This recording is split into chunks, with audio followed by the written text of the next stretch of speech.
wanna get to you just as fast as I can. To receive your worthy love, I am your man. It sounds familiar, always wanted you around. To keep my feet planted firmly on the ground. You keep me smiling, with a smile on my face. Yeah, it's gotta be your love and an amazing grace. Baby, I can tell you that you're the only one for me to wake up to when the morning comes. If my heart had a voice, it would speak out loud. And I might be ready to earn your love somehow. It's not too late, can't nothing take your place.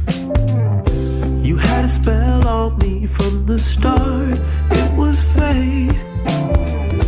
Because you are the one who makes my day. And baby, it's only you, this I can surely say.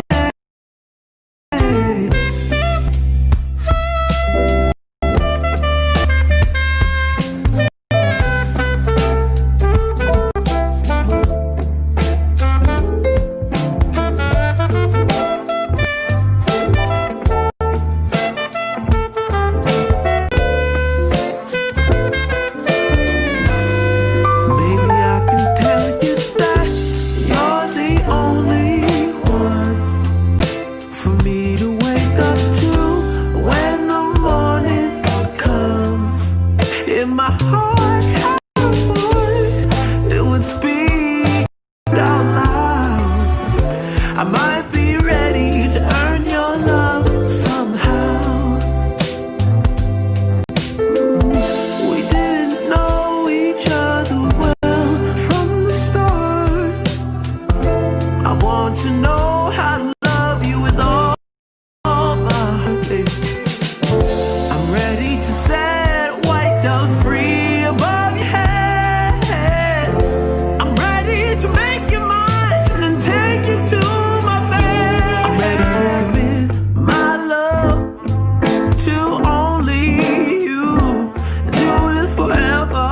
till the sky no longer blue. And baby, I can tell you that you're the only one for me to wake up to when the morning comes.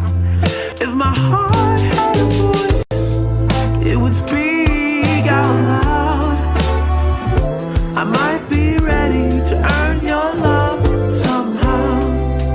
Baby, I can tell you you're the only one. And baby, I can tell you that you're the only one. And baby, I can tell you that you're the only one. Baby, you're the only one.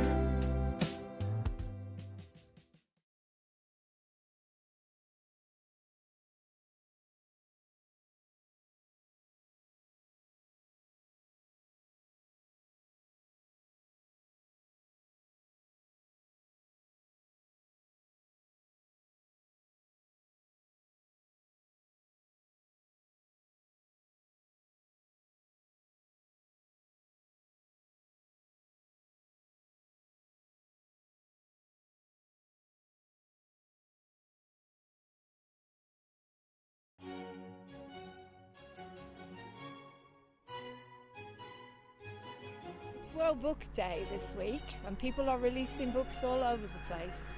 And we are releasing a book called The Catter's 9 Lives and So Have I by Leah Medella, which we will be discussing on the book show, which you'll be able to see after this.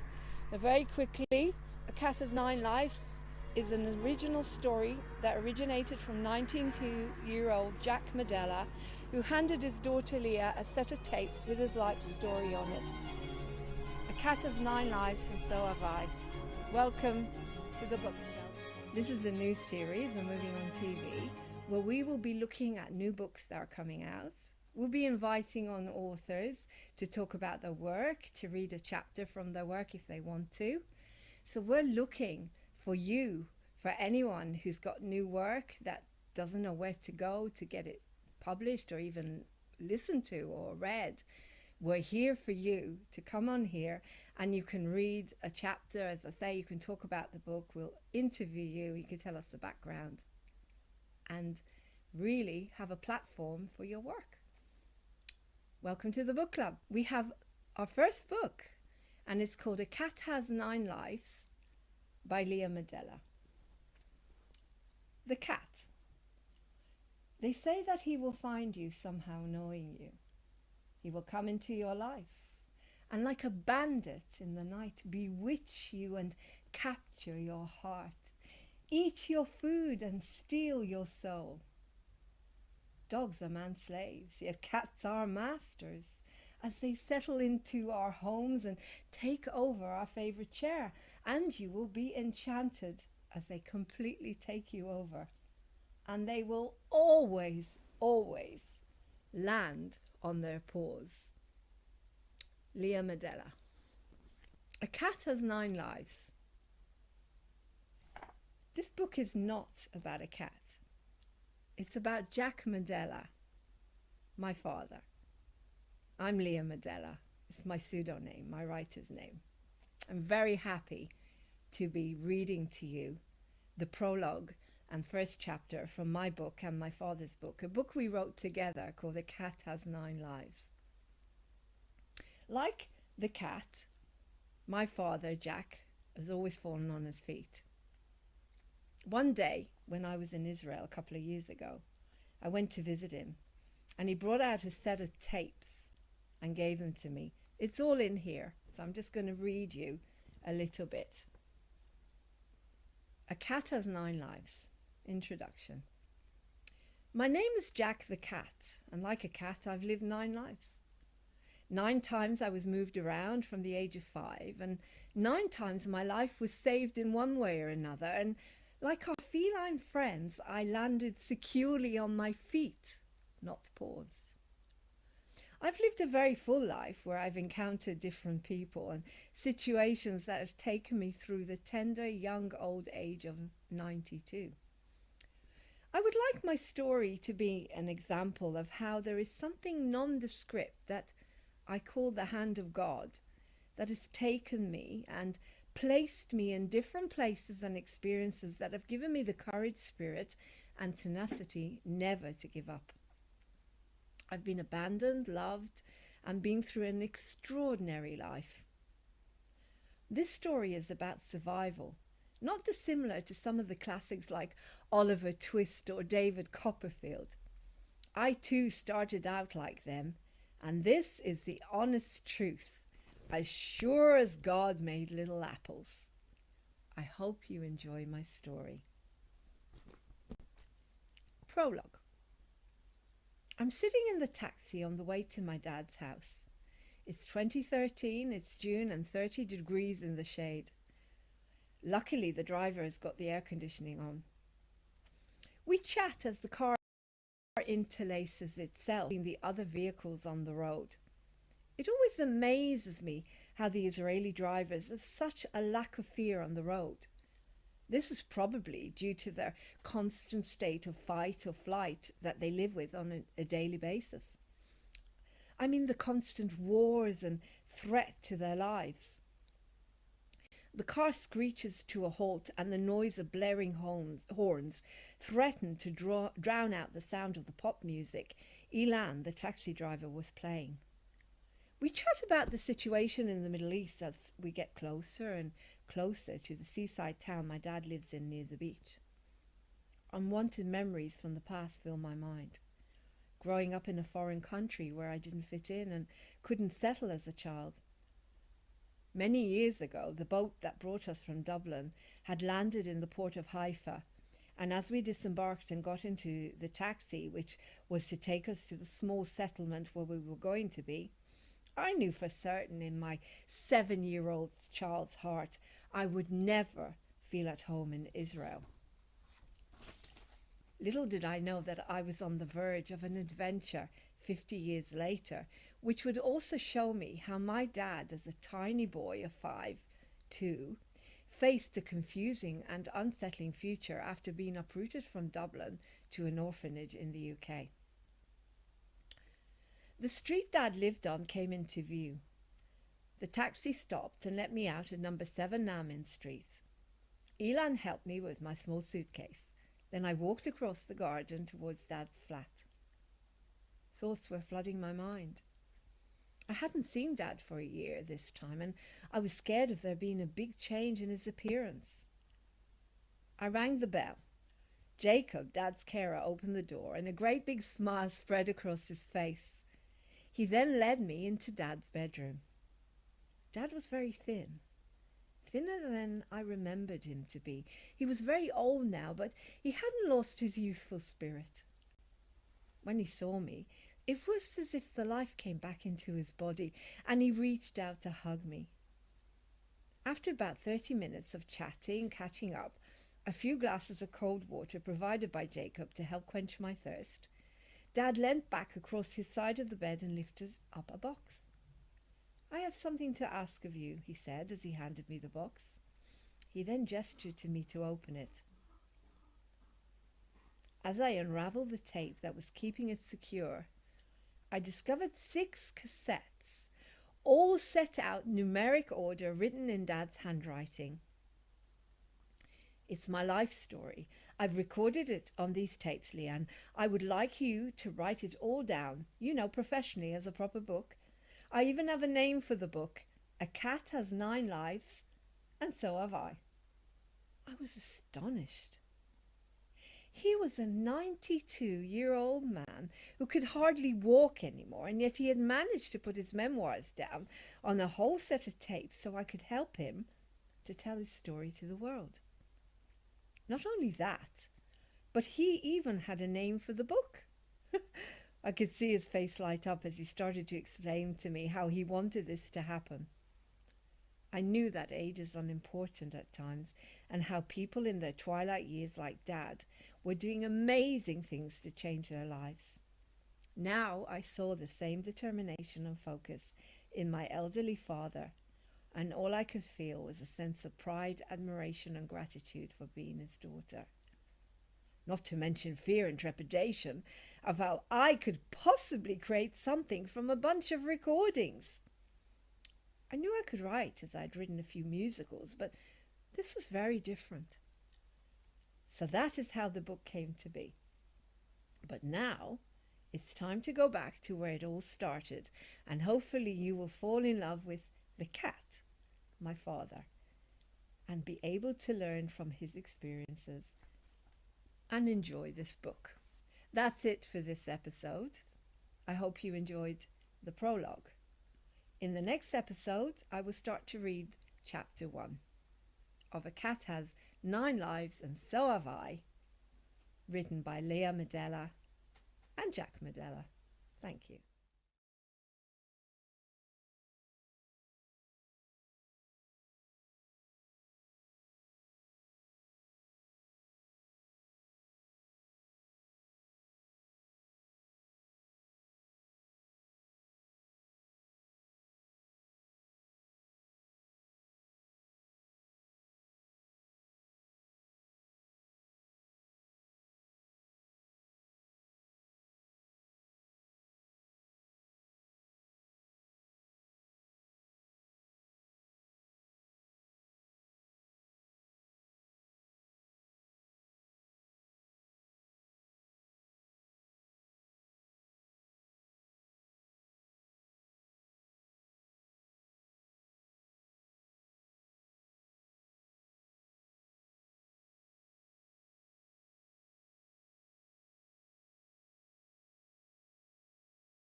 trying to get to you just as fast as I can.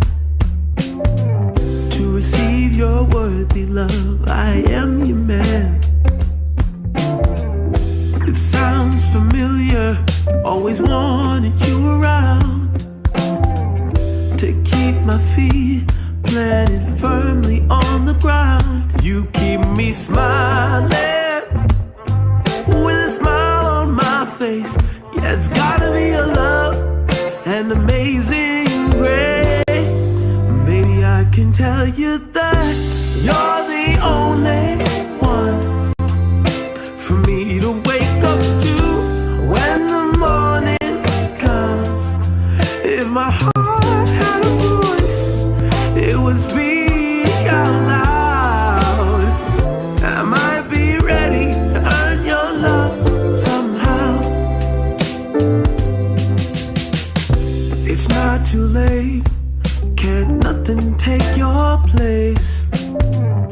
You had a spell on me from the start, it was fate. Because you are the one who makes my day. And baby, it's only you, this I can surely say.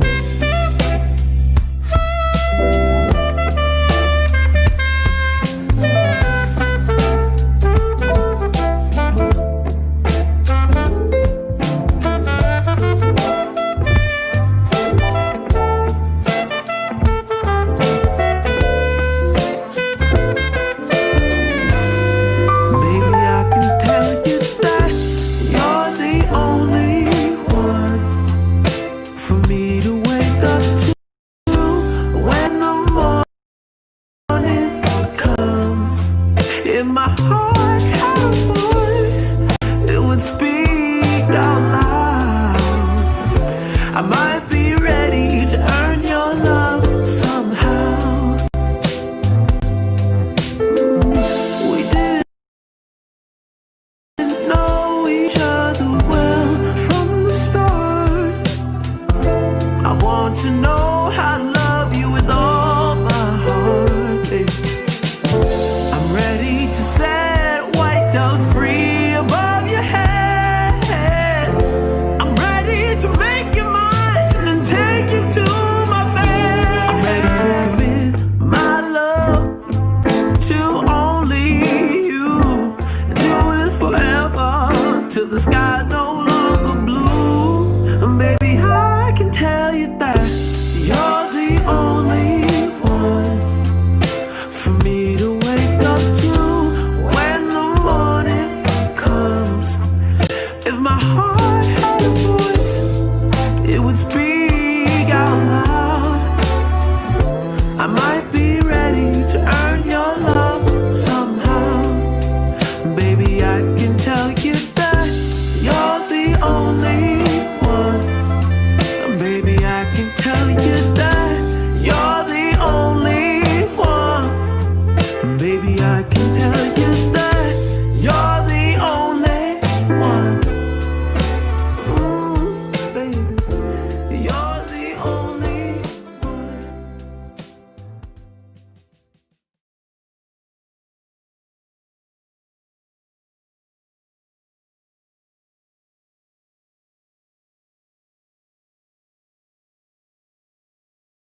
get to you just as fast as I can. To receive your worthy love, I am your man. It sounds familiar, always wanted you around. To keep my feet planted firmly on the ground. You keep me smiling with a smile on my face. Yeah, it's gotta be your love and amazing grace. Maybe I can tell you that you're the only one for me to wake up to when the morning comes. If my heart had a voice, it would speak out loud. I might be ready to earn your love somehow. It's not too late, can't nothing take your place. You had a spell on me from the start, it was fate. Because you are the one who makes my day. Maybe it's only you, this I can surely say.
Trying to get to you just as fast as I can.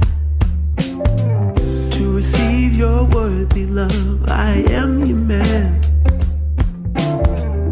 It sounds familiar, always wanted you around. my feet planted firmly on the ground. You keep me smiling with a smile on my face. Yeah, it's gotta be love and amazing grace. Maybe I can tell you that you're the only one for me to wake up to when the morning comes. If my heart had a voice, it would speak out loud, and I might be ready to earn your love somehow. It's not too late, can't nothing take your place. You had a spell on me from the start, it was fate. Because you are the one who makes my day. And baby, it's only you, this I can surely say.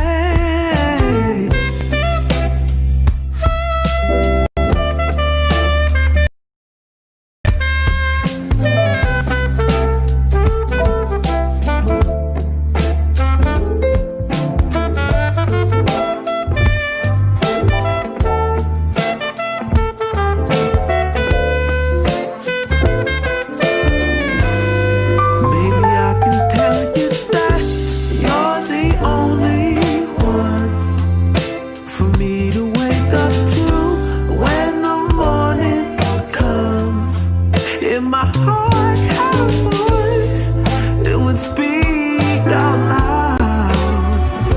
I might be ready to earn your love somehow. We didn't know each other well from the start. I want to know how to love you with all my heart. I'm ready to set white doves free above your head.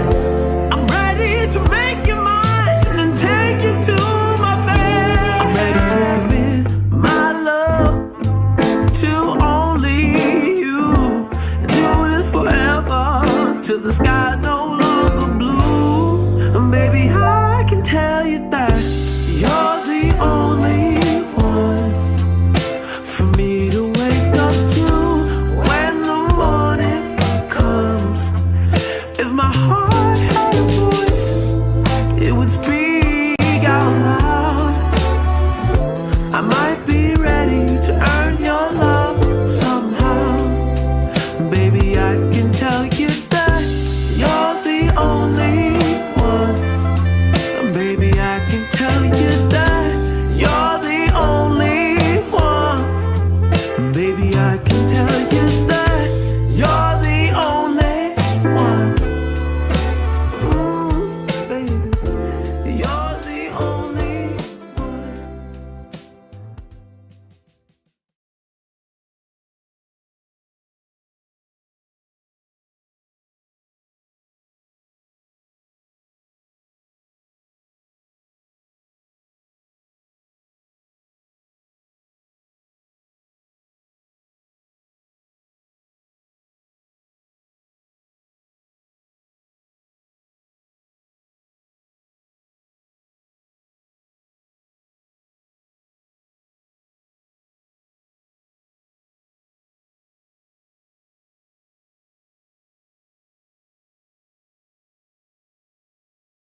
Welcome to Moving On TV.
Someone moving on TV right now.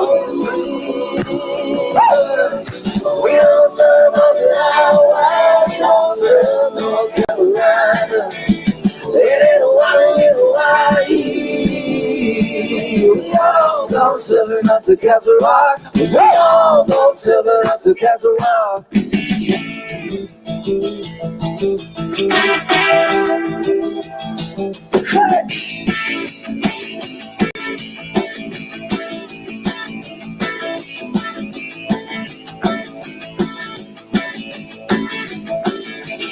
Well, the red burns the beats into the bucket. High water drove poor Charlie down the line.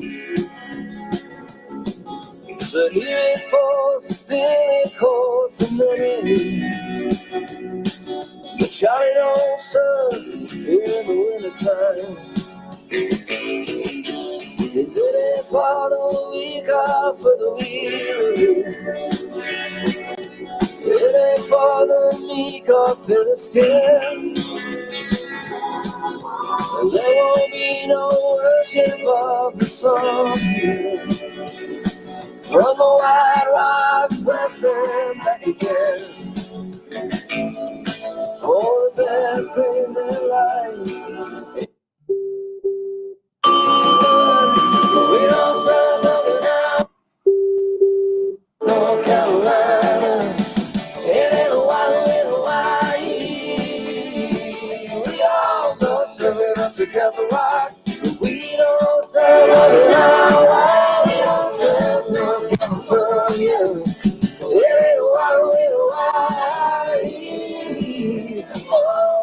surfing up to Castle Rock. We all Go surfing up. Ah, back in time. go surfing up to Castle Rock. To Castle Rock. Woo! That was the amazing Richard Murray, who wrote our jingle, our Moving On TV jingle. Right, I am waiting now for Larry to come on. I am ready. We're ready. Right, I should charge it up. We are ready. We're ready. Let's see what's happening. So I've been giving him different times because I wanted to eat my dinner. We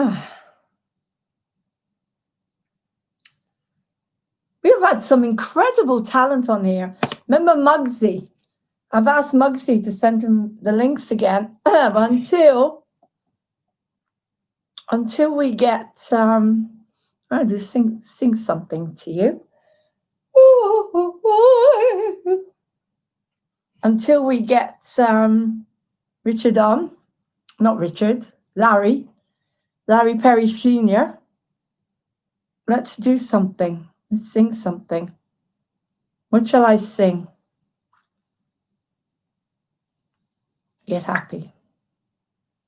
I need to get this charged, so hopefully this is working. This one. My batteries. I need someone to do the tech, as you know. Come on board, Moving On TV. Do the tech. Take the pressure off of me. Do the tech. Right. So this works. Okie dokie.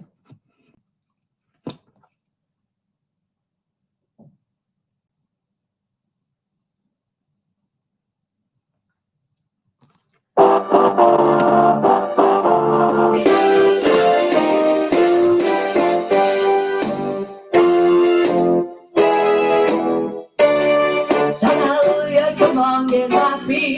God throw your cares away. Hallelujah, come on, get happy. Get ready for the judgment day. Let your troubles, come on, get happy. The Lord is waiting to take your hand. Hallelujah, come on, get happy. Get ready for the sunlight. We're heading off the rain, but you like to see the land sky. It's all so peaceful on the other side. Forget your troubles, come on, get happy. You better throw your cares away. Hallelujah, come on, get happy. Get ready for the judgment day. If we got your troubles, come on, get happy. Woo!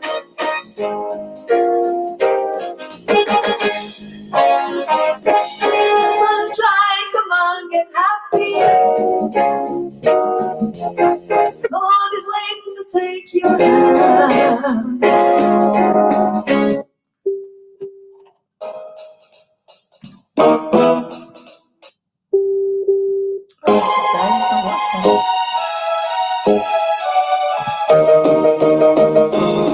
Forget your troubles, come on, get happy.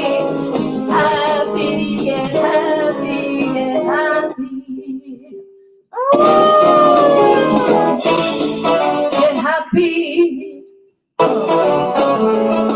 Hallelujah, come on, get happy. Unfortunately, sorry about this, guys. It's not working.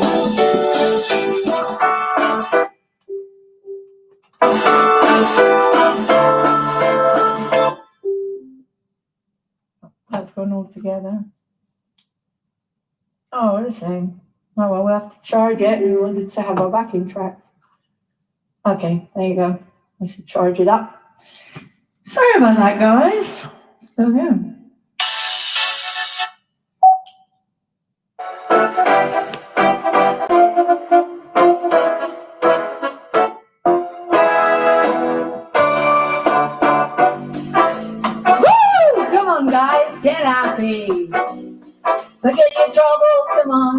happy.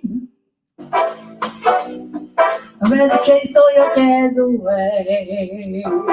Hang on, I'm not happy about that.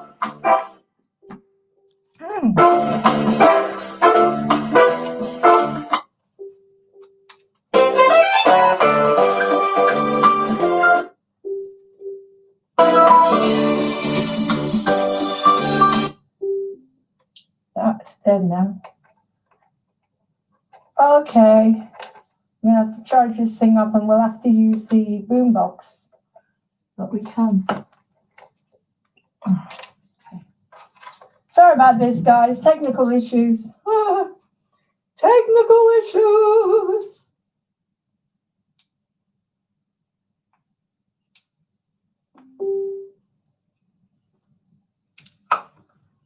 Well, it's flashing. It should be working. It's not on red. Okay, try again.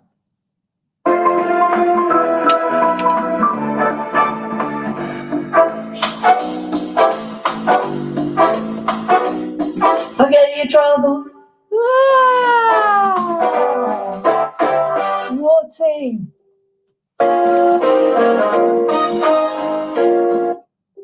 Okay, it's obviously.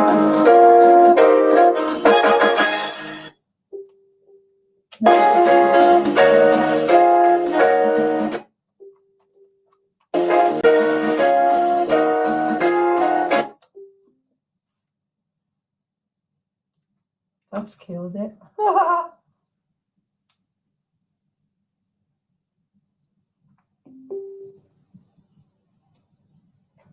Must be something to do with the lead, I think. Let's try and find another one. Hang on, I'm just going to put you guys on. Put something on as we're waiting for Larry. Let's play his music again. Let's play his beautiful music again as we wait for him. And I will go and sort out the tech. I shall try and sort out the tech. Right. This is Larry Perry. It's coming on soon. It is amazing, amazing. I'm ready. Trying to get to you just as fast as I can. To receive your worthy love, I am your man. It sounds familiar, always wanted you around. To keep my feet planted firmly on the ground. You keep me smiling with a smile on my face. Yeah, it's gotta be your love and amazing grace. Baby, I can tell you that you're the only one for me to wake up to when the morning comes. If my heart had a voice, it would speak out loud. I might be ready to earn your love somehow. It's not too late, can't nothing take your place. You had a spell on me from the start, it was fate. Because you are the one who makes my day. Baby, it's only this I can surely say.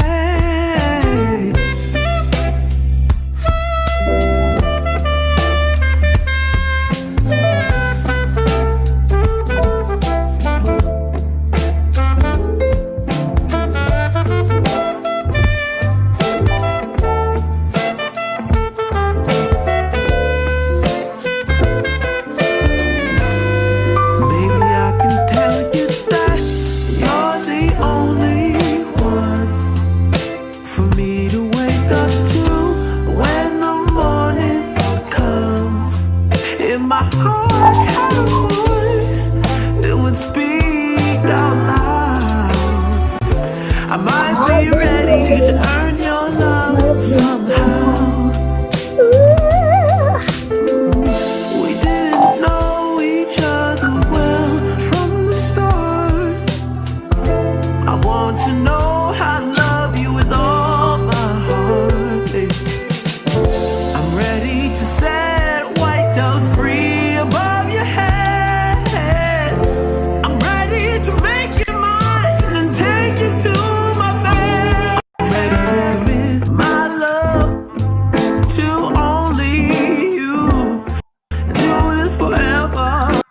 till the sky no longer blue. Baby, I can tell you that you're the only one for me to wake up to when the morning comes.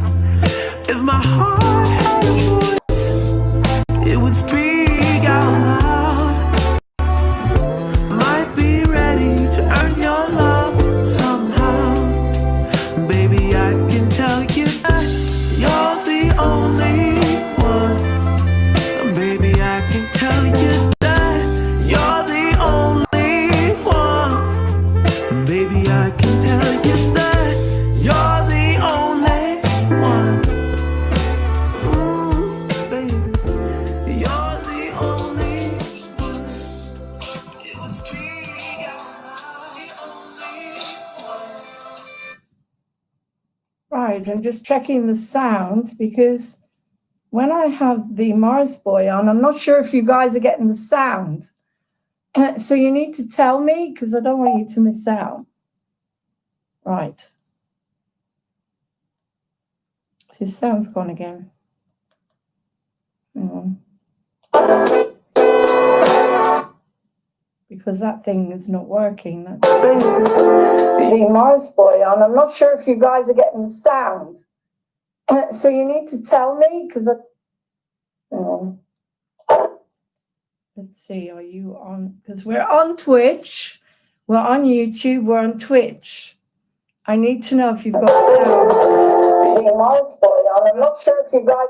Right, we've got the sound on Twitch. Let's see on YouTube. Are we on YouTube?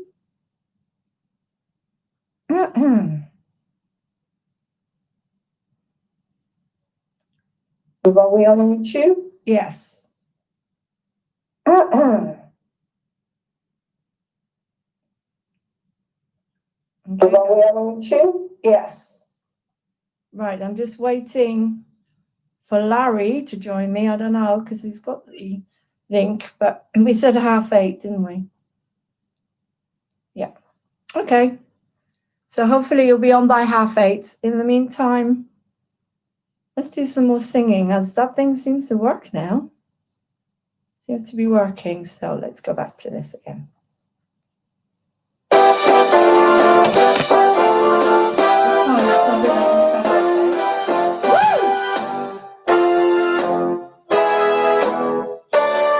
Now you come on, get happy. Woo! Forget the troubles, come on, get happy. You better chase all your cares away. Hallelujah, come on, get happy. Darling, come on, get happy. The Lord is waiting to take your hand. Hallelujah, come on, get happy. We're going to the promised land. We're heading across the river to watch it sink away in the tide.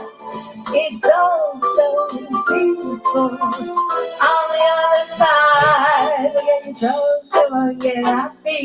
You better chase your cares away. Hallelujah, come on, get happy. We're going to the judgment day. Look at your troubles, come on, get happy. Your cares away. Hallelujah, come on, get happy. For the judgment day, the sun is shining, come on, get happy. Who's waiting to take your hand? Hallelujah, come on, get happy. We're going to the promised land.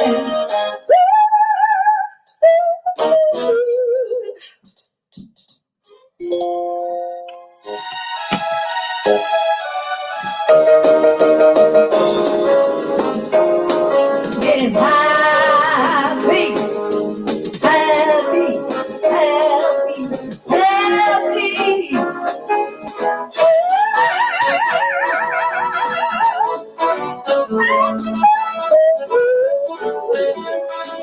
We're going to the promised land. Sunshine, come on, get happy. God is waiting to take your hand. Going to the promised land. Cross the river, wash your sins away in the tide. It's all so peaceful on the other side. Yeah.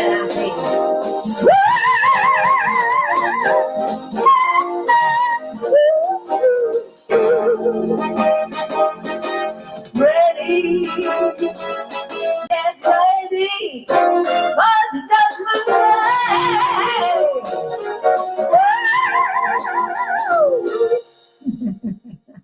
Are you happy now? Are you happy? Goodness me, we've had so much fun today. At some point, I think Bob is going to join us a bit later when Lacey and America come on. But in the meantime, we're doing a few songs until our next guest comes on. So, what shall we do? How about this one?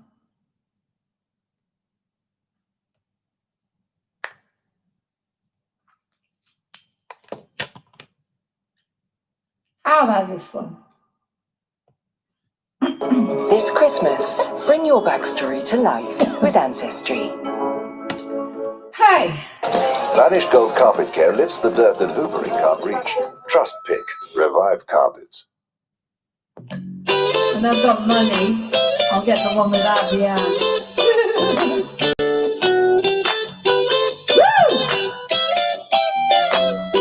Ian and Sarah did the backing vocals for the chevrons of this. Where did we go? Days in the rain steaming down in the hollow, playing a new game, laughing and running, skipping and jumping in the misty morning fog, with our hearts tumbling. Woo! My brown-eyed girl, she's having fun today. You, my brown-eyed girl. Whatever happened to trees and stuff, going down the old line with a transistor radio, standing in the sunlight, hiding behind the rainbow's wall, slipping on the slider, all along the waterfall with you, my brown-eyed girl. You, my brown-eyed girl. You remember when we used to sing la la la la la la la la la la la la la la.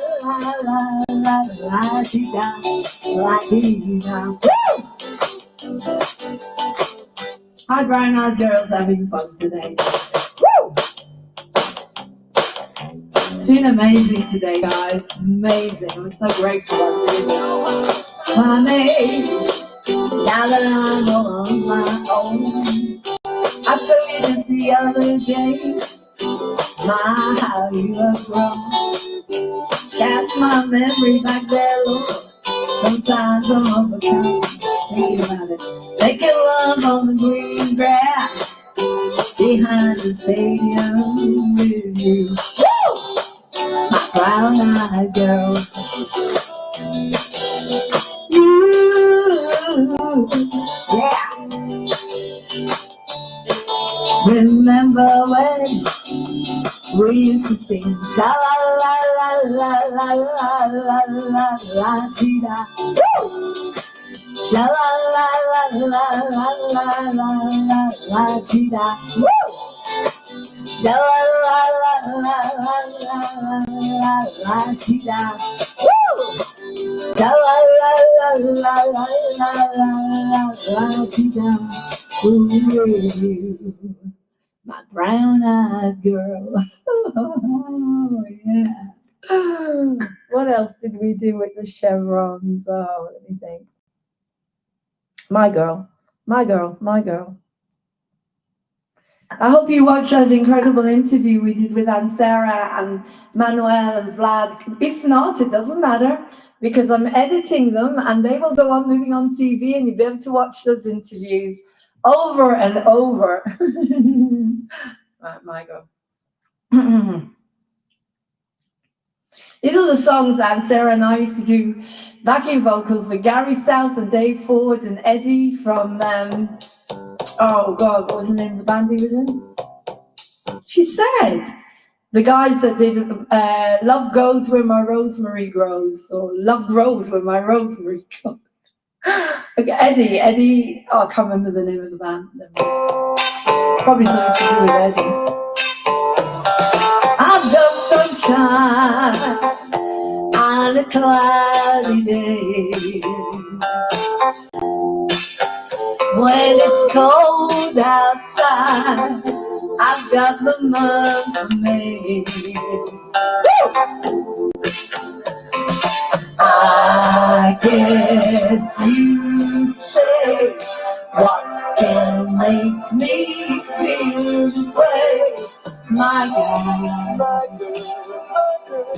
talking about my guy, my guy. I've got so much honey, the bees envy me. I've got a sweeter song than the birds in the tree.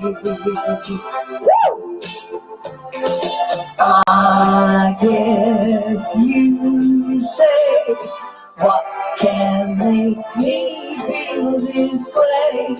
My girl, that's me, love me, talking about me, my girl.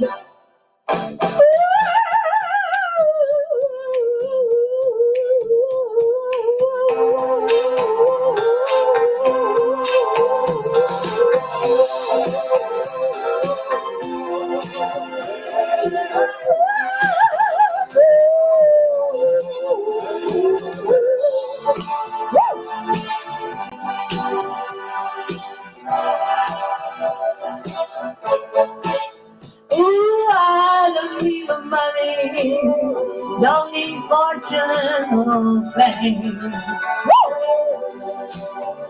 I got all the riches, baby, one girl can claim. I guess you say, what can make me feel this way? My girl, me. Talk about my girl, my girl. Talk about the sunshine on a cloudy day.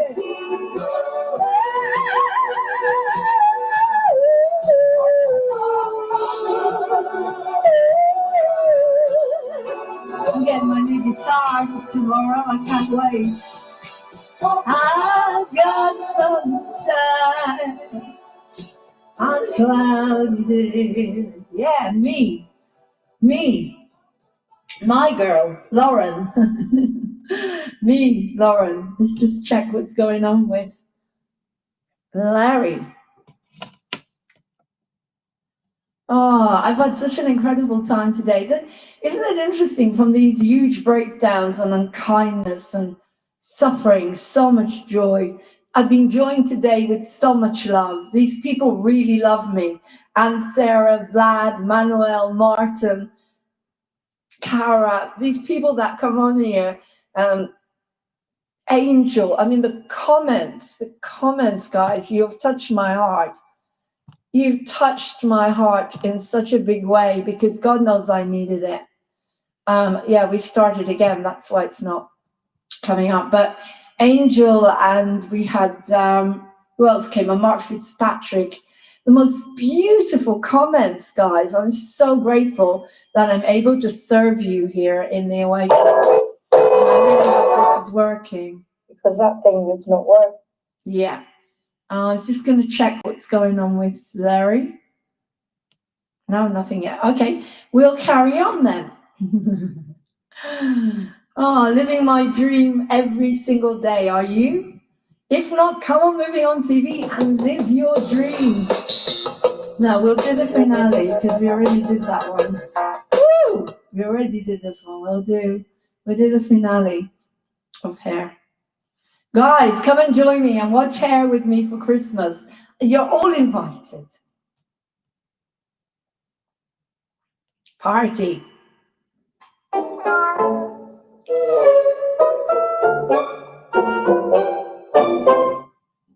Experiences beyond the ordinary. Miele washing machines with twin doors. Once there's no ads, you'll know that I got automatically. money. And I was able to get the subscription to pay for YouTube, no ads. And we go straight into the music. And once I'm sitting here and someone else is doing the tech, you'll know we've made it. We start, look.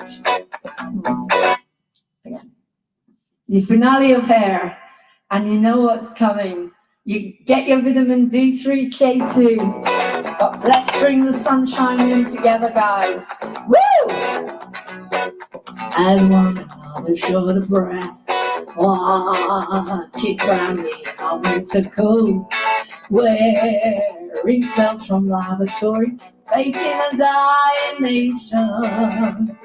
A moving paper fantasy, looking at the newborn life of supreme visions of longitudes. Somewhere inside something there's a rush of greatness clouds what's in front of our life I fashion. My future in films and space is silent. Silence tells me secretly everything, everything.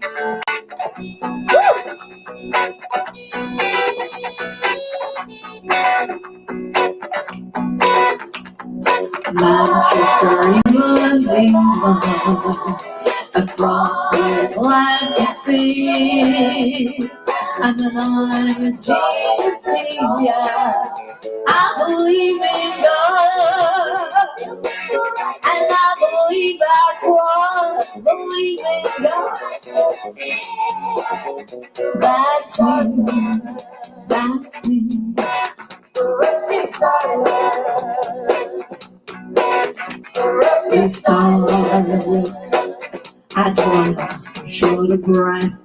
Walking out into cold, wearing cells from laboratories, facing a dying nation.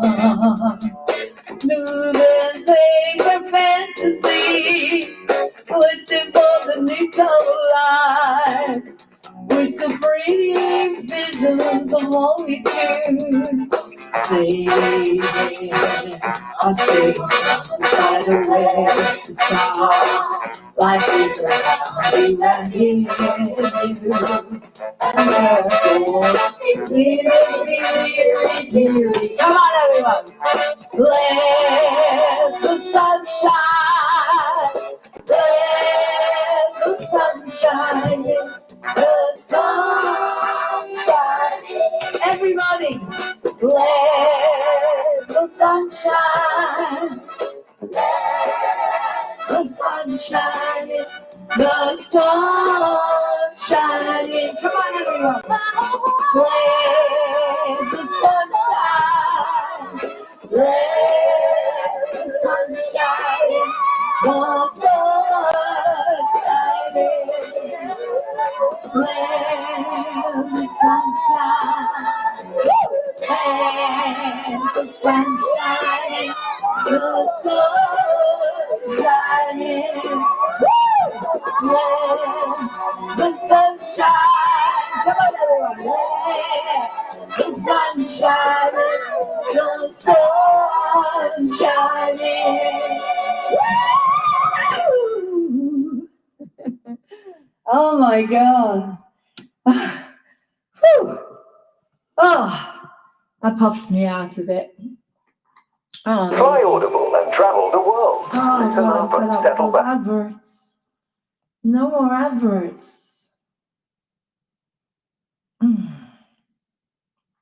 How about we do something from America, the band? Do you remember the band America? I love the band America. And then we'll do some bread.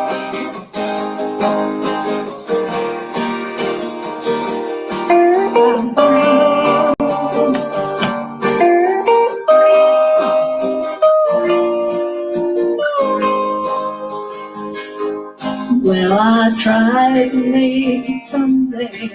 But I got so damn depressed. Then I set my sights on Monday, and I got myself undressed. I ain't ready for the altar, but I do agree with time when I woman sure is a friend. Well, I keep on thinking like you, sister golden hair surprise, and I just can't live without you. Can you see it in my eyes? I've been one to correspond, and I've been too hard, but it doesn't mean ain't been alright. Will you leave me in the middle? Will you meet me in the end? Will you love me just a little, just enough to show you care? Well, I tried to take it, I don't know, I just can't make it.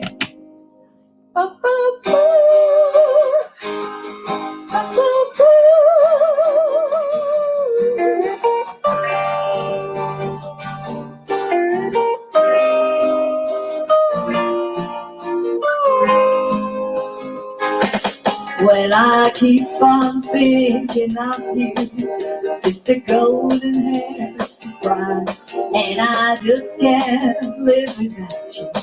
Can you see it in my eyes? How I've been one for correspondence, and I've been too hard to find. And it doesn't mean you ain't been on. Will you meet me in the middle? Will you read me in the middle? Will you love me just a little, just enough to show you care? Well, I need to take it, I don't mind, I just can't make it.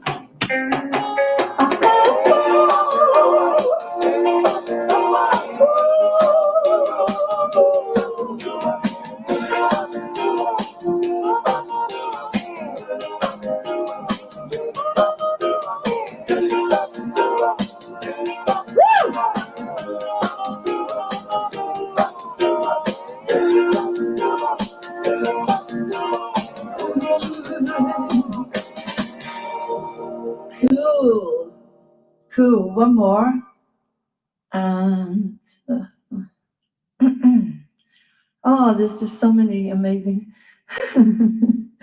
Oh, here we go. Pretty cool. So many amazing songs in the world. It just goes on and on and on. But I really want to bring on Larry. Where's Larry? Where's my man Larry?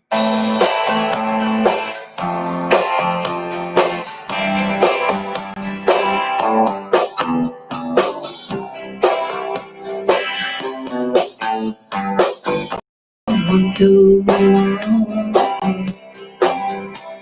a time, and I know it's been coming for some time.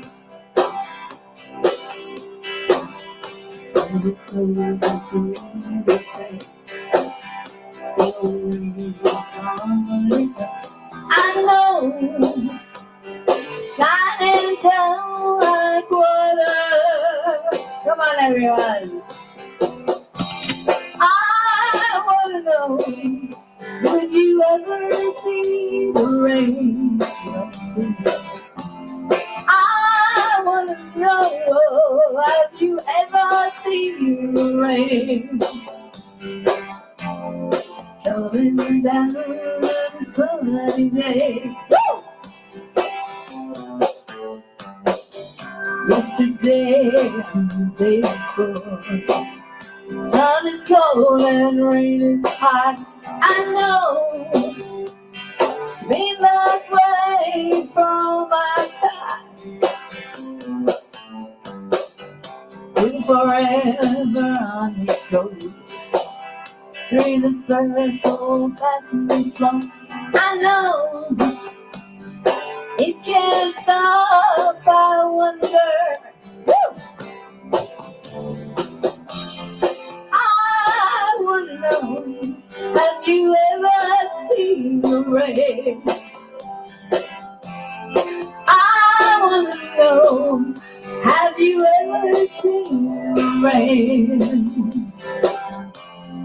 coming down Sunday. Woo! I wanna know, have you ever seen the rain? Woo! I wanna know, have you ever seen the rain? Coming down Sunday night. Woo! Oh my God, that brings back memories. I had a friend called Sharona. Yes, my Sharona. And when we were kids, her dad used to make up songs. Every time I turn up, it was, because my surname was Medali, it would be, oh Medali, oh Medali, oh Medali Clementine. And he always used to call me Lorraine, not Lauren. So, have you ever seen Lorraine? He always used to do that. Lovely, lovely man, Menachem Ben David. Beautiful, beautiful soul. Beautiful people that we've lost over the years. And where is Larry?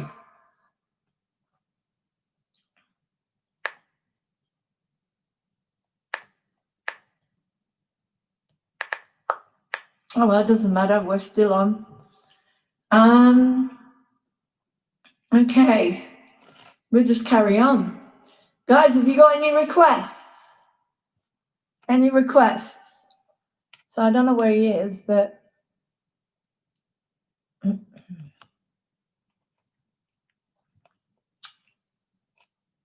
might take a little rest because I'm tired and come back in about an hour.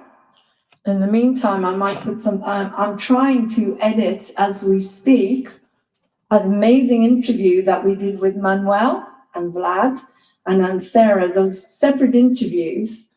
But I shall leave you with, you know me, I'll be back again.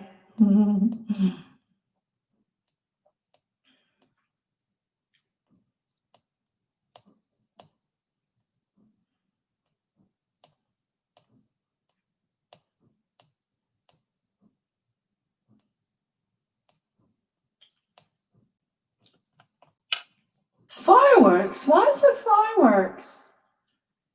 What is today? Today is it's the 13th of December, isn't it? 14th of December, is it? It's just 9-10 days to Christmas, isn't it? Right, guys, for Christmas, we're going to have a massive packed schedule. Christmas Eve, Christmas Day, and Boxing Day. I've got live specials will be going on for Christmas.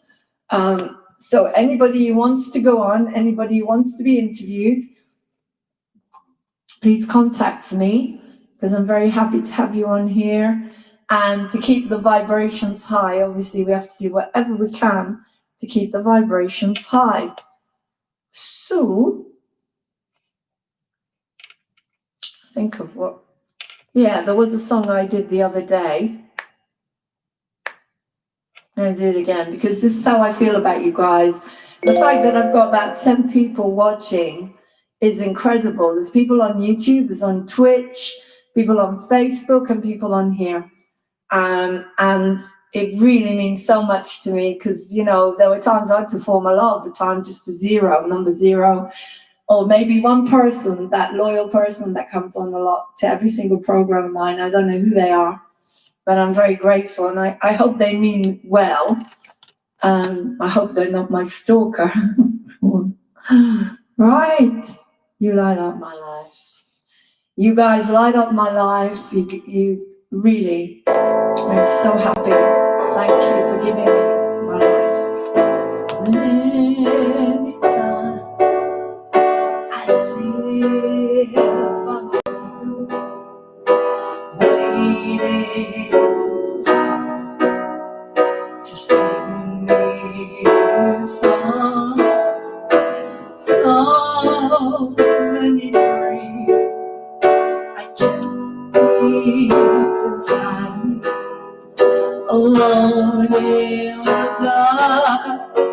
But now you've come along, and you light up my life.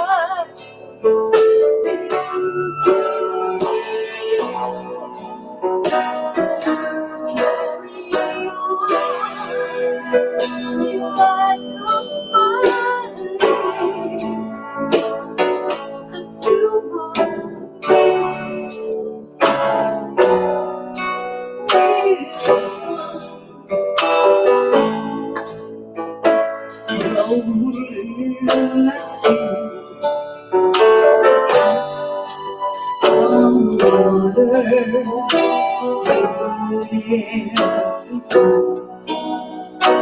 turning for home. Finally a chance to say how I love you. Never again to be all alone. 'Cause you light up my life.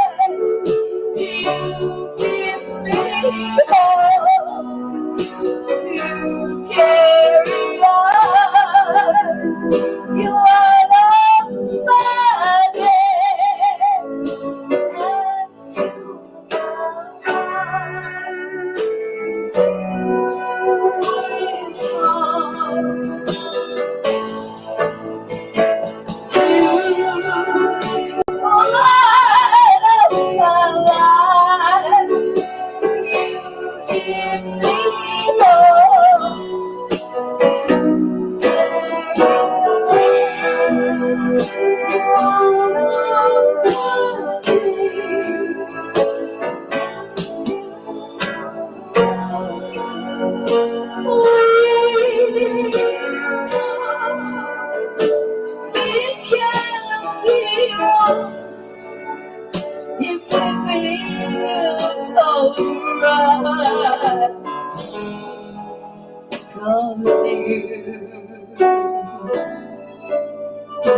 light up my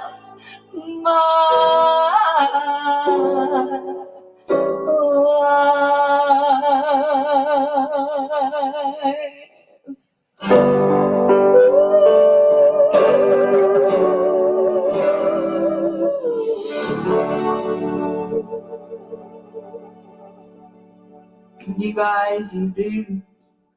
You light up my life. On a rainy Sunday, when there's nothing you can do, nowhere you can go. And has Larry joined us? Hang on. Has Larry joined us? We're growing because the American gang will be coming on soon. If Lacey Smitchy comes on, I'm sure Baba Bertha will come with her. Let's see, where's Lacey? Lacey. Lacey Smitchy. Lacey Smitchy. Come on board. Moving on TV is live. Because if she comes on, Baba Bertha will follow. I know how much she loves her. But only if Lacey. Who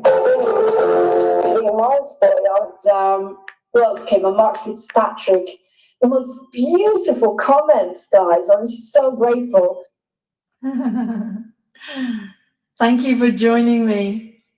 And here's a favorite. Experience is beyond the ordinary. Guys, Miele washing machines with twin DOS dispenses detergent automatically. Discover now. Who's that? We got a new message. Lace! No, that's me. That's me. When I sing and there's no adverts, you'll know that I'm in the money. Woo! I love you guys. Okay. Woo!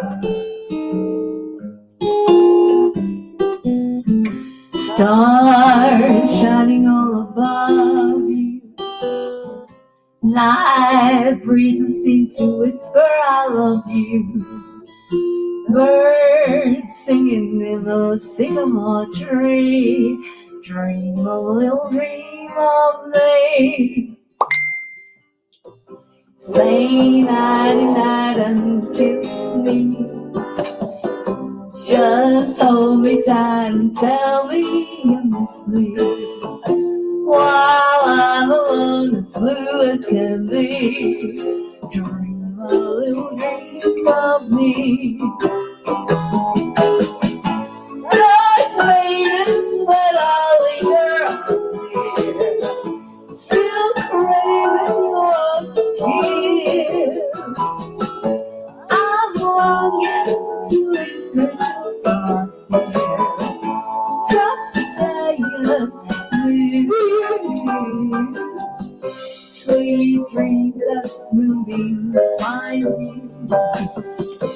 Sweet dreams that leave your worries behind you. And in your dreams, whatever they be, dream a little dream of me.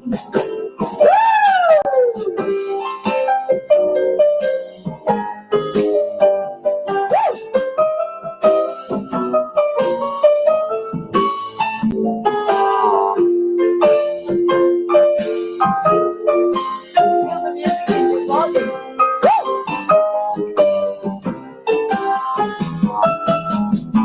Starts fading, but I linger on, dear. Still craving your kiss. I'm longing to linger on, dear. Just saying this. Woo! Sweet dreams that make zombies find you. Sweet dreams to leave your worries behind you. And in your dreams, whatever they be, dream a little dream of me.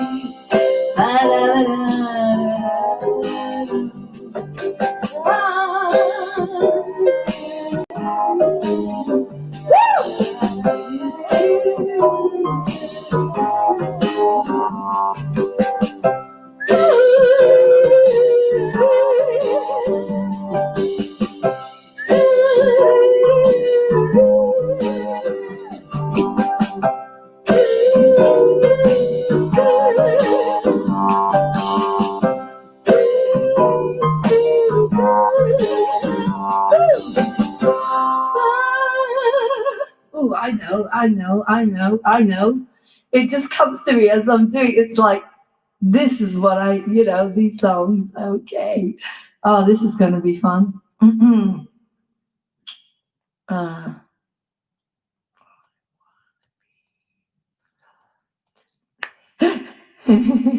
Yeah, karaoke. Yeah. Guys, when you do what you love as much as I love this, even when a guest doesn't turn up, you cover. You know what to do. Oh my God, yeah, let's do this.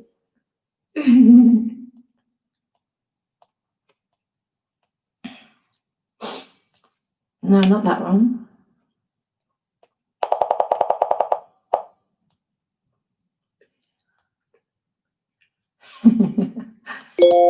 Yay. I know how this bit goes.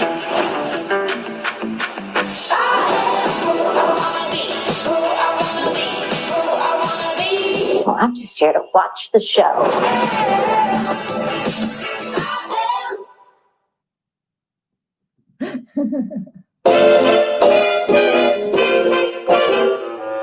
I wanna be loved by you, just you, nobody else. I wanna be loved by you, alone. I wanna be kissed by you, just you, nobody else. I wanna be kissed by you, alone.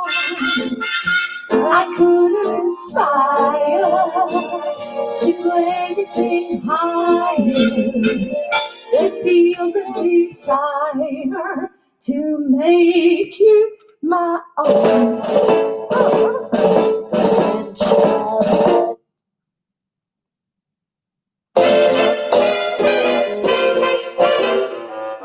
I wanna be loved by you, and nobody else but you. I wanna be loved by you, alone. Boo, boo, bee, doo. I wanna be kissed by you, just you, nobody else but you. I wanna be kissed by you, alone. I wouldn't aspire to anything higher than my desire to make you my own. I wanna be loved by you, just you, nobody else but you. I wanna be loved by you. I wanna be loved by you. Nobody else but you.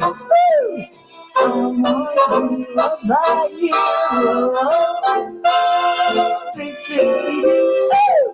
I wanna be kissed by you. Nobody else but you. I wanna be kissed by you. I wanna aspire to every higher. A desire to make you my own. I wanna be loved by you. Nobody else but you.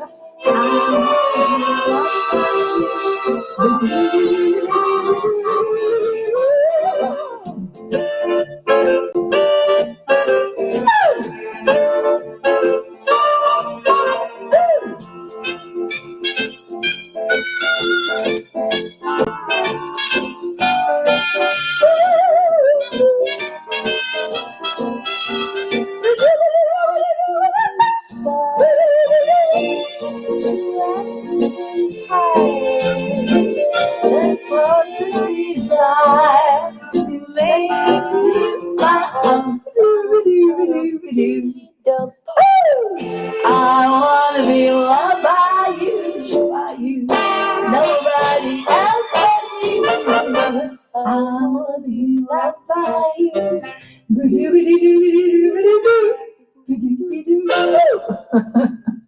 Oh my God. Thank you. Terry's chocolate orange, hot chocolate, Quality Street, the purple one, latte, and The problem is after eight, whenever I hot want to chocolate. say goodbye, I get another.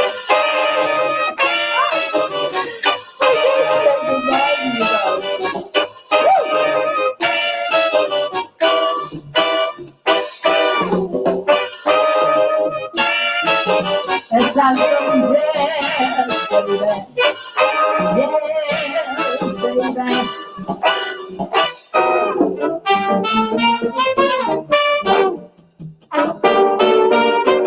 All I need is those dances.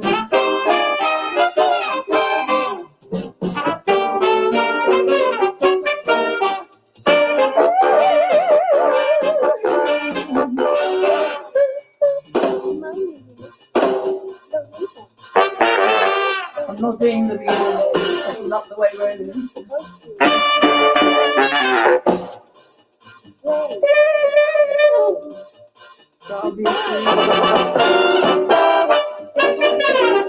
Hollywood, you know what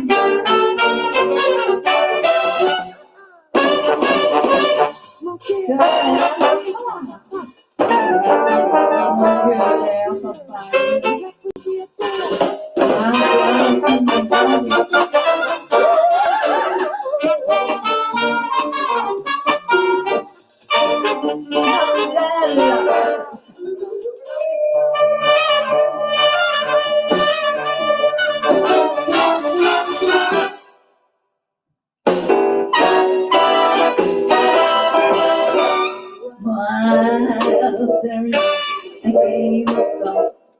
I still make a play for the caddy, but when I do, I don't fall, 'cause my heart belongs to Daddy. If I invite a boy tonight to dine on my fine and Hattie, I just he's asking for more, but my heart belongs to Daddy. Yes, my heart belongs to Daddy. So I simply couldn't be back. Belongs to Daddy. Da da da da da da da da.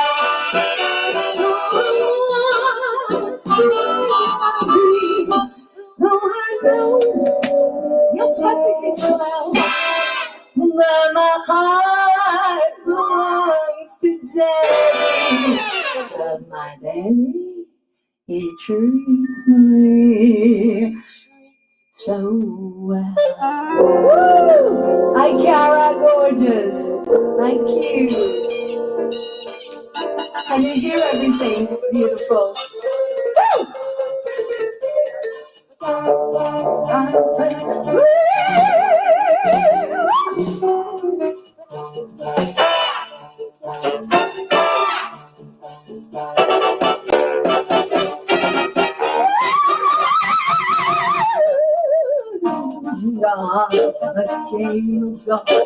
I still make a play for the caddies, but when I do, I don't follow because my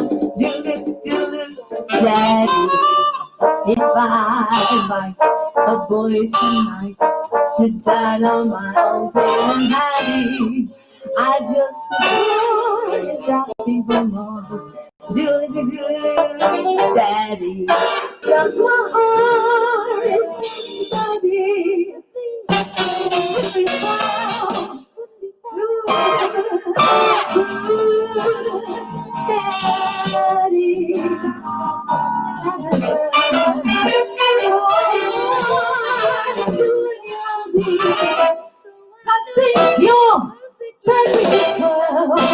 But my heart belongs to daddy. My daddy. My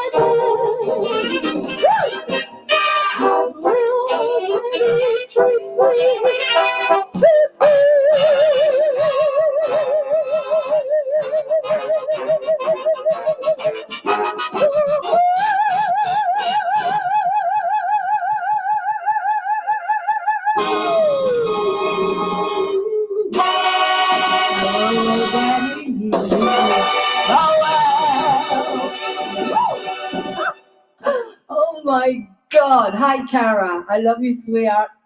Thank you. We've got the Americans joining us. Lovely singing. I like your festive. Thank you, gorgeous. I'm still waiting for Larry Perry. Do you want to watch his video while I check what's happening? Oh my God, this guy is stunning. I don't know where he is, but watch this. Watch this. Cara, you go watch it. I'm so proud to have him even to send me his music is enough. This guy is stunning, absolutely stunning. Watch it. Trying to get to you just as fast as I can. Got to turn the heating off. So to receive your worthy love, I am your man. It sounds familiar, always wanted you around. To keep my feet planted firmly on the ground. You keep me smiling with a smile on my face. Yeah, it's gotta be a love and amazing grace.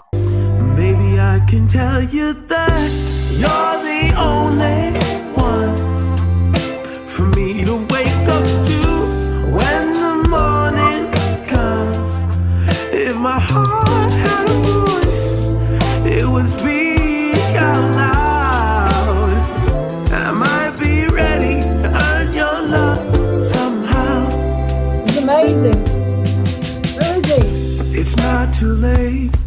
Can't nothing take your place. You had a spell on me from the start. It was fate.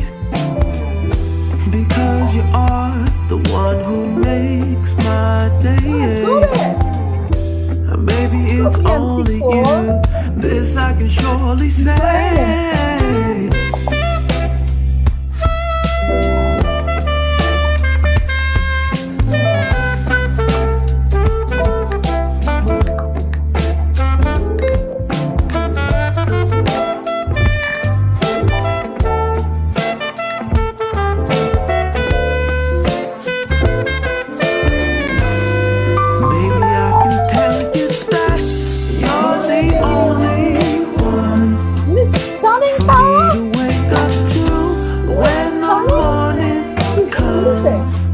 If my heart had a voice, it would speak out loud. I might be ready to earn your love somehow. Come on, Larry. He's trying to get this I've already know done each it. other well Already from done the it. start. I want to know how to love you with all my heart, baby. I'm ready to set white doves free above your head. I'm ready to make you mine and take you to my bed. I'm ready to commit my love to only you and do it forever till the sky no longer He's blue. like a pop star. And He baby, doesn't sing I it, can but tell he you wrote that it. you're He's the a good only singer. one Sometimes we for write me music to and we wake give it to up other to singers. when Like I did with not all. the morning comes. If my heart had a voice, it would speak out loud. I might be ready to earn your love somehow. Baby, I can tell you that you're the only one. Baby, I can tell you that you're the only one. Baby, I can tell you that you're the only one. You're the only. Isn't that amazing? It's absolutely stunning. He sent me another song which we'll play while we're waiting, and it's called The Weight Has Been Lifted. Another one by Larry Perry. Open up your eyes, see what's in front of you. To meet someone who is so gifted, girl. Don't disappear. So talented. God sent you here. I'm trying to think of who he reminds me of.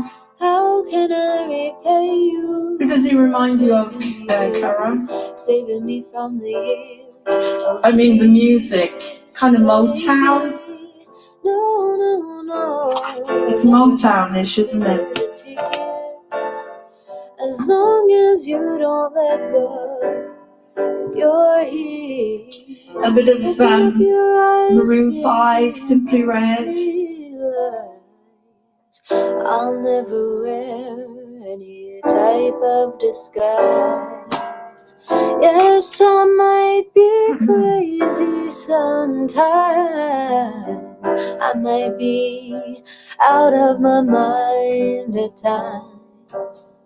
Yeah, the only thing that I want to know is, will you fight the war and be ready to go? How can I repay you for saving me, baby? Saving me from the years of tears, baby. No, I'll never have to fear the tears. As long as you don't let go, you're here.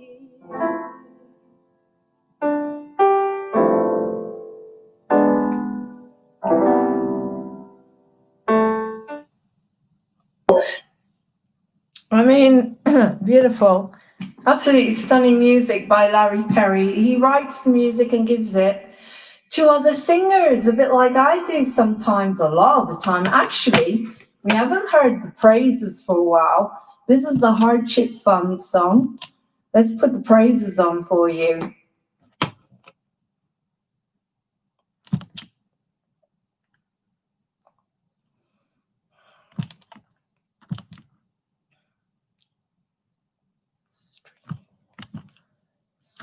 Streaming praises.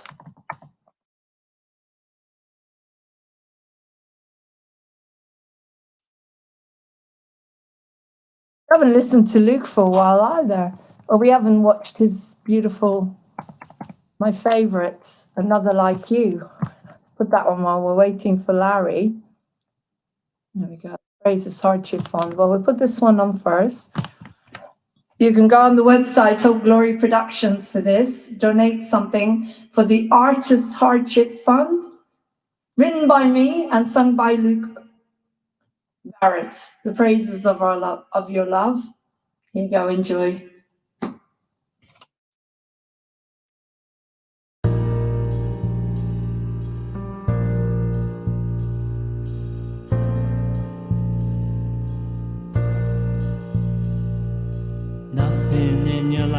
is ever easy. It will take some time, you know.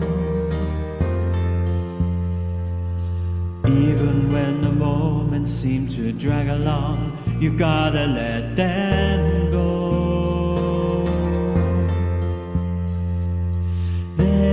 There's a feeling in your heart. It's telling you that love will come your way somehow.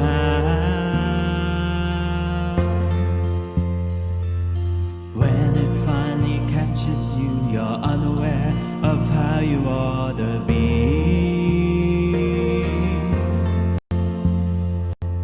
Stealing moments everywhere. I'm wondering in your heart if it is real. Cancel the dreaming. This is now. This is now. Remember how they said that love would come your way somehow. And I can see the praises of the moment when you're here with me. And I can feel an everlasting love is happening to me.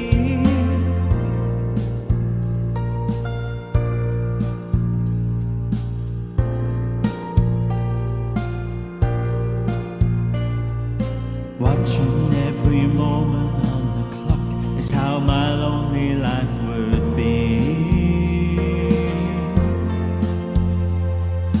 Time will pass so slowly, but the pace is faster now you're here with me. Cancel the dreaming. This is now. This is now. Remember how they said that love would come your way somehow. And I can see the praises of the moment when you're here with me. And I can feel an everlasting love is happening to me. And I can see the praises of the moment when you're here with me. And I can feel an everlasting love is happening to me.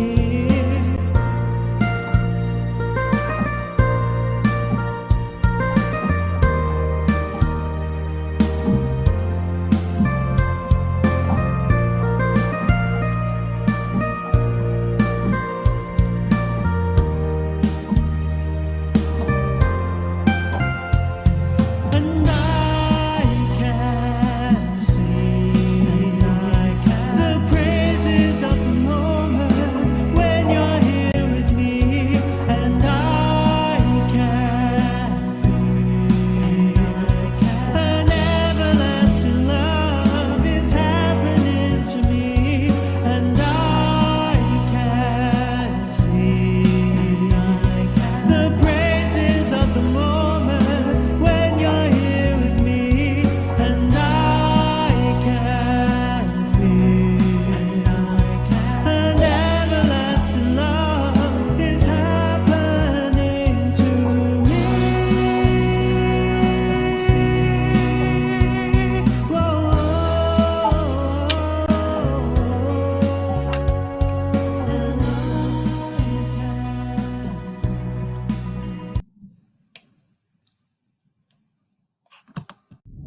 Praise of your love. Welcome to Moving On TV, And this is the us. new TV channel Join for us, the positive, inspirational TV channel. My name is Lauren Hope. I'm the founder and CEO of Moving On TV. No one is ordinary.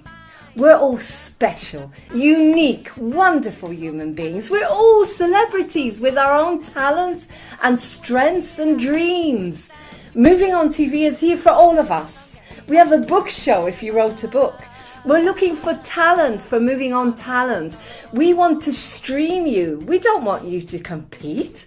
Artists shouldn't have to compete. It's disrespectful. And we're going to produce a new musical, and you could be in it.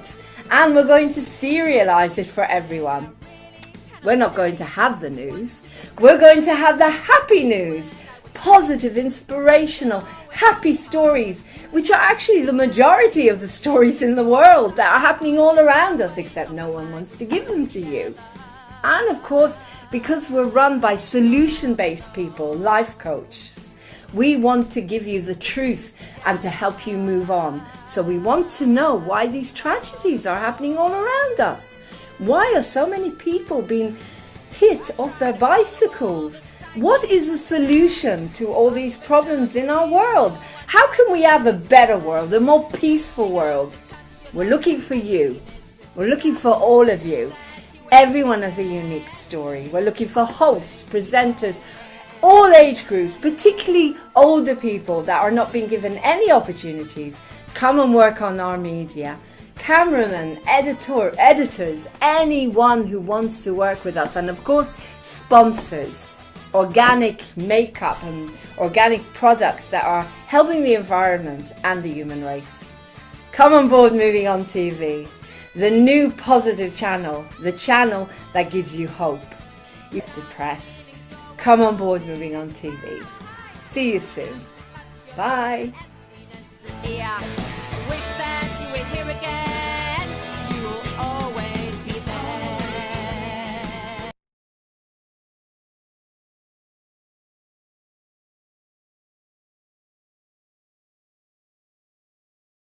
Dancing with you in the evening, holding you in the morning. Haven't felt that way in such a long time. You look so pretty in the sunshine. I know that you're gone and you're not coming back. What am I gonna do? I wanna talk, but you're on a plane a million miles away. Million miles. I know it's a small world, but am I gonna find another like you? I know it was just one night, but I'm never gonna find another like you. Drinking with you in the moonlight, lying with you by the poolside. I wish we could have stayed forever in that eternal paradise. I know that you're gone and you're not coming back. What am I gonna do? I wanna talk, but you're on a plane a million miles away. A million miles. I know it's a small world, but where am I gonna find another like you? I know it was just one night, but I'm never gonna find another like you. And I knew from the moment I saw you, I'd be right in this song and dreaming of leaving everything to follow you. I know it's a small world, but where am I gonna find another like you? I know it was just one night, but I'm never gonna find another like you. I know it's a small world, but where am I gonna find another like you? I know it was just one night, but I'm never gonna find another like you.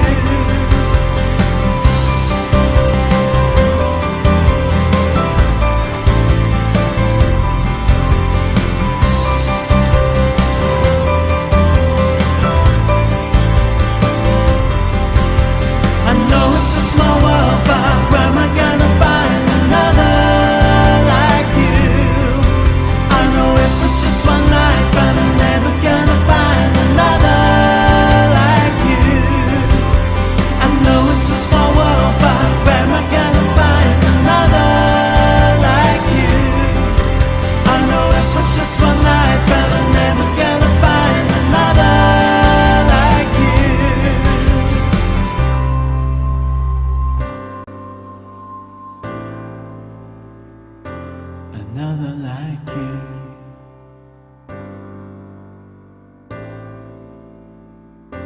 Another like you.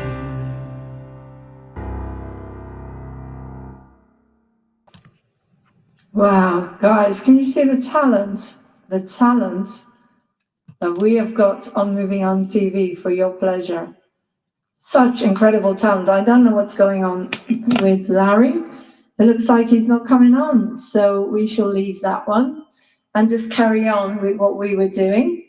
I will do another few songs but I am getting very tired. I said that before, but Carrie's just come on, so see what follows from what we just did.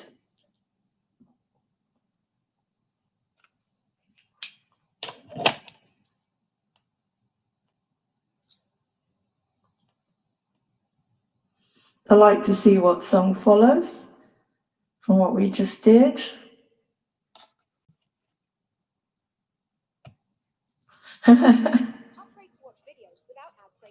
Oh, yes, go away. Go away, ads. Go away, adverts. Go away. I get my new guitar hopefully tomorrow. It's going to be really cool, Carol.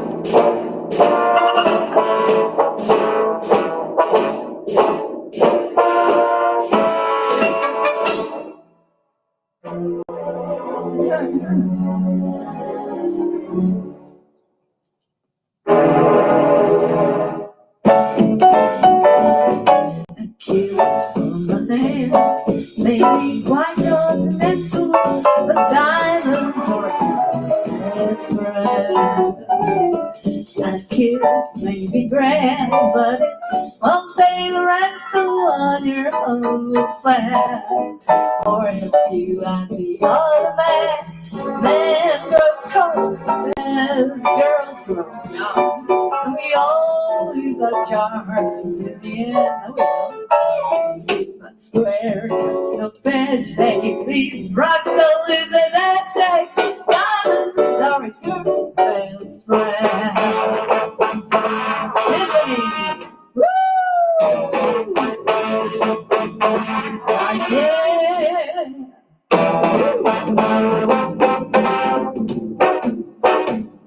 I'm not that crazy about diamonds, but you, Cara. I'd rather have a kiss on the hand than you. Time for the last name lawyer, but diamonds are a girl's best friend. There may become a time when a hard-boiled boy thinks you're awful nice, but get that eyes, God else no die. He's your guy when stars are high, but when they start to sing. Slam these losses, go back to the spouses. Diamonds are a girl's best friend.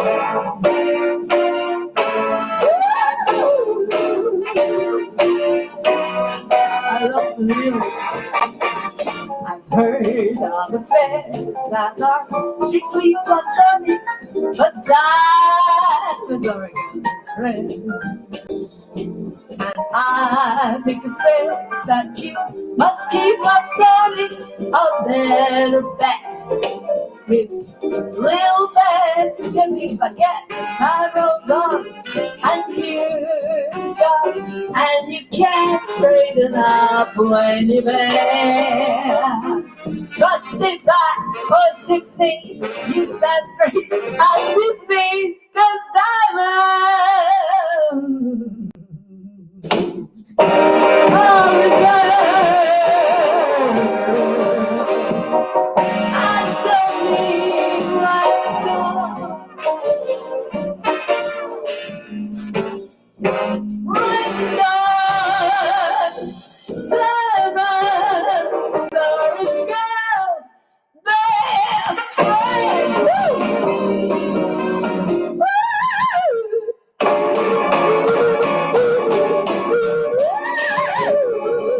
Yeah. Oh my God, that's so much fun. Oh, these jazzy numbers are Twindos, innovation. Okay, this is a song for everybody that may be going through who's going through more than they should be. Now,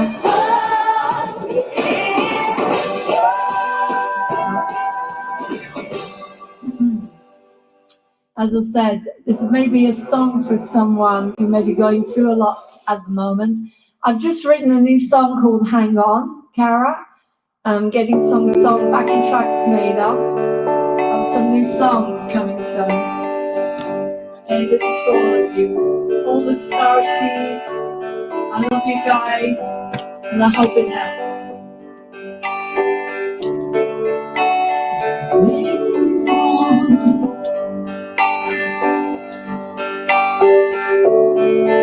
and the night is yours alone. When you're sure you've had enough of this life, well,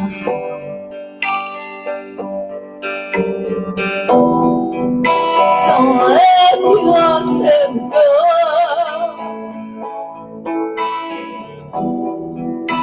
'cause everybody cries,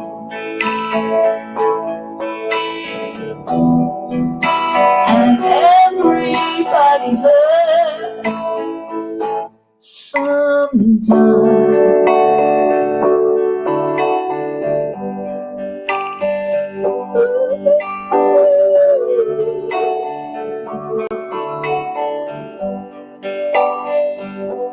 Now it's time to sing along, and the days night alone. Hold on, another song called Hold On.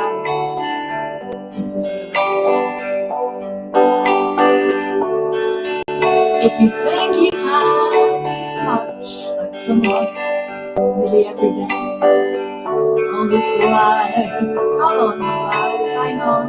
It's only another few weeks, you'll be free. 'Cause everybody hurts. Take comfort in your friend,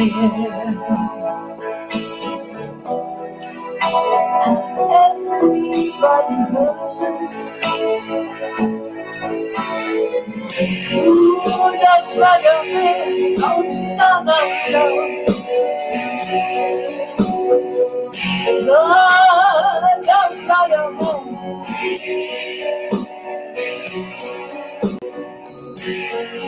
Ooh, now don't give up, never give up, never give up, I love you.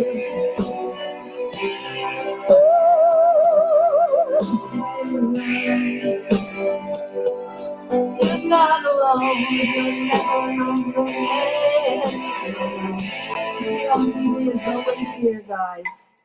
One way or another, always here. We love you. We love you, as you know. The days and nights are long, you can't sleep.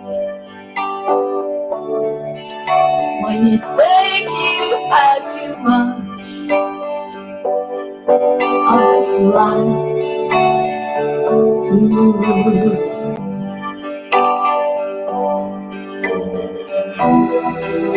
Well, everybody hurts.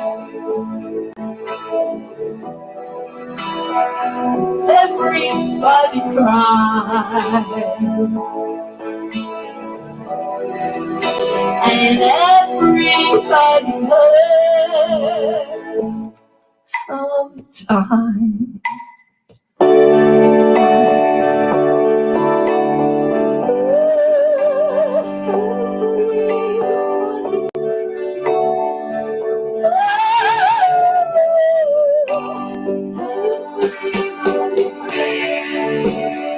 Everybody hurts. Everybody hurts. Everybody, everybody, everybody, everybody, everybody, everybody hurts. Cry, boy, cry, cry, girl, cry, cry, cry, cry. Give yourself to the reason that I love you. Everybody hurts sometimes.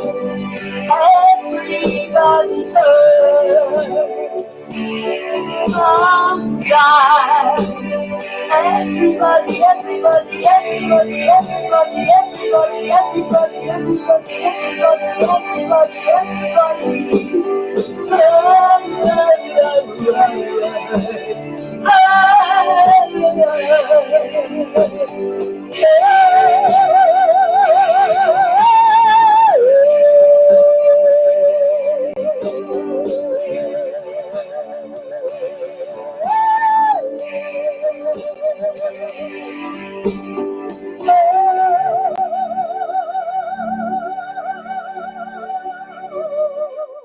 Oh my God, thank you.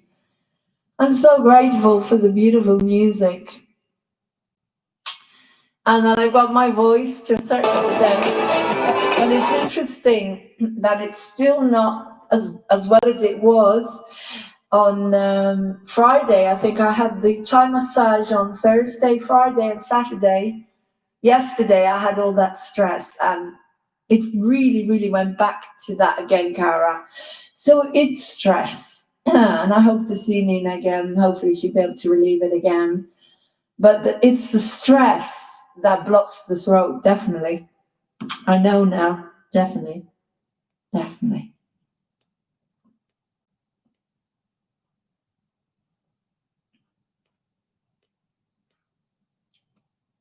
Okay. This is, I think I'll end on this because I'm really, really tired now and it doesn't look like Larry's coming on. So I'm probably going to end on this and yeah. I love you guys so much and so from my mentor.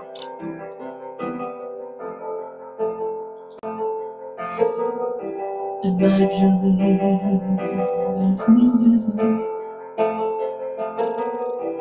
It's easy if you try. No hell below us. Above us only sky. Imagine all the people living for today. Imagine there's no country.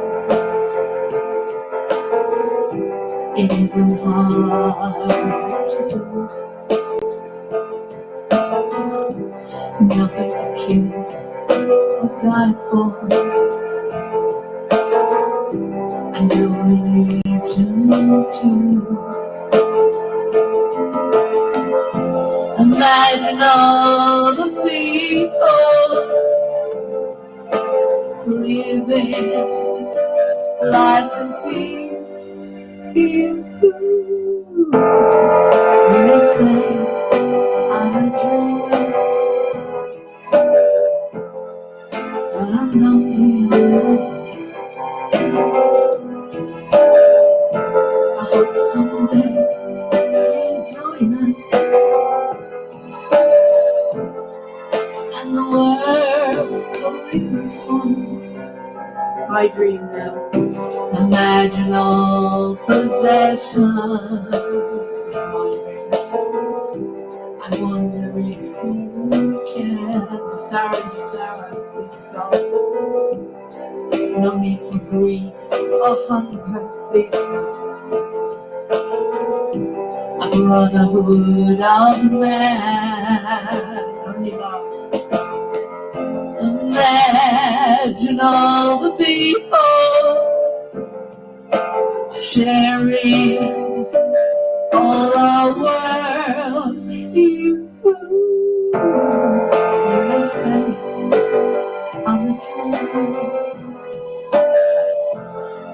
but I'm not the only one.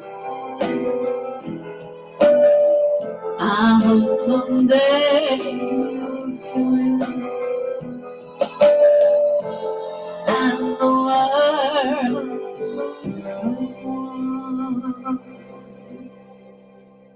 Imagine it, guys. I'm on my way.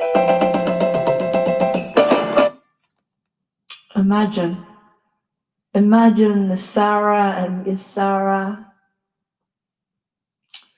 Imagine there's never any pain or suffering anymore. All your dreams come true. My dreams are coming true in this moment. I'm doing what I love. But imagine that every single person had food and water and love and kindness. We're coming up to Christmas. We're coming up to the season where a lot of people are going to be very, very lonely this year. Isolated, lonely, unhappy, cut off. Me included. Just me and the cats.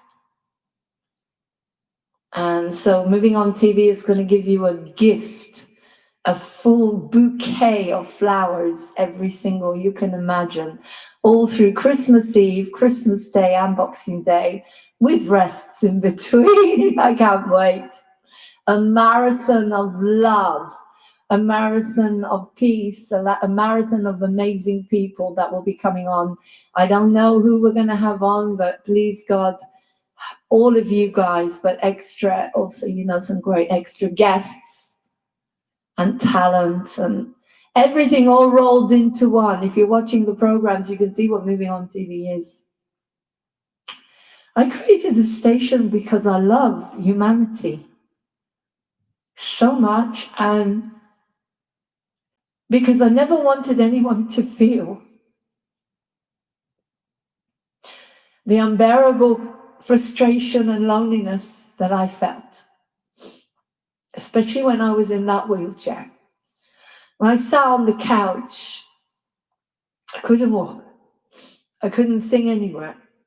I could never sing anywhere anyway, because there were never any theatres I could afford after PF. Everything went downhill.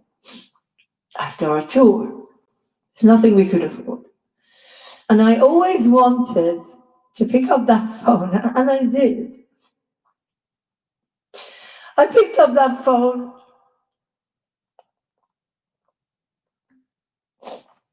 and I rang ITV, BBC, everywhere I could think of.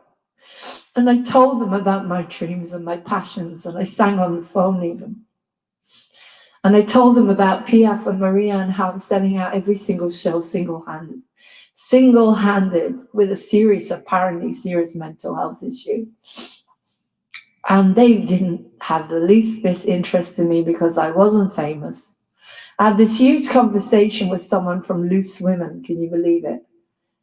And Loose Women.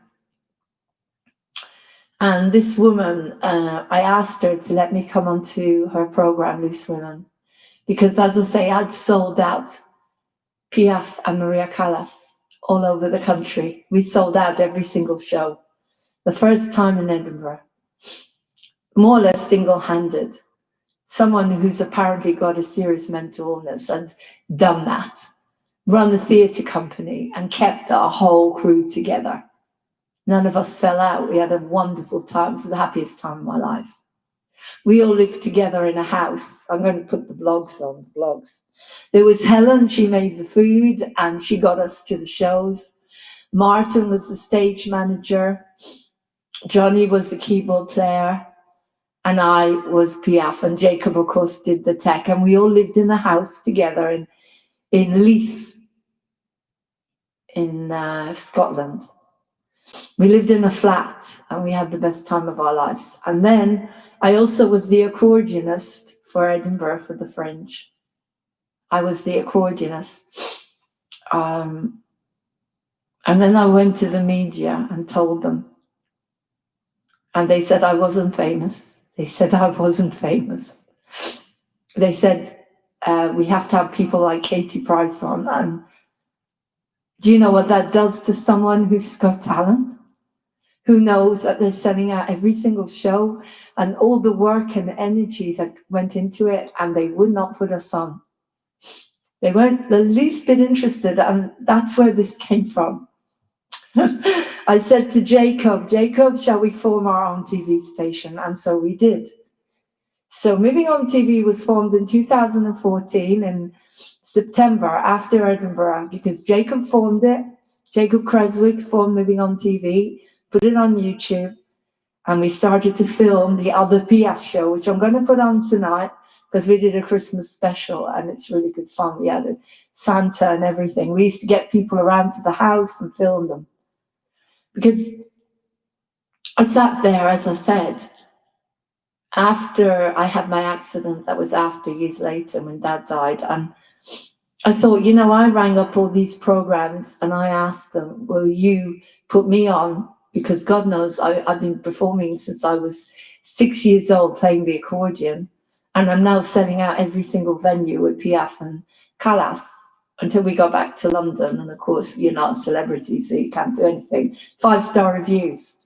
So I sat there, I was in the wheelchair, and I thought, I never want another human being to feel the loneliness and the frustration that I felt. And that was where I vowed that you will always have a place here on Moving On TV in my heart. Even if I'm lying on the beach in the Caribbean and Moving On TV, when it's run by other people, please God, you will have a switchboard. And that switchboard will be there for you. You'll never, ever feel like I did. If you're talented or you have an amazing story that deserves to be told, you will ring up Moving On TV and somebody will say, hi, we want you. We want your talents. We want your creativity. We want your dreams here on Moving On TV. Because you are amazing. Like Casey started World Amazing People, Moving On TV is the little sister of WMAP Radio. We're most amazing people. I vow now to you, and you can hold me to it, that when I am not running Moving On TV, or I am running it, but I'm lying in the sun, relaxing, enjoying myself, while somebody else is running it, that person will look in the host. We will only have special people like Vlad and Emmanuel and Martin and whoever, you know who you are if you're special. Anybody who's already been on Moving On TV is special. Paul McDonald. I can't think of it. These are the people that stand out to me, names. Special humans. You are the people that kept me going from the beginning. And so you will have special, everybody comes on to Moving On TV is special and more special. They're the most specialist people, special starseeds, angels that God put on this planet, that I wouldn't be here if it wasn't for the people that supported me, like you, Cara and Martin and Vlad and Emmanuel and Shannon, Angie, Martina, Sharon, Jane, Mike, Charlie. Who else? God, these people. Michael, the beautiful Michael Paul McVeigh. Without you guys, without your love and your positivity, and God, I hope I haven't forgotten someone, because if I have, you're the guys, Rohan, you're the guys that are holding me through this. President Trump, Q, and I hope I don't get cut off for saying this, but you are amazing. And I trust you 100 million %. And I am so grateful to be, as you called, thank you, sweetheart.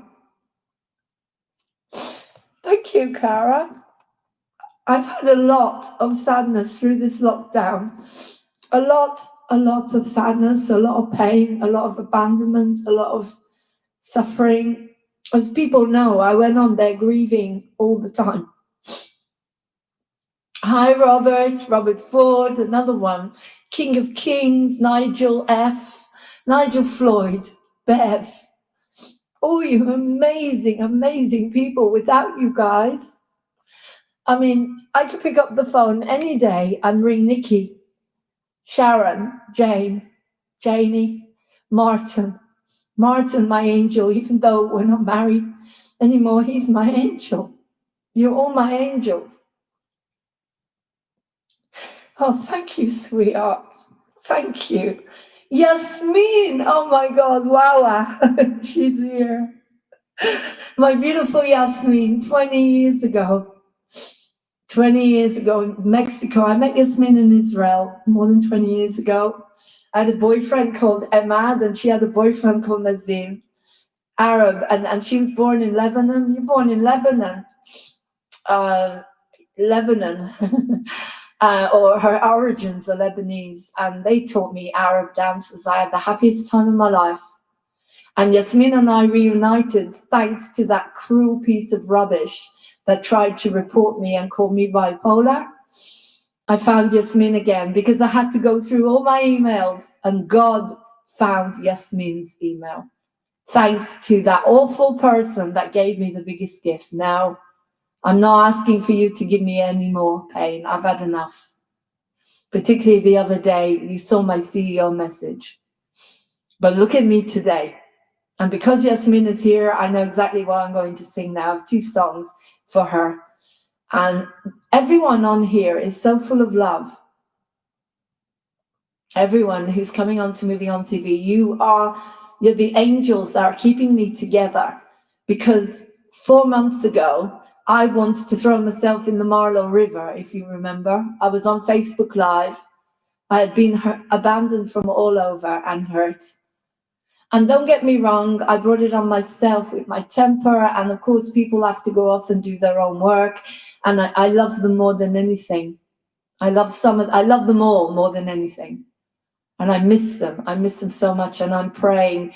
Pray for everyone that we all unite, the starseeds in particular, for Christmas and the New Year. I don't want to be alone this Christmas, completely alone. I won't, because I have all of you, and that's amazing. But I'm talking about physically. But that's my speech. My speech. Okay, so in a couple of months, less than that, we will be free. We will be liberated. And I forget Lee Dawson. Who else? Lee and Charlie and all the people that have been on, David Mahoney. Amazing souls that have come there. Richard Short. Anyone who's been on Moving On TV, guys. Alison DeMarco. All these beautiful souls that gave me interviews and kept me going for 9 months now. Prove to me what God is, what love is. And love is inside. Love is inside. And that light that shines out of me is because I love my work so much. And I love humanity, as we were saying today. Get you out of bed. You get out of bed. Like, if you don't feel like getting up, if you watch Emmanuel's amazing interview, I'll put that on again because I'm editing it. And Emmanuel will say, you get out of bed and you do your work for humanity, because that's what we're here for. The 144,000 of us, we're here to help people feel and heal.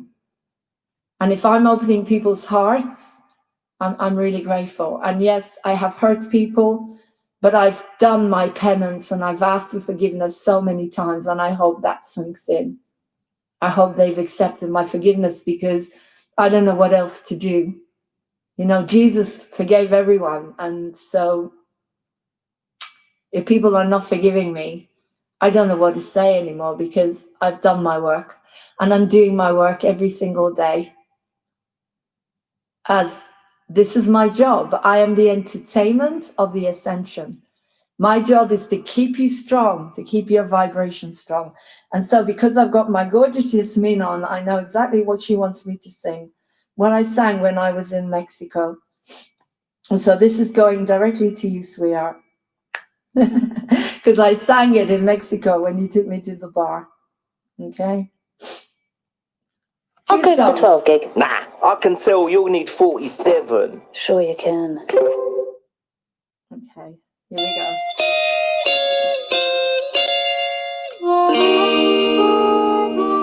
Wow, wow. Woo! So you gotta say goodbye for the summer. Darling, I promise you this. Give you all my love every day in the land. Seal with a kiss. Guess it's gonna be a cold, lonely summer. But I'll fill the emptiness. I'll send you all my dreams every day in the land. See you with a kiss. I'll see you in the sunlight. Hear your voice everywhere. To tenderly hold you, but darling, you won't be there. I don't want to say goodbye for the summer. Rolling along years, let us make a pledge. Meet in September, seal it with a kiss. Wow, wow.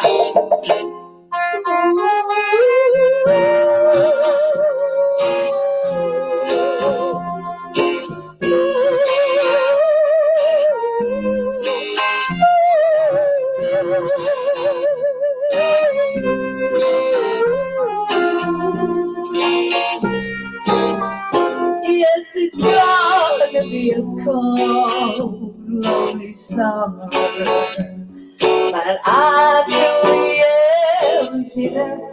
I'll send you all my dreams every day in the weather. Seal with a kiss.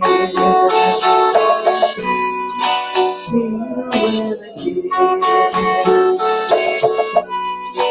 Seal with a kiss. I love you. Wow, wow. All the way to Mexico. Oh, my beautiful Sarah Air has joined. Thank you so much for that donation, gorgeous. You were so kind yesterday. I didn't realize that was you, and thank you for that. I'm very lucky because of what happened. I'll explain to you another time, Yasmin.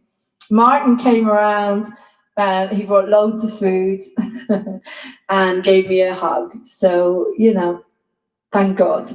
Okay, this is the second one I'm going to do for you, Yasmin, as I always do. I'm getting my new guitar tomorrow. Pray, guys, that it's okay. It hasn't arrived yet. I haven't had a guitar for a long time. I used to borrow it from someone. I don't know if this person is on here, but they know I have asked for forgiveness. They know who they are. Okay. I'm praying for unions towards Christmas. I'd really love that. Okay.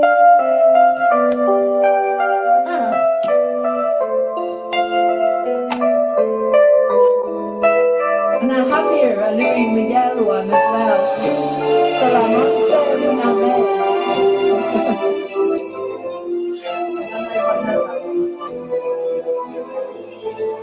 Estás más de mi lado, corazón. En el alma solo tengo soledad. Y si puedo verte, porque Dios mío nos acuerde para hacerme sufrir más. Siempre puesta la razón de resistir y adopta para mí tu legión. En tus besos yo encontraba el calor que en mí brindaba, el amor y la paz mío. E la storia dell'amore come non mai potrò igual. E non so comprendere todo es bien, a mi todo es mal. Quiere Dios lo sa mi vida, apagando la después.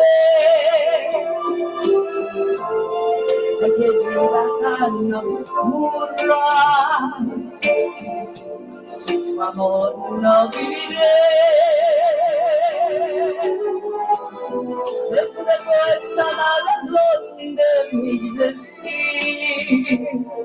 Adorarte para mi curación. Tus besos y encontraba el calor que me brindaba, el amor y la pasión. Yasmin, let's bring you on for Christmas. I love you too, sweetheart, my beautiful sister. Let's bring you on for Christmas, all the way from Mexico. It's going to be an amazing show. You need a laptop, and then we'll bring you on.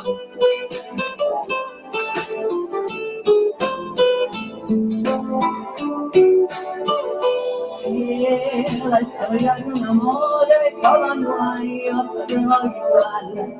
No hizo comprendere todo el bien, todo el mal. Y le dio a mi vida, apagando después. Aquí una tan oscura. I might record this for you. Si tu amor no viviré, siempre puesta la razón de mi existir. Adorarte para mi curación. I'm in the studio Wednesday. Y todo eso que entraba, el calor que me brindaba, el amor y la pasión.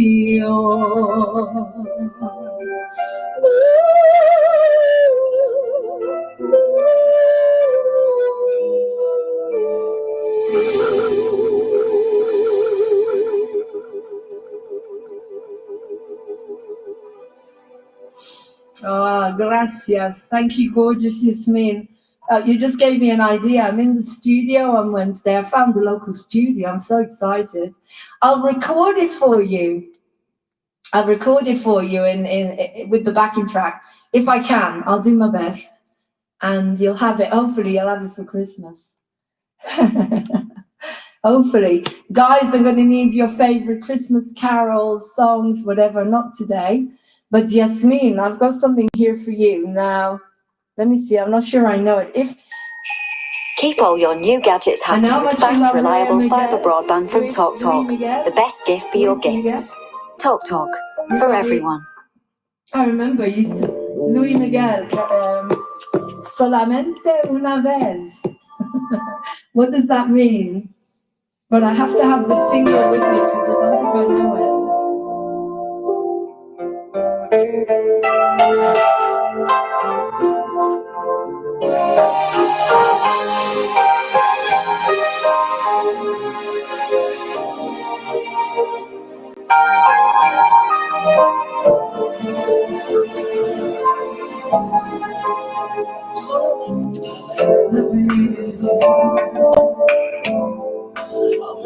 En la vida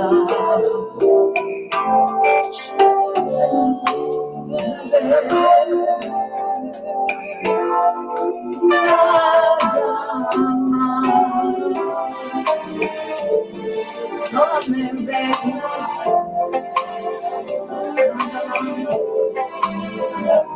y no esperanza.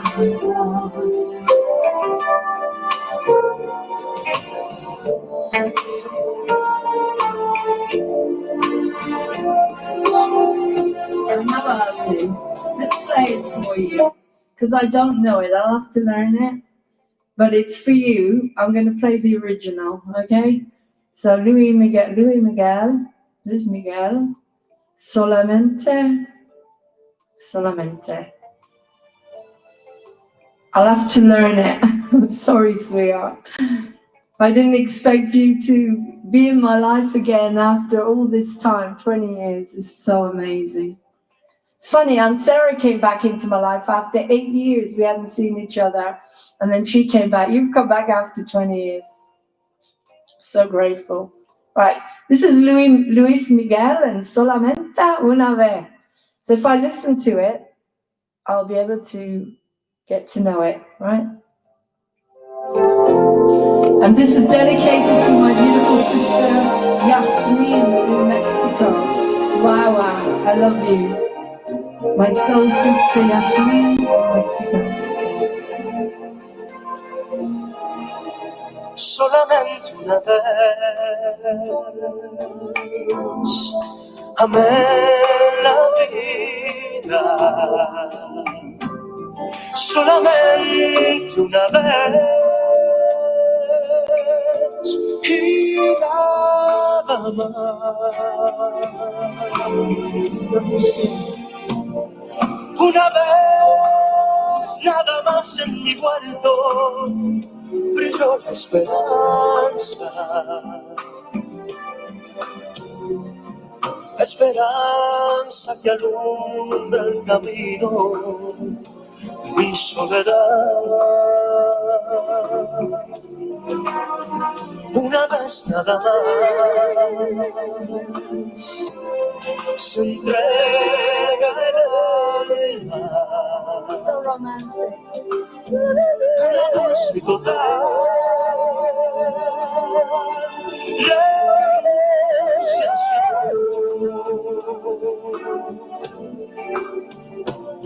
Y cuando ese milagro realiza el prodigio de amarse,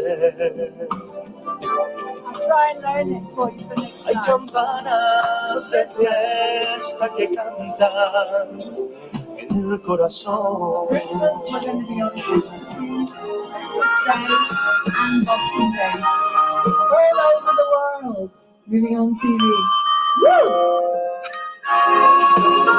So join us, guys. I love you all so much. You make my life complete. I really want some of you here in my house. That would be nice. Y cuando ese milagro realiza el prodigio de amarse, hay campanas de fiesta que cantan You know him, Yasmin. en el corazón. Yeah, yeah.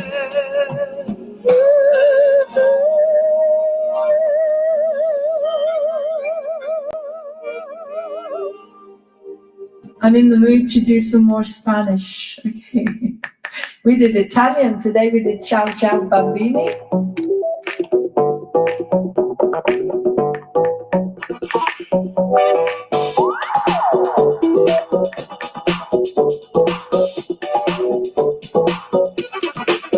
Right.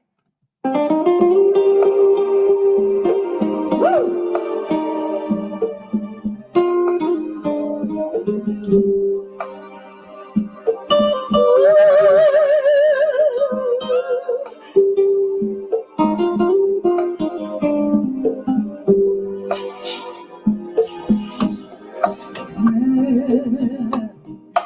Bésame mucho,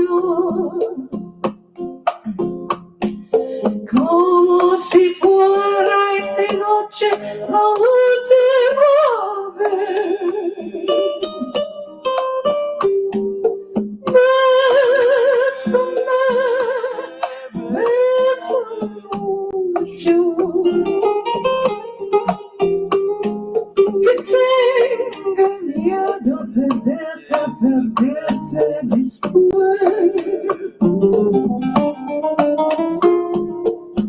Bésame, bésame mucho, como si fuera esta noche la última vez.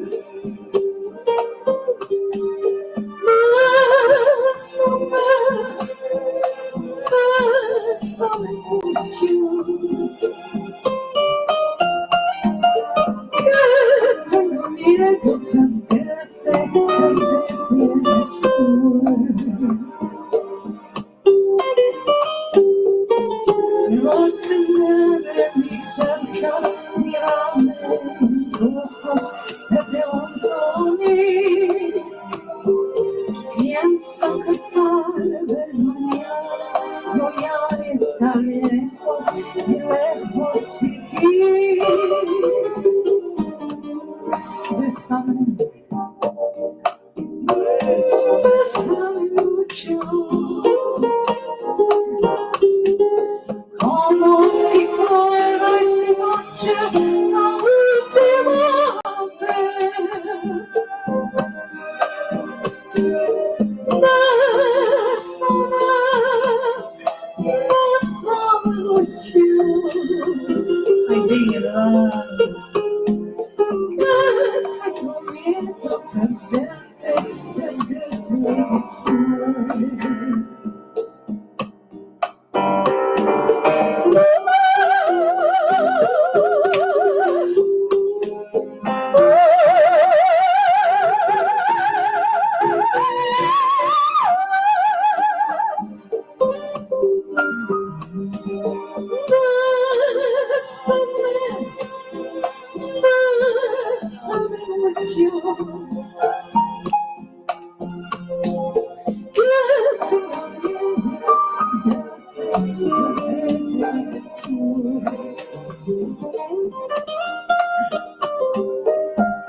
Tengo miedo perderte,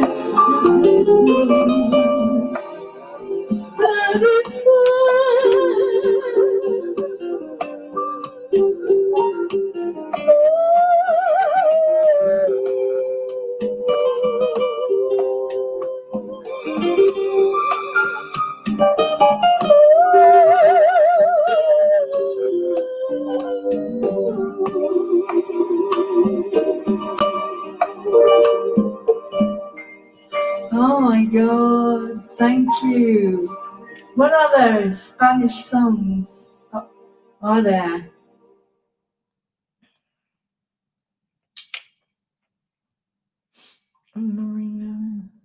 Sway, sway, sway, sway. Sway, I think that's the Spanish. Sway. Karaoke. Yeah, sway. That's the one.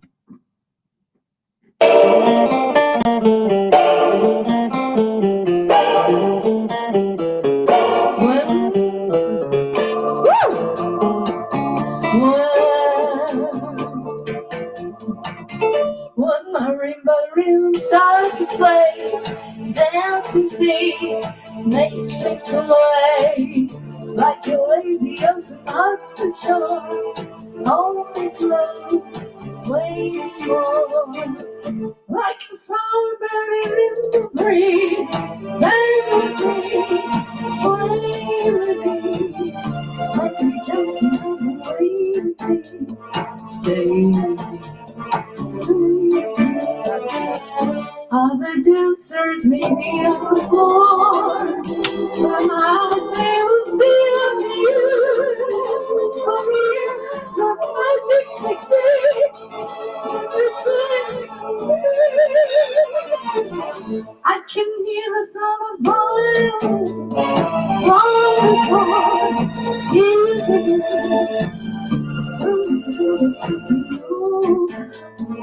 Sway me, sway me.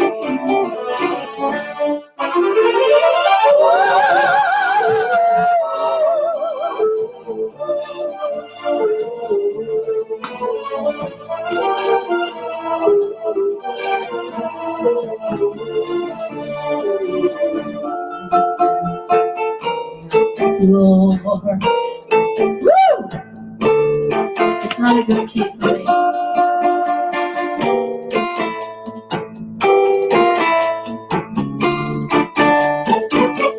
Other dancers may be on the floor, but my eyes they will see you. Only have that magic technique.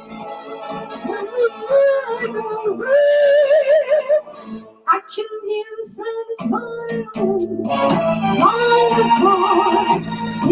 Indivduals make me throw for you know how. Sway me, sway me now. Sway me so. Sway me now. Sway me now.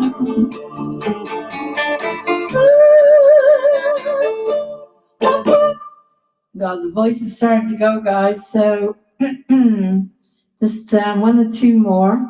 Here we go. Another Spanish one for you, Yasin. In English. Okay.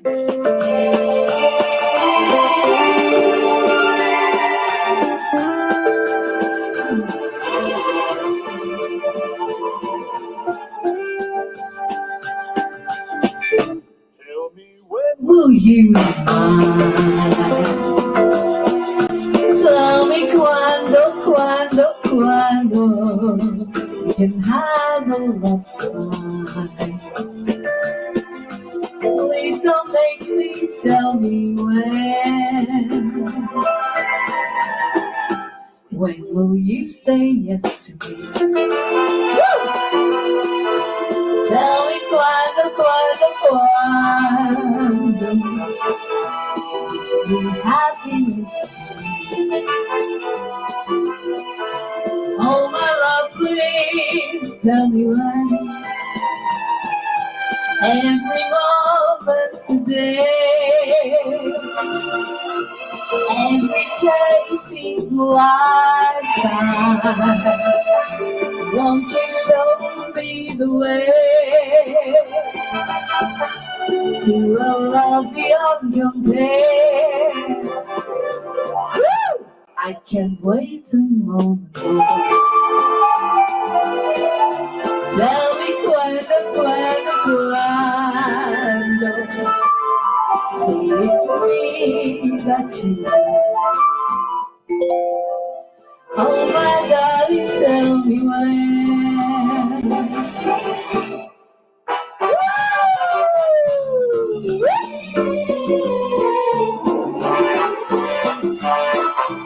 It's the Lauren Show.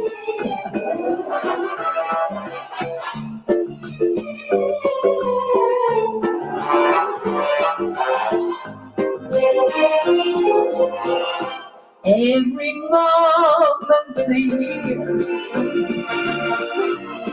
every day seems a lifetime. Won't you show me the way to a love beyond compare? Woo! I can't wait tomorrow. Tell me cuando. It's me that you. Oh my darling, tell me when. Oh my darling, tell me when. Oh my darling, tell me when.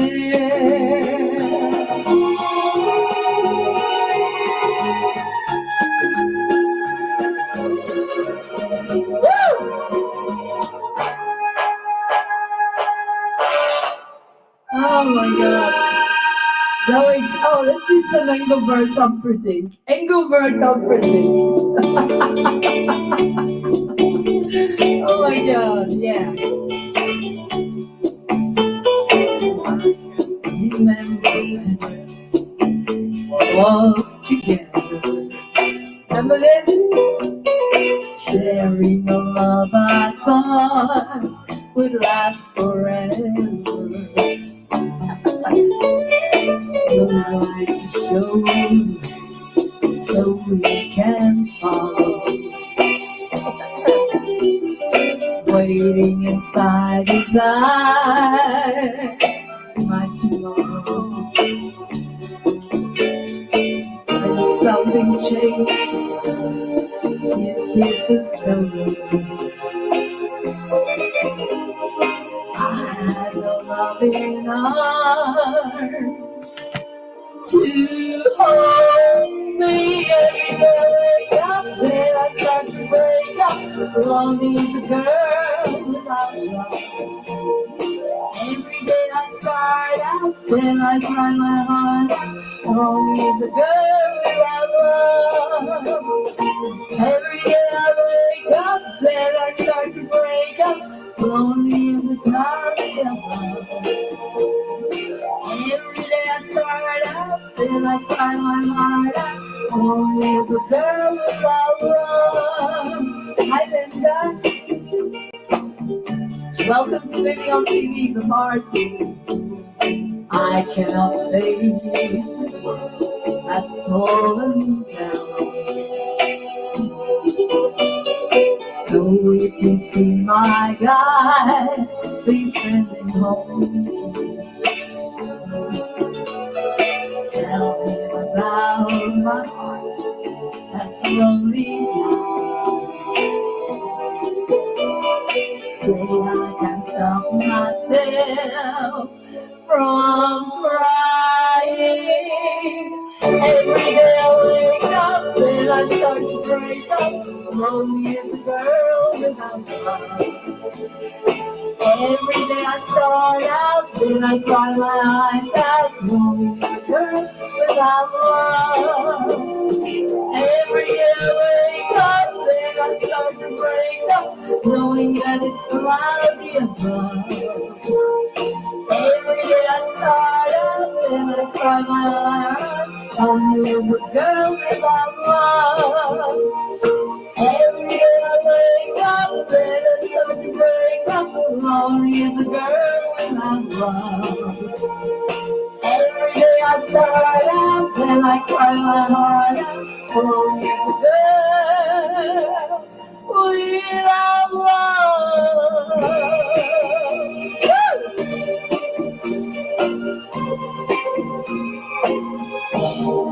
Oh my God, we've forgotten these amazing songs that we haven't done.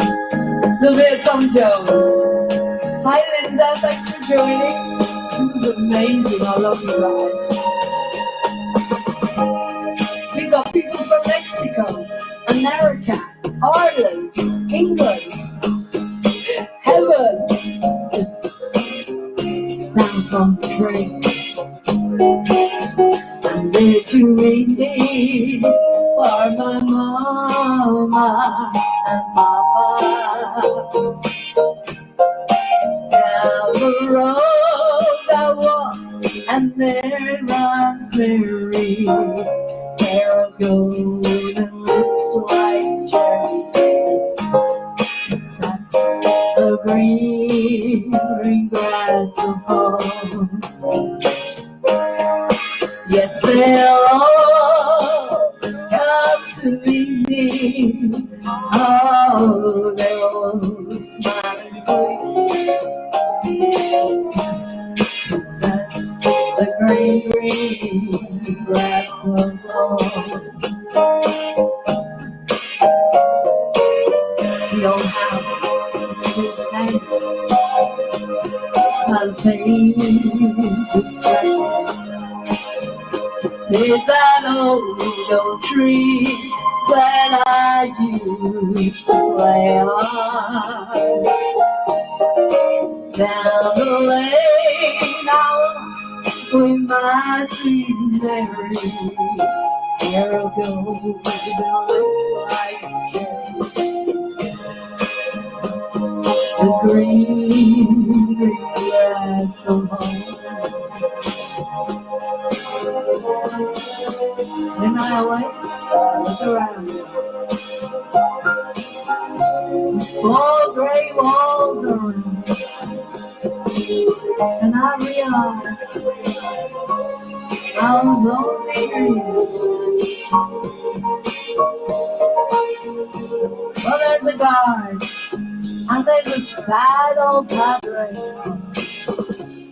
Arm in arm, we'll walk at daybreak. Again, I'll touch the green grass of home. Yes, they'll all come to meet me. in the shade of that old tree that's planted in the green, green grass of old.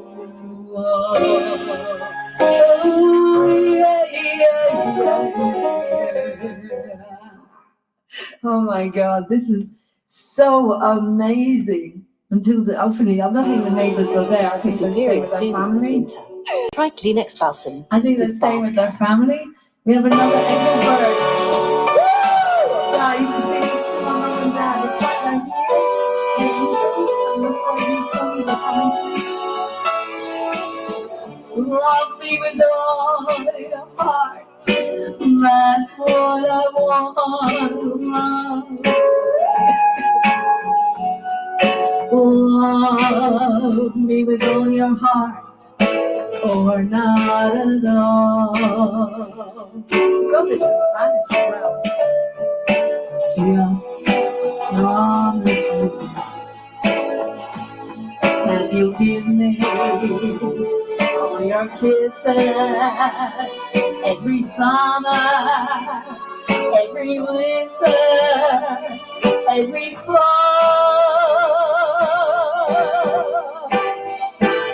When we are far apart, oh, when you need me, love me with all of your heart as I love you. Oh, don't give me your love for a moment, for an hour. Love me always as you love me from the start, with every beat of your heart. Mom and Dad are watching.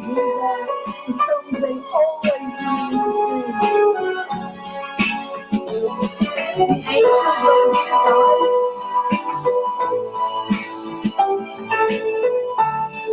You're all here. I'm here. Just promise me that you'll give me all your kisses every summer, every winter, every fall.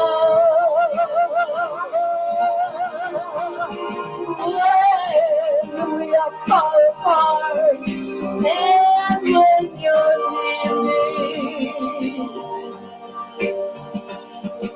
love me with all of your heart as I love you.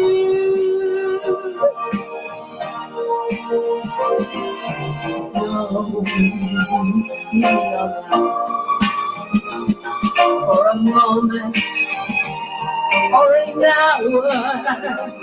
Love me always as you love me from the start, with every beat of your heart, in your heart. Oh my God. I am doing everything I've ever wanted to do. I'm so happy. You can see, oh my God, oh my God. Thank you, my audience. Thank you guys for being here. You don't know what this means to me. After the day before, you don't know what it means to me. So happy you're all here with me. Thank you.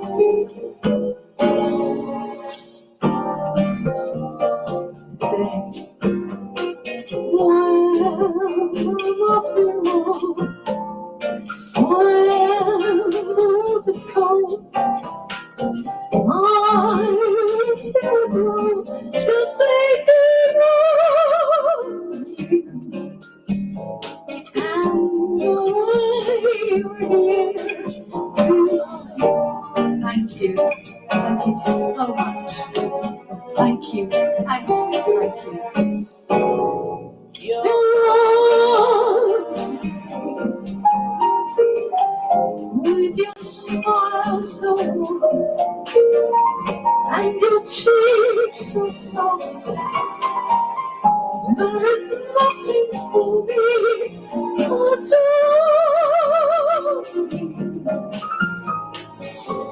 and the way tonight.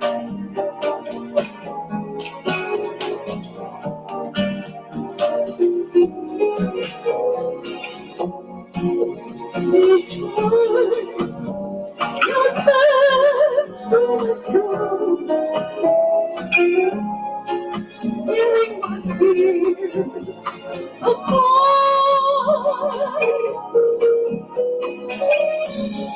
and now and wrinkles in us,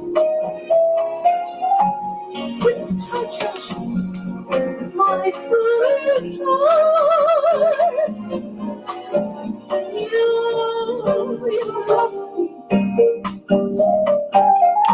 never ever change. Keep a breathless charm.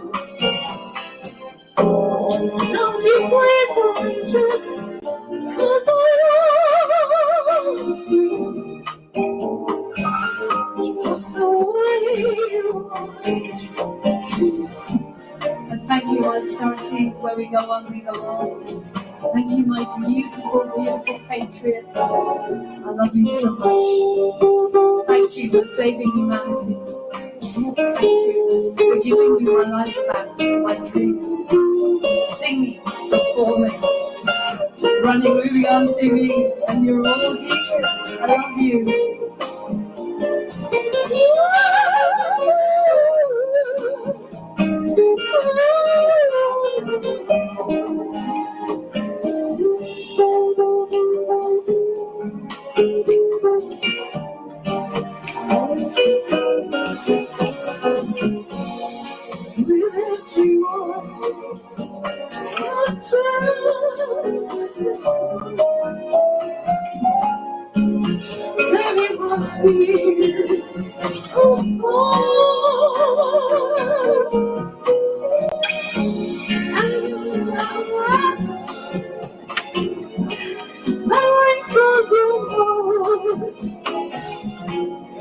It touches my foolish heart.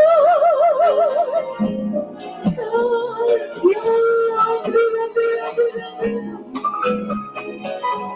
Don't you ever change, never change. Keep a breathless charm. Don't you ever break it, 'cause you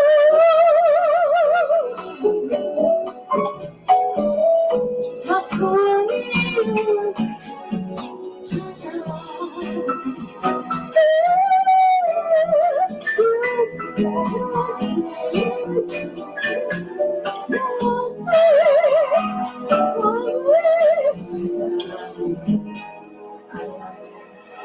I love you guys. Oh my God.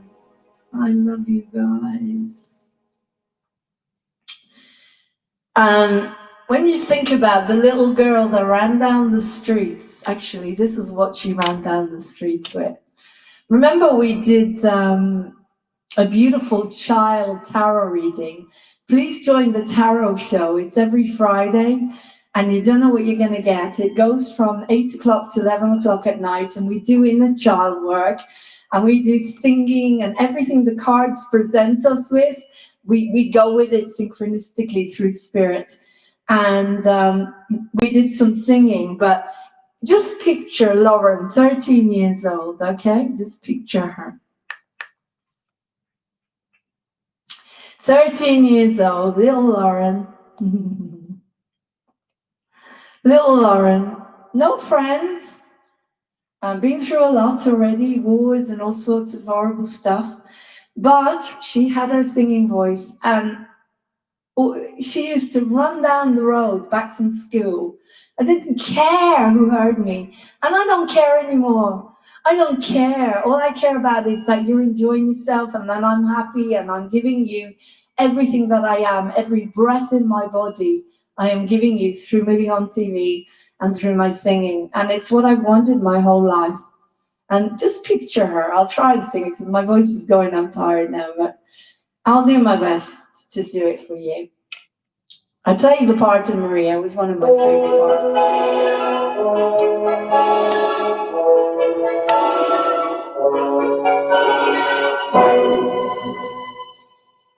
My day in the hills has come to an end.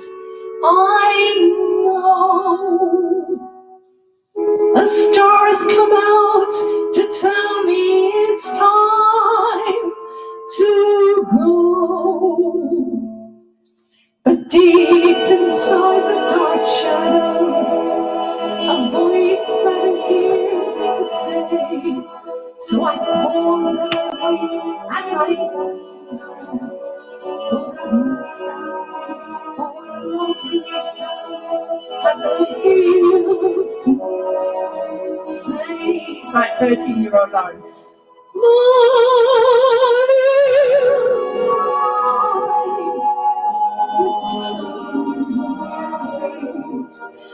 With songs they have sung for 1,000 years. She's here now. The hills fill my heart with the sound of music. My heart was every song it hears. My heart wants to beat like the wings of a bird that flies from the leaves to the trees. My heart wants to sigh like a chime that flies from the church on the breeze. To laugh like a brook when it trips and falls in the sand.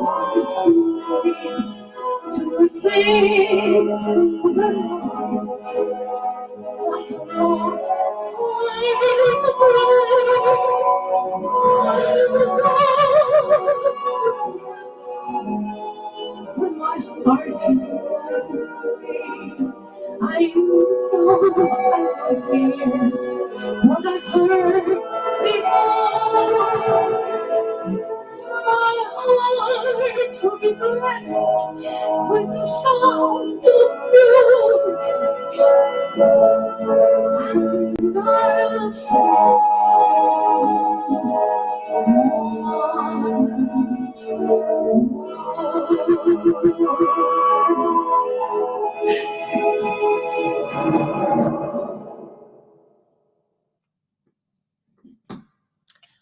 So if you're watching The Awakening, guys, if you're watching The Ascension and The Awakening, you can see little Lauren is getting happy.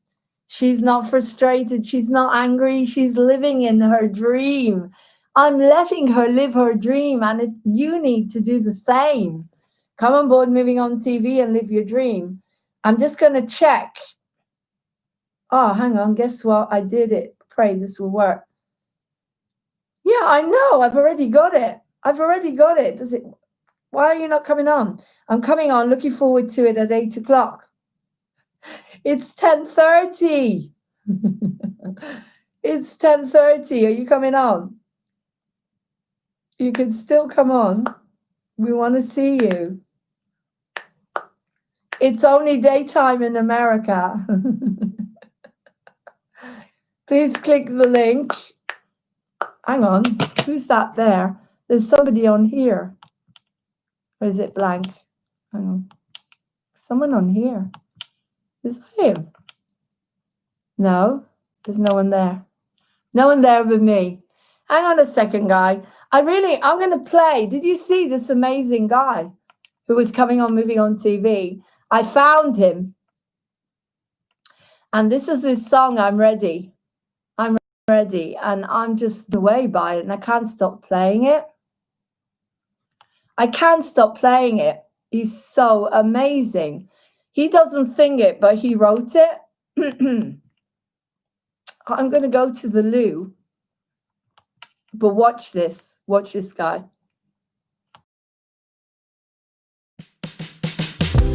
Trying to get to you just as fast as I can.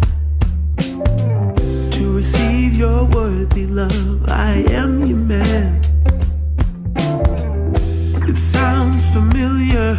Always wanted you around to keep my feet planted firmly on the ground. You keep me smiling with a smile on my face. Yeah, it's gotta be your love and amazing grace. Maybe I can tell you that you're the only one for me to wake up to when the morning comes. If my heart had a voice, it would speak out loud. And I might be ready to earn your love somehow. It's not too late, can't nothing take your place. You had a spell on me from the start, it was fate. Because you are the one who makes my day. And baby, it's only you, this I can surely say.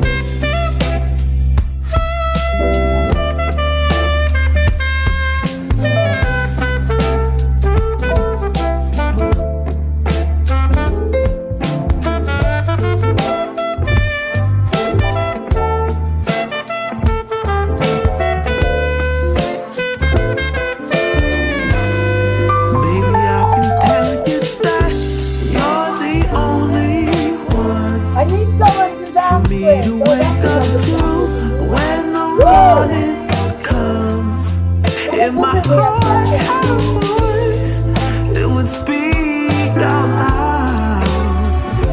I might be ready to earn your love somehow. We didn't know each other well from the start. I want to know how to love you with all my heart, baby.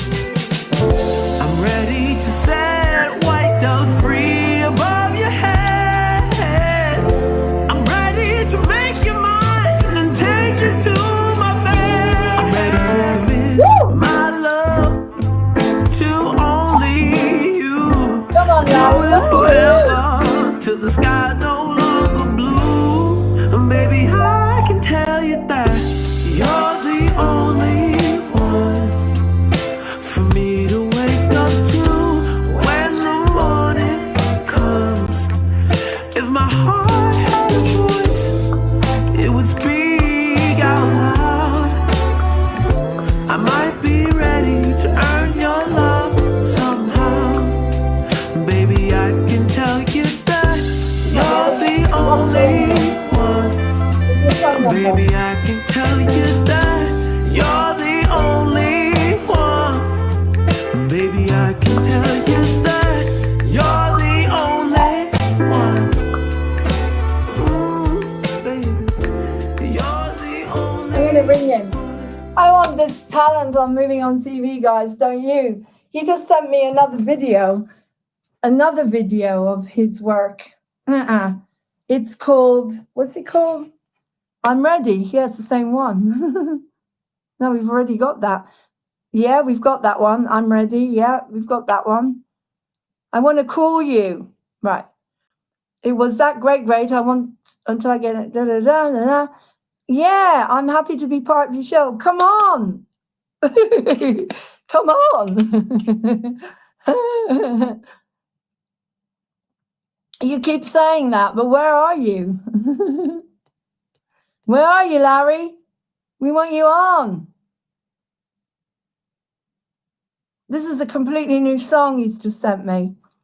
Completely new song. Right, let me try and open it for you guys.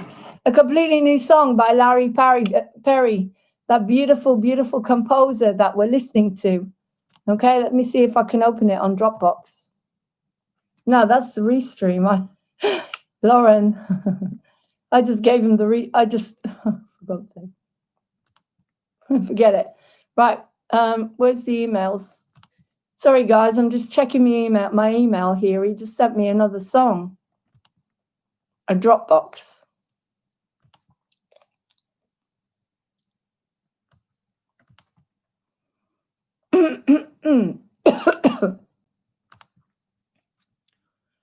Ooh.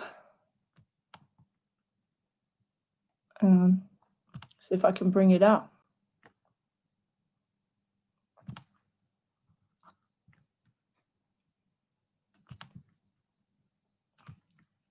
Let's get another one.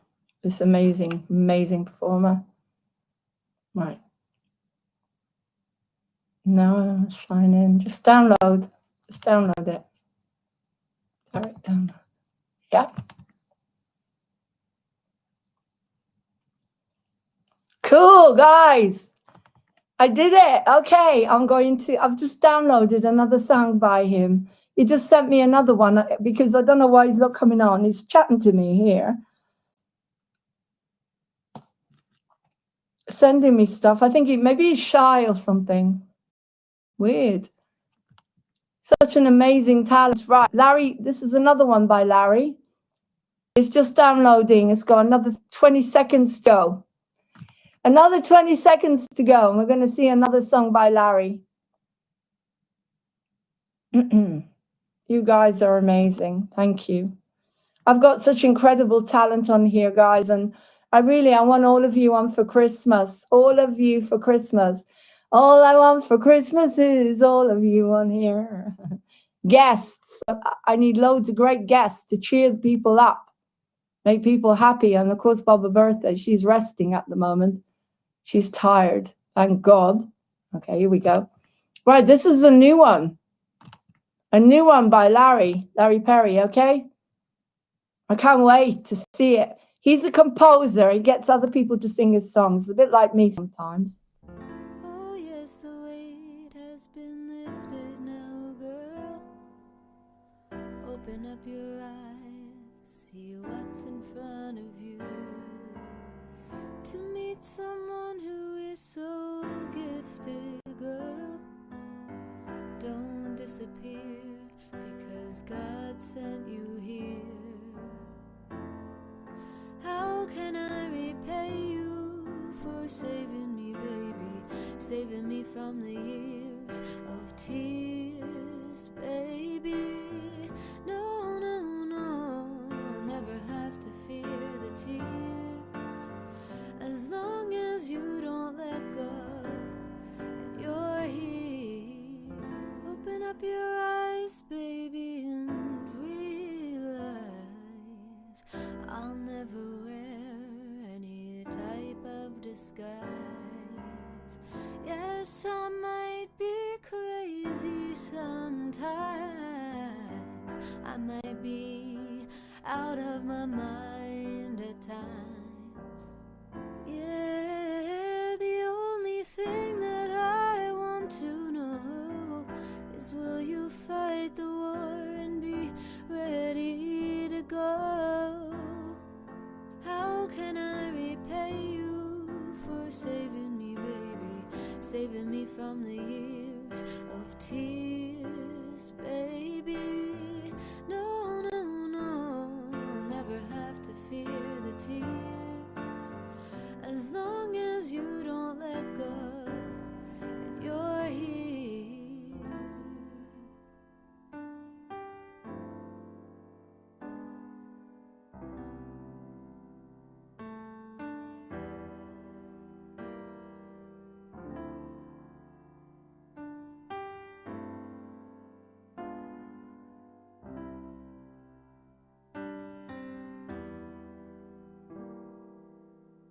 My door is open, baby, don't ever lose sight.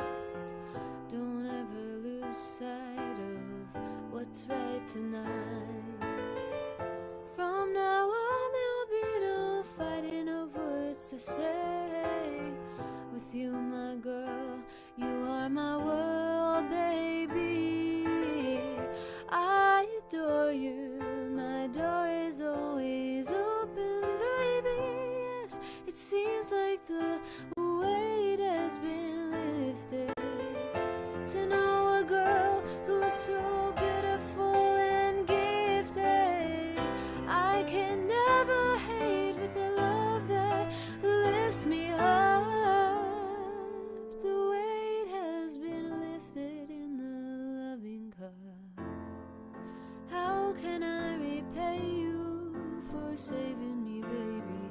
saving me from the years of tears, baby.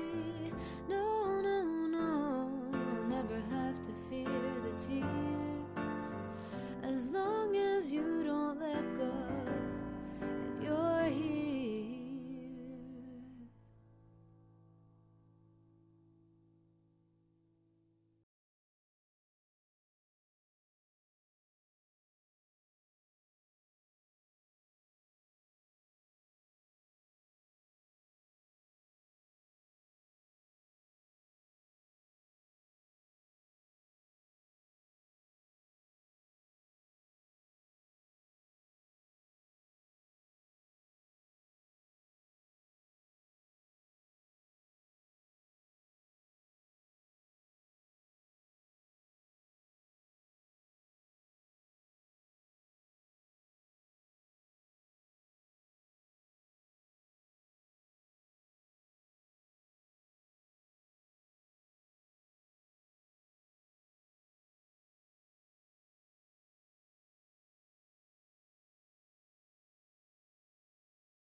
Thank you so much. I love you. Bye. You're so welcome. I was on mute. Oh my God. I was on mute. I turned to the floor. That's so great. Left in the grass, pulling at straws. Thank you. I don't want to move, I stare at the grace. Never felt more alone. Open your eyes, open your eyes. Move on. Why would you think about me? I tried my best to hold on. I'm tired, heavy, but free. A price to pay, a burden that I simply won't share. Try my best to move on.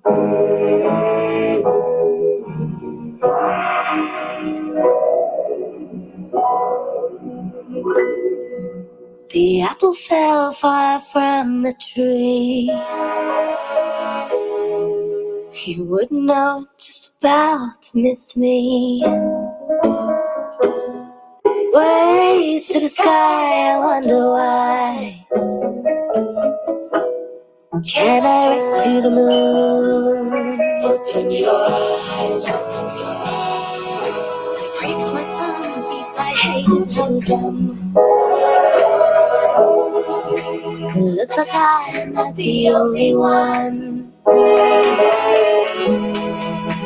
Twiddling my fingers and curling.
to the book show, and today we're at the Hope Centre here in High Wycombe, and we've got Rachel Brooker as well. Hello! Who's come here to talk about her book.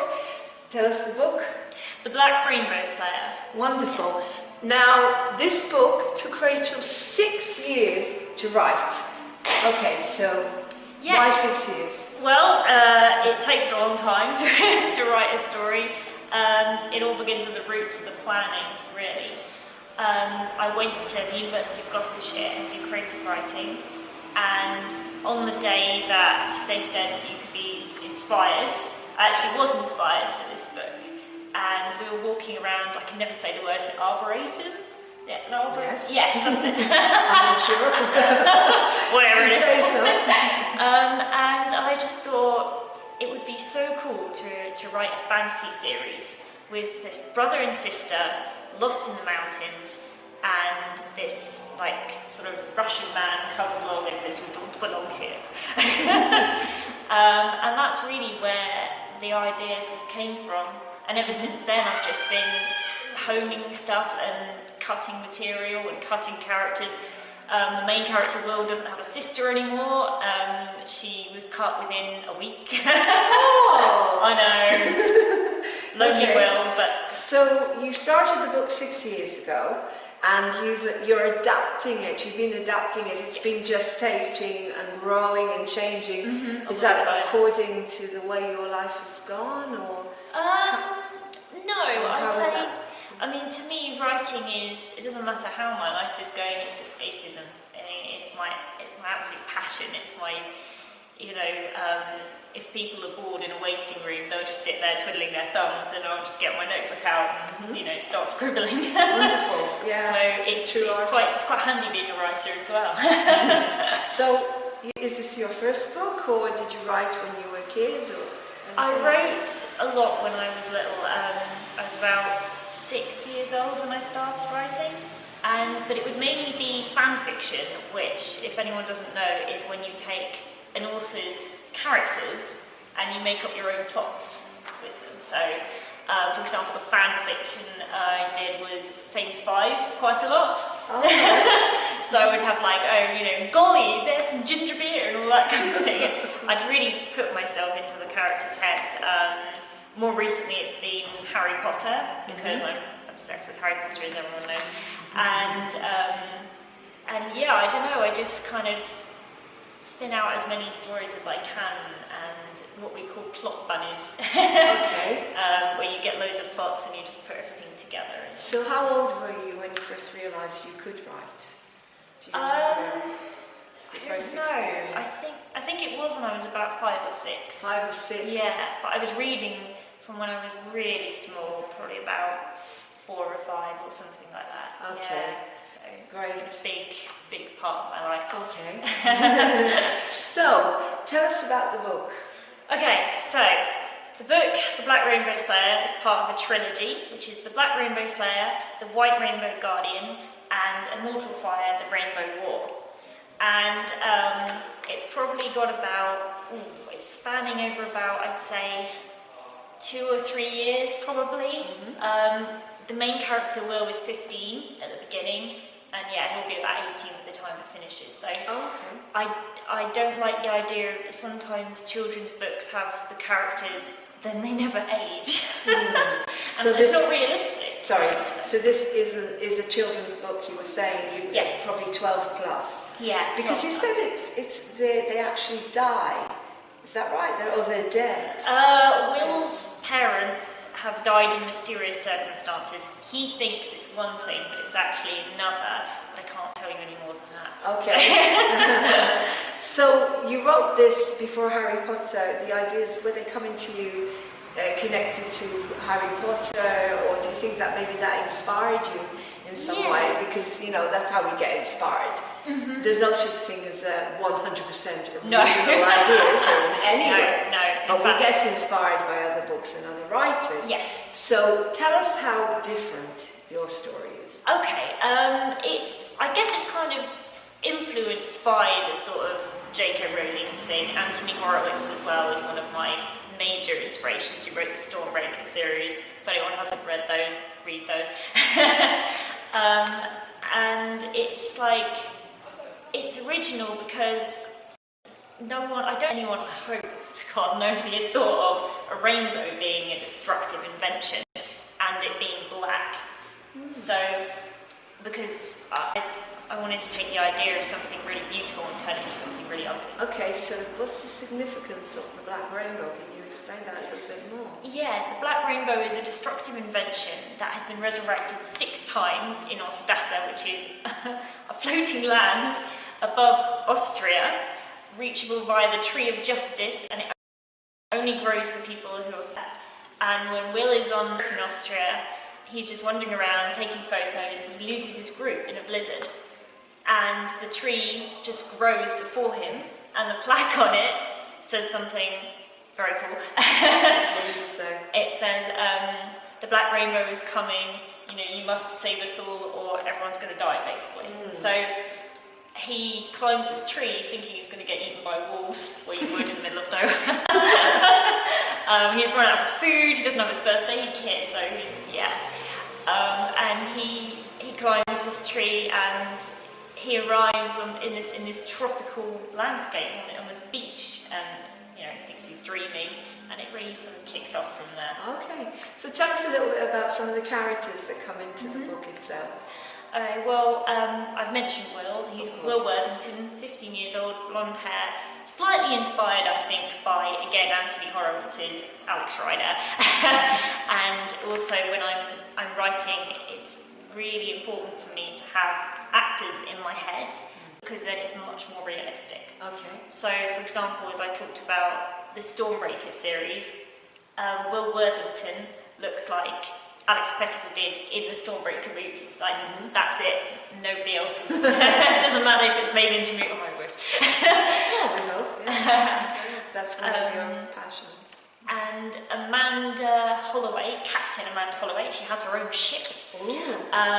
She is sort of loosely based on Amanda Bynes' character from like What a Girl Wants, because she talks like that and she's all like, whoa. She's cool. She's really, dear, she's really like kick-ass, a bit of a tomboy, and she hates it when anybody calls her like a damsel in distress. She says like, I'm going to give you a knuckle sandwich.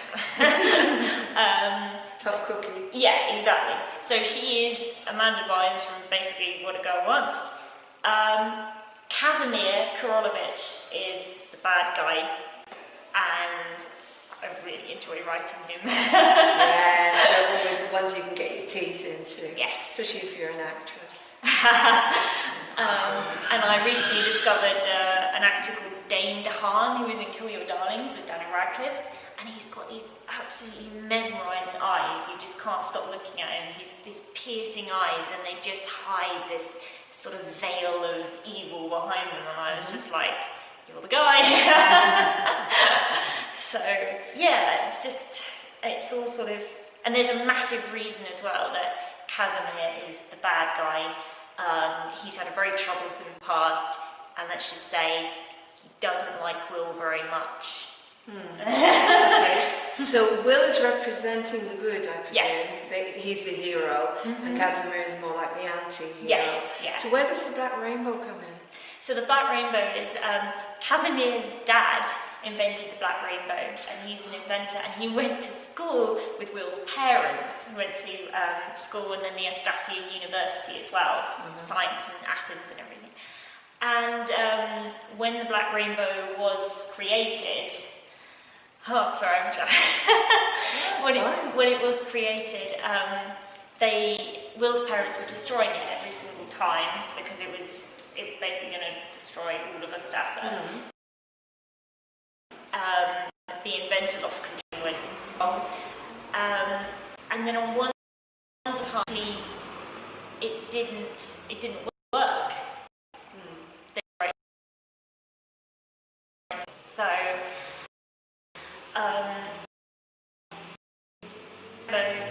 was at large, and I think it was months, and loads of people's lives of it, including Will's parents. But again, it's for a reason that you don't. Of course. Yeah. Now, when you say scientific, have you got any kind of scientific background at all, Or is it because a lot of people are actually getting ideas, even though they haven't got that background, because of the way we're living, the consciousness we're living in, we're attracting a lot of ideas. So how do you write? Do you put yourself do you go into a trance? Do you have a certain way of writing where you pick up these ideas? Or is it just a natural thing, like you could be walking in the woods or something and then boom, there you are? I hate to say it, but it's probably like that, yeah.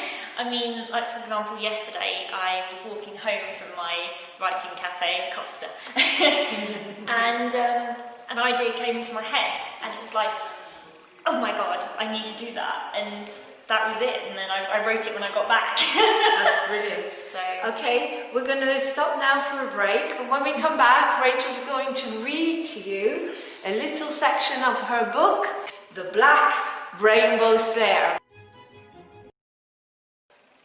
At the front of the hall, blood-coloured suits of armour stood, with long, hooked silver beaks and sapphire eyes that seemed to stare directly at him. For some reason, Will was reminded of the masks people had worn during the Black Plague. Above the suits of armour hung a vast tapestry, where in the centre people ran and screamed from a black archway, a heading titled, Remembering Those Who Have Fallen, the Black Rainbow War. Around the archway, a splodged palette of whites and greens surrounded the chaos, clouds and forests. Will watched the tapestry for a few minutes, reluctantly hypnotised by the colours. All those people had died, and there was nothing anyone could have done, not even his parents. And if his parents hadn't been able to save everyone, then how could he possibly do so now? Amanda nudged him, mouthing, okay? Will nodded. Hello, newcomers, a tall man introduced himself from the podium at the front. Welcome to the Black Rainbow Committee meeting. He was around 30 years old, with brown curly hair, trusting eyes, and a long crimson gown, the powerful image of a bleeding dagger thrust into the heart of a black rainbow, pinned to his chest. Thank you so much, Rachel, for reading that. Pleasure. Now that sounded very explosive. a lot of energy, a lot of noise going on, if you're visualizing it, if you were, watching it as a film or something. So tell us a little bit about what was happening in that scene. Basically, Will and Amanda had to go to the Black Rainbow Committee meeting because Amanda has, obviously she's found the Black Rainbow Slayer, Will, so she takes him to the meeting and says, hey everybody, call it, we've got somebody who can save us. But behind closed doors as well, there's more things going on in that castle that you don't understand about until book 2. Wow, so cliffhanger. Yeah, what I like to do in my novels is use a lot of narrative misdirection, which is something J.K. Rowling uses. With the snake thing with Harry, he says like, he tried to kill me. No, he was trying to save him. So I like to be able to sort of guide people down one path and then jerk them away. Sure. And then guide them back down. Sure. So when we look at the trilogy, the whole thing of the trilogy, are you writing them together, or are you writing one book at a time? I'm writing one book at a time, but I've planned the second book. And then I think I've written about a quarter of it as well, without realising, because I wrote the first one and then realised that actually a lot of that material needed to go in book 2. So I've just sort of transferred everything into a separate Word document. Right, okay. So that way, and when do you think you may complete the book? I've given myself a deadline. Yes. June. Do you have any deadlines? June, wonderful. Yeah. So when are you going to release it? Well, I'm hoping to release it probably the middle of June. Wonderful, yeah. Wonderful. Well, let us know and we'll do what we can Fantastic. To get it out there. So is it going to be available as an ebook? Because, one of the things I think you may be good to think about as an audio, because of the way as well, the fact that you're an actor and you do voiceovers. Yeah, I think didn't an think audio about would be fantastic. I thought that would be kind of arrogant to read your own. No, we can provide you with actors, myself,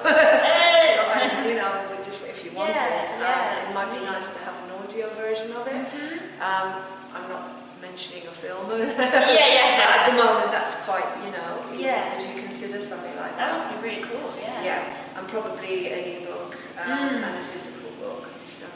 Yeah. So, and then once you've done that, do you plan to write any more trilogies? Or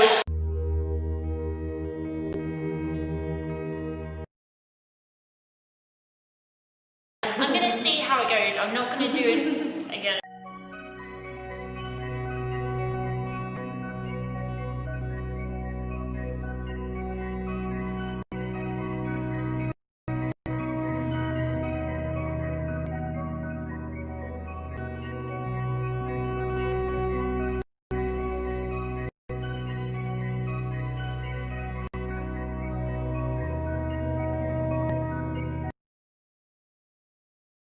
when it comes out, so you know.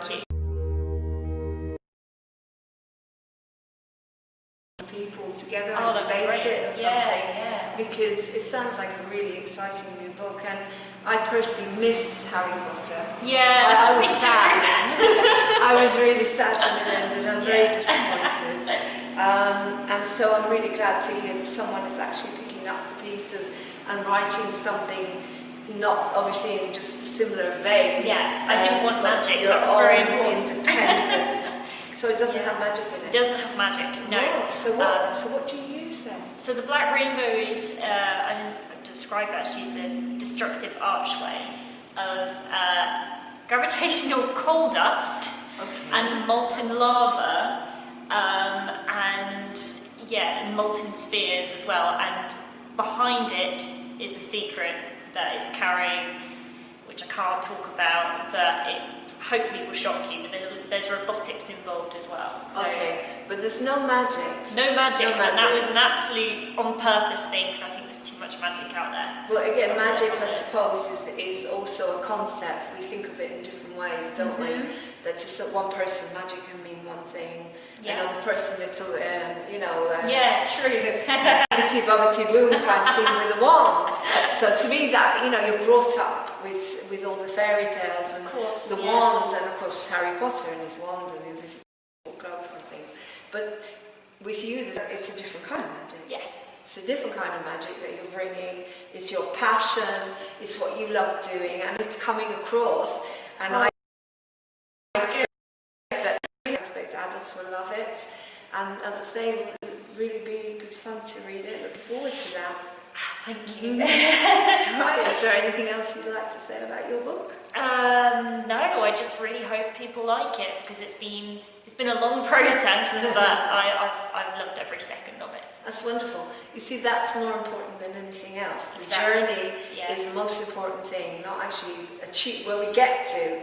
That we can't always control that, we do our best. Yes. But it sounds like this could be another bestseller, and I really hope it is. And I keep saying I'm the first person that interviews you on Moving On TV, so that's my ego, which, kept happy in my side of it. But it's lovely having you on the book show. Lovely to be here. As I say, look forward to reading the book. So that was Rachel Brooker talking to us about her book on the book show. And the book will be coming out in June sometime, so it's not that far away. And we get on again. If you want to find out more about Rachel, is there any way of getting in touch with you if people want to find out about you? Yes. How can they contact you? I have a Facebook page. Right, would you like to tell me? Yeah, I have a Facebook page. It's R.E. Brooker, just like J.K. Rowling. And if you just type that into the search engine, then just follow me or like, and I post little sort of teasers every so often. Wonderful. Say what I'm doing. So you can follow Rachel on Facebook, or you can contact her via Moving On TV, which is, if you email me, Lauren with an E, at movingontv.uk, and you can phone us on 07437 532 798, or come in to the Hope Centre. We're open from the 8th to the 22nd of June, and we're always looking for new people that are writing books, or people that are writing new books. Whichever way you put it, we're looking for people to give them the exposure that they deserve for their talents. So thank you very much, and signing off on the book show. Thank you. Bye! Trilogy, it's going to be the Black Rainbow Slayer, the White Rainbow Guardian, and Immortal Fire, the Rainbow War, and those titles were painstaking to come up with. The first one was September 2007, and I just called it Ostassa because that word jumped into my head, and I don't even know where it came from, but it is pretty amazing because the land I actually write about has got Austrian and Russian sort of influences in terms of the decor and the architecture. So Ostassa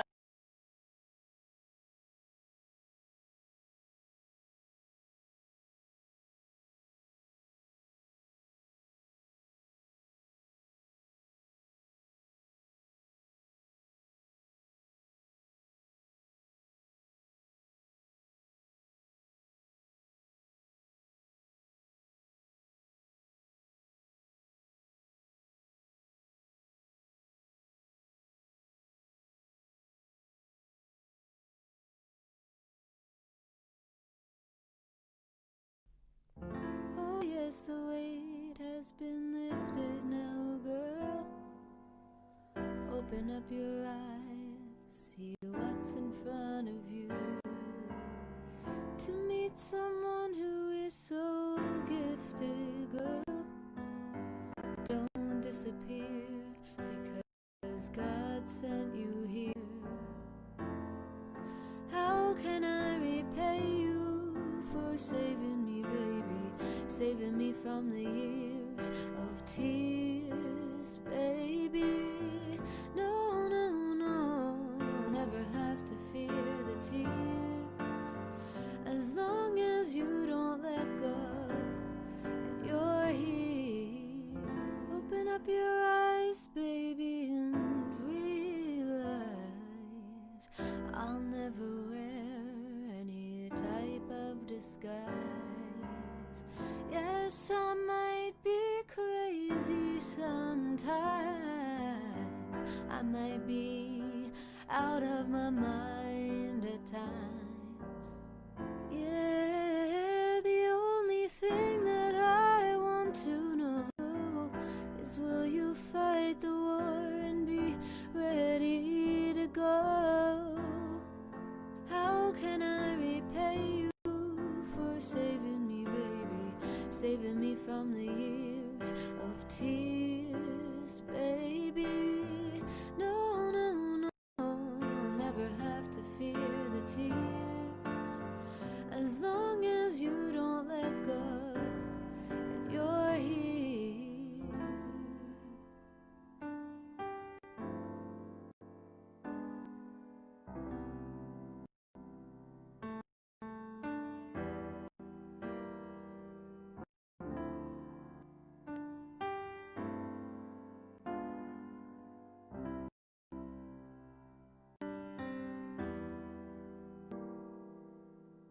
My door is open, baby, don't ever lose sight. Don't ever lose sight of what's right tonight. From now on there'll be no fighting of words to say. With you, my girl, you are my world, baby. I adore you, my door is always open, baby.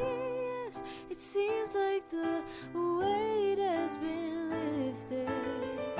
To know a girl who's so beautiful and gifted, I can never hate with the love that lifts me up.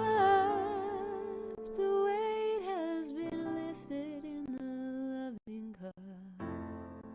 How can I repay you for saving me, baby? Saving me from the years of tears, baby. No, no, I'll never have to fear the tears. As long as you don't let go, you're here.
Once upon a time, in 1915, in Belleville, France, two little baby girls were born. Both were called Edith Gassion-Piaf. One of them grew up to be the iconic performer we all admire and love. The other, whose life seemed to mirror that of the first, without the fame, is here tonight. So please, welcome with her very own show, The Other Piaf! Good evening everyone, welcome to my show! Woo! It's so good to be here. I have the most wonderful guests on. You know, every day, if you're watching the show now, you can see that we're bringing on the most extraordinary people with wonderful stories and having so much fun. Anyway, today I have a beautiful person here in the studio. He's come all the way from Oxford, which is miles and miles away from here. It's miles away, isn't it? It's a long way away, especially when there's an accident on the road. Oh, there's always accidents in the UK. What is the problem? They drive in the dark. They drive in the dark. Well, that is very difficult, very stupid. You know, I don't drive yet. But I know someone's going to try and teach me how to drive. But the problem is I'm 99 years old. Do you think I could drive at 99 years old? I think if you found an instructor older than you, you would feel more confident. Oh, I don't think that's going to be possible. But anyway, let's see how we get on. So, it's very good to have you here today, Chris. Nice to meet you too. Sievright? Yes. Sievright. I got it right? Yes. And you're from the Random Theatre in Oxford? Beginning with almost. Almost. So we're almost random, but not completely. You're almost from the theatre? No, almost random theatre. You're not almost completely random, but almost random. As in not completely mad, but almost mad. Almost completely random theatre. I'll get it right eventually. Anyway, very good to see you, Silver. Silver, can I call you Silver? Not really, no. My name's Chris. You like the name Chris? Yes. Like the Christmas? Yes. Like it's coming soon, you know, the Christmas. I know, but not to be abbreviated to Christ. As one person left me a note once saying, "Dear Christ, it's Chris." It's not the Christ. No, it's not the Christmas. No. Oh, this is getting very confusing. It's like the what do you call it? The gibberish. Blah, blah. But yeah. Anyway, would you like a whiskey? Well, that's very kind you like of you a to whiskey? offer. Obviously, God. some time since you took the It's stopper getting. off. Oh, I tell you, there's things that are happening here. Conspiracies against me. I hope this whiskey tastes better than the one yesterday. It was like. Thank you so much. I don't know what day it was yesterday, but let's hope it's all right. What do you think? I will join you. Oh my God! What is this? It's so strong. It's not. It tastes like a chamomile. Oh, Marcel! It's him. It's him again. I don't know what to do. Hang on. Marcel, you are driving me crazy. What are you doing? You can't put chamomile in my whiskey. I know, sweetheart, I know, chérie, I know I don't sleep very well. I know I'm getting very agitated, but I'm getting agitated because you do the stupid things, Marcel. It's not very nice. It tastes like I don't know what. Look, just stop tampering with my whiskey, you promise? Ah. Oh, Marcel, I love you.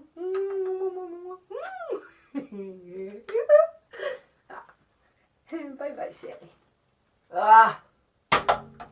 You drive me crazy, Mr. Happens Chris. a lot, does it? You drive me crazy. So what happened to the original? Did he drink Do you know what he did yesterday? Swapped. He put apple juice in. Apple juice instead of whiskey. I don't know. Do you think he's trying to tell me something? I think maybe he drinks it all first.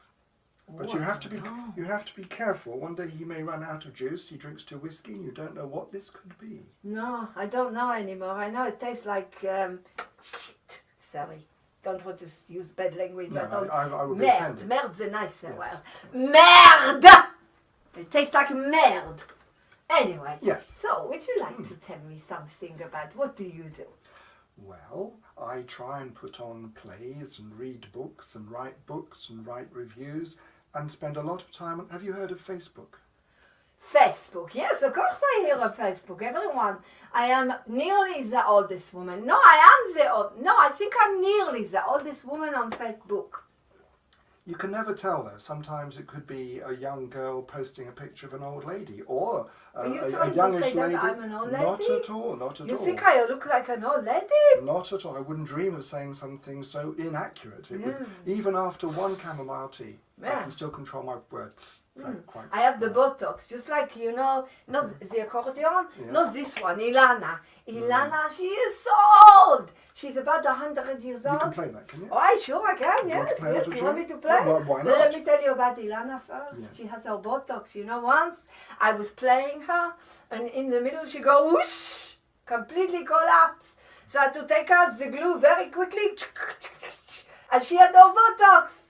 But I don't have any. I don't need any. I'm beautiful, no? But of course. Of course, I'm beautiful like my rose. And if- Like my Vion rose. Mwah, my Vion rose and my Marcel give me. Oh. And if you had Botox, we wouldn't know you were I smiling. love him so much. Sorry, you were talking If you had about... Botox, we wouldn't know if you were smiling or if you were happy. No, that's Or exactly... if you were sad. People, they do this. Yeah. I had the Botox. They look like the squirrel. And then you'd be stuck. And then Then I you'd be be stuck. stuck. You want to hear me play the accordion? Why not? I play Yeah, the yes. accordion. But I tell you what, there's a problem. I'm not allowed to play any of my own songs. I try and improvise something, I make up something as I go along. Because if I don't, they publish Rubbish Society, the PRS, they boom, boom, boom on my door. Ah!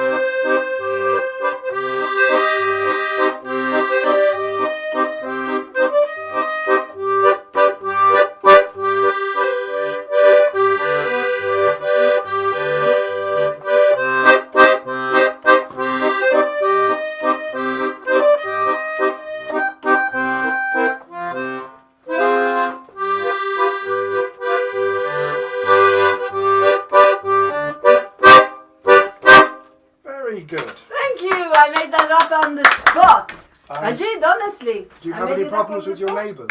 Do you hear them clapping in I appreciation? have a lot of problems with my neighbours. Obviously the ones who cannot hear A lot of properly. problems. Everybody, neighbours, are always the problems. They're you never should be able to- there. but you The should be able problem to is hear they're them. never there. Never They're never there. They don't know, whatever. So they Anyway, they leave their tell me- animals? Do they leave their animals unattended? Animals. Well, you say they're never there. Do you They have to don't look have after the them? They animals. don't have the animals. No, they don't have the animals. Lorraine, the producer, we don't like talking about her, she's annoying. Not only she annoying, but she's stingy. Stingy? She never pay me, ever. We Maybe. had this conversation, you'll see if you look. We had this conversation, all she do is laugh. Laugh, laugh, laugh. How much did she pay you last time? What, She never two, paid me. 2 years ago? Never. Never paid you anything? Never pay me anything. So what are you going to But do about What are you What going am to I do going about to do about it? But I threw out my show. I threw out my show. And- I said that, this is rubbish, and I threw out. But no, she had the two cats. Yes. She had the two cats. One is the Ellie and one is the Peace. The Peace is a very funny cat. He wanders into everybody else's house. Is Peace Ginger? He is ginger and I'm white, and he relays on Facebook all the time. Everybody know him. Everybody know Ellie as well. Everybody know her. She's very holistic. She's like a Buddha. She goes in the garden and she sits there and she meditates, very quiet for a long In a time. slow fashion. In a very slow fashion. I think the Lauren is mad. Wow. I think she's completely mad. Yeah. So that means if she's completely mad, you'll have to talk to Ellie and Pierce to get you the money. Well, yes, I think I might do. But I don't know. Anyway, she's the producer and she's a pain in the ass. But as I say, what can I do? What can I do? I do my best. I'm a performer. We all do our I am the most exciting, most vivacious, amazing singer in the world. Why do I work for her, do you think? You should get her to work for you as your personal Yes, assistant. I think you're right. And then when you promise I to think pay her and she asks you for the payment, don't give her anything.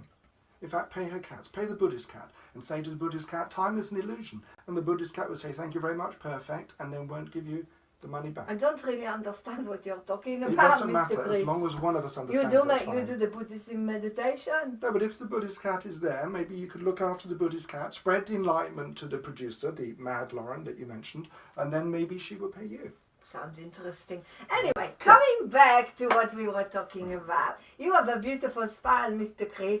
You do acting as well? I do little bits here and there, What do you and then I show the films to schools and I say, if you go into acting, don't end up like this. And we go through all the mistakes I make. Oh, that is very and interesting. They like that. You do this in the school. Yes.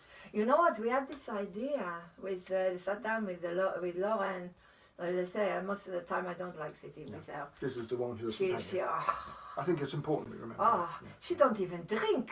She don't drink. How do you know she doesn't drink all that before? No, she don't. She don't drink. She's always on health. Health all the time. She don't. You know what she drink in the show? She make me drink apple juice. Apple juice. Apple juice. Has she got her own teeth? Has she got her own teeth? Very bad I don't for think teeth. so. Well, don't think so. Right, I think half of them are gone. Yeah. Quite honestly.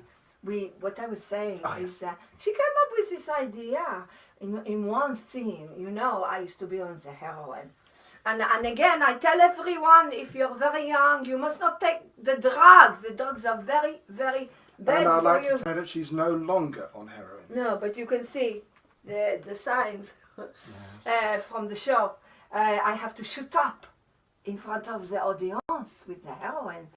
And we thought it might be maybe a good idea to take this to the schools, to the older children, to teach them what happens if you go on drugs. Because I deteriorate more and more and more in the wonderful show that Roger Peace wrote for me, that I play for Lauren, which is Love Conquers All. It's has the show finished or is it still on? Oh, the show is still starting again. We start again on the 19th of January in Pentameters in Hampstead for 2 weeks. Sorry, I didn't catch that. Starting in when? Pentameter in Hampstead. In London, they commissioned the show for 2 weeks. And the nearest Box underground? office, please. The nearest underground? It's Hampstead, High Street. Oh, thank you, interview me now. Well, I just like to help. I'm here to help. It's the 100-year celebration of me. I'll be 100. I was born in 1915, Chris. I will be 100, and we want to do this amazing show for 2 weeks in Hampstead. We're not sure after where we go. But that's why I think Lauren is interested in talking to you about the possibilities of how we can make me more famous and get more everywhere. And get more people to go to the show. And get more people to go to the shows. Why do you think? I think that what is happening with the theatre is, if you look at what's happening in the West End, for example, they're having everything people already know. So they're having the books and the films, and they're bringing everything back that people already know. They repeat over and over. So if you do a new show, like, for example, Love Conquers All, which is a wonderful show, the feedback is incredible. But people, they don't know it. So they don't come to that as much as they would go to something famous. And then I have a friend, he writes this beautiful show called The Croc. It's a wonderful show. He put it on the Pentameters. Wonderful show, based on the Browning thingy, Terence Rattigan. And he can't get enough the audience because nobody knows the show. It's new.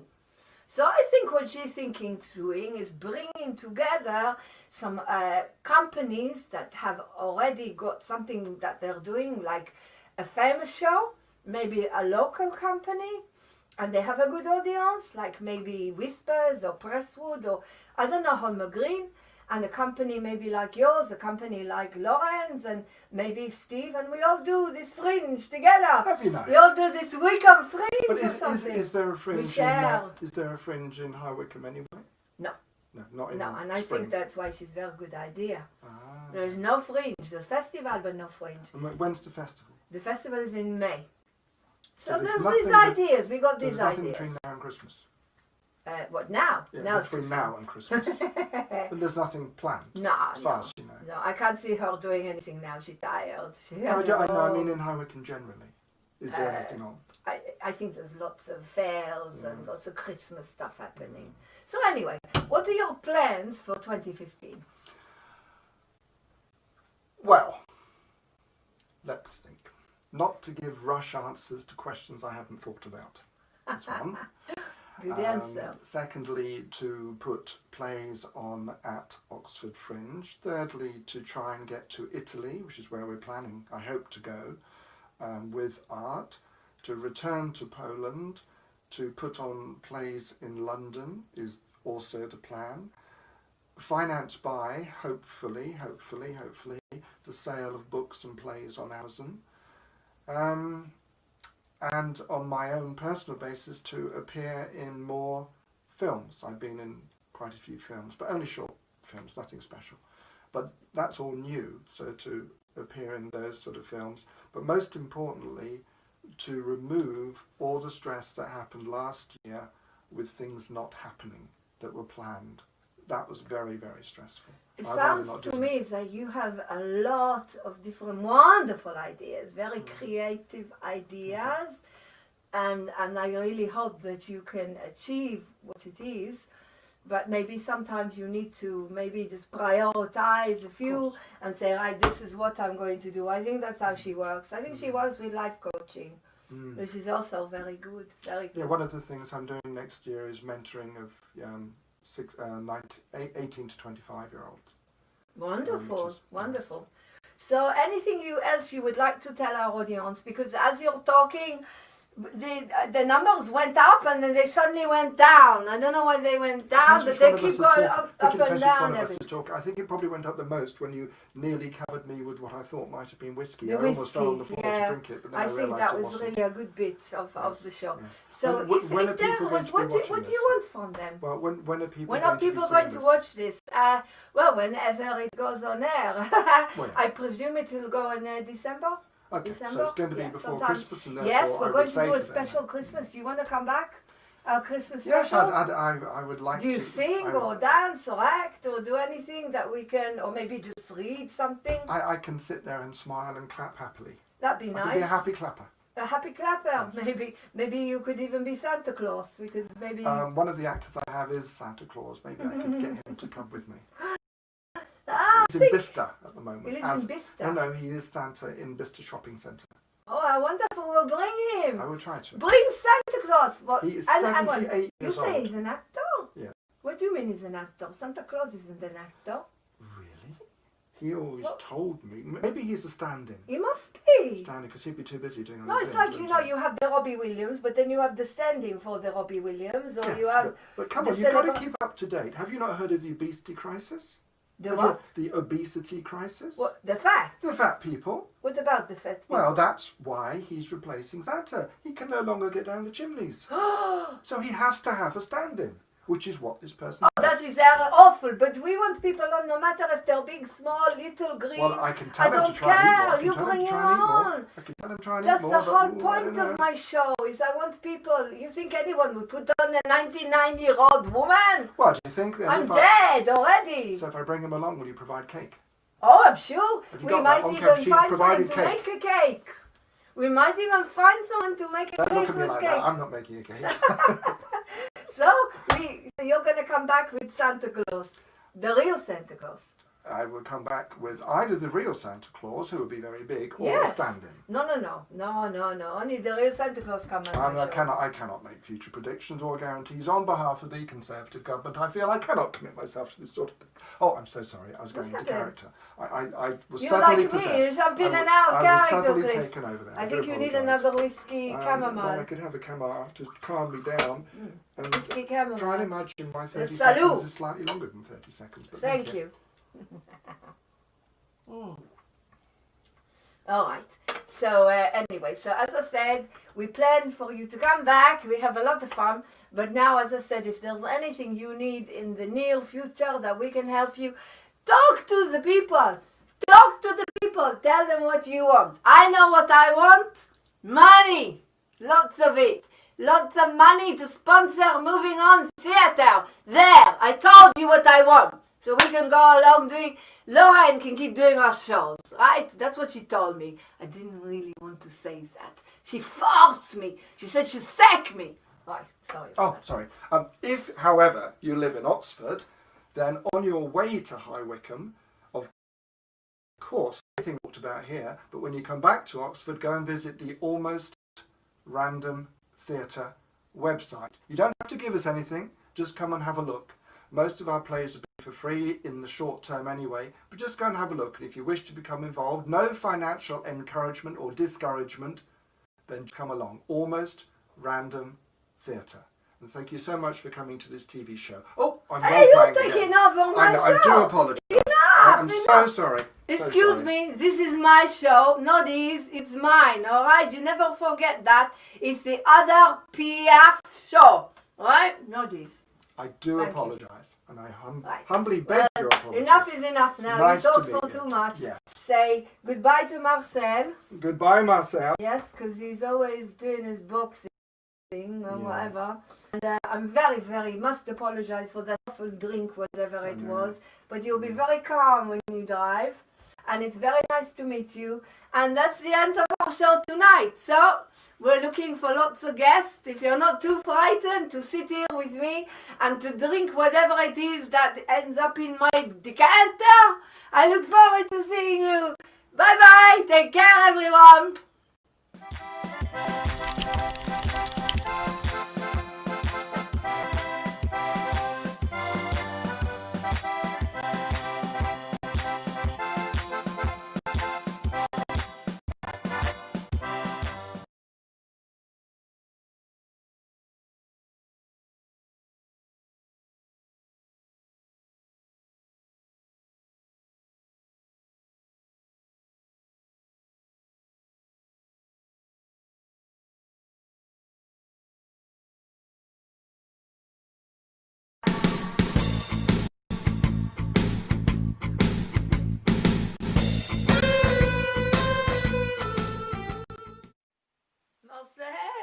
Marcel. Oh. Oh. Who is that? Marcel! Marcel, open the door! Ah, where is he? I can't. Who is it? Who is it? Where are you? Grab it and run. From grab it and run, grab it and run, grab it and run. Oh, yes, sir. We made an appointment. Come in, Mr. Rabbit. You are Mr. Jones. No, I'm Eddie Piaf first. Sorry, it is PF wants... you're the lady who wants the timeshare.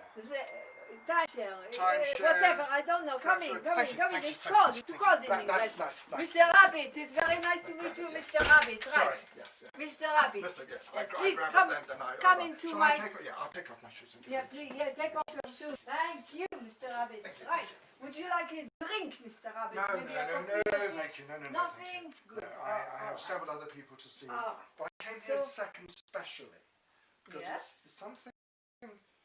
You won some competition somewhere in Spain beginning with A. No, I'm sorry.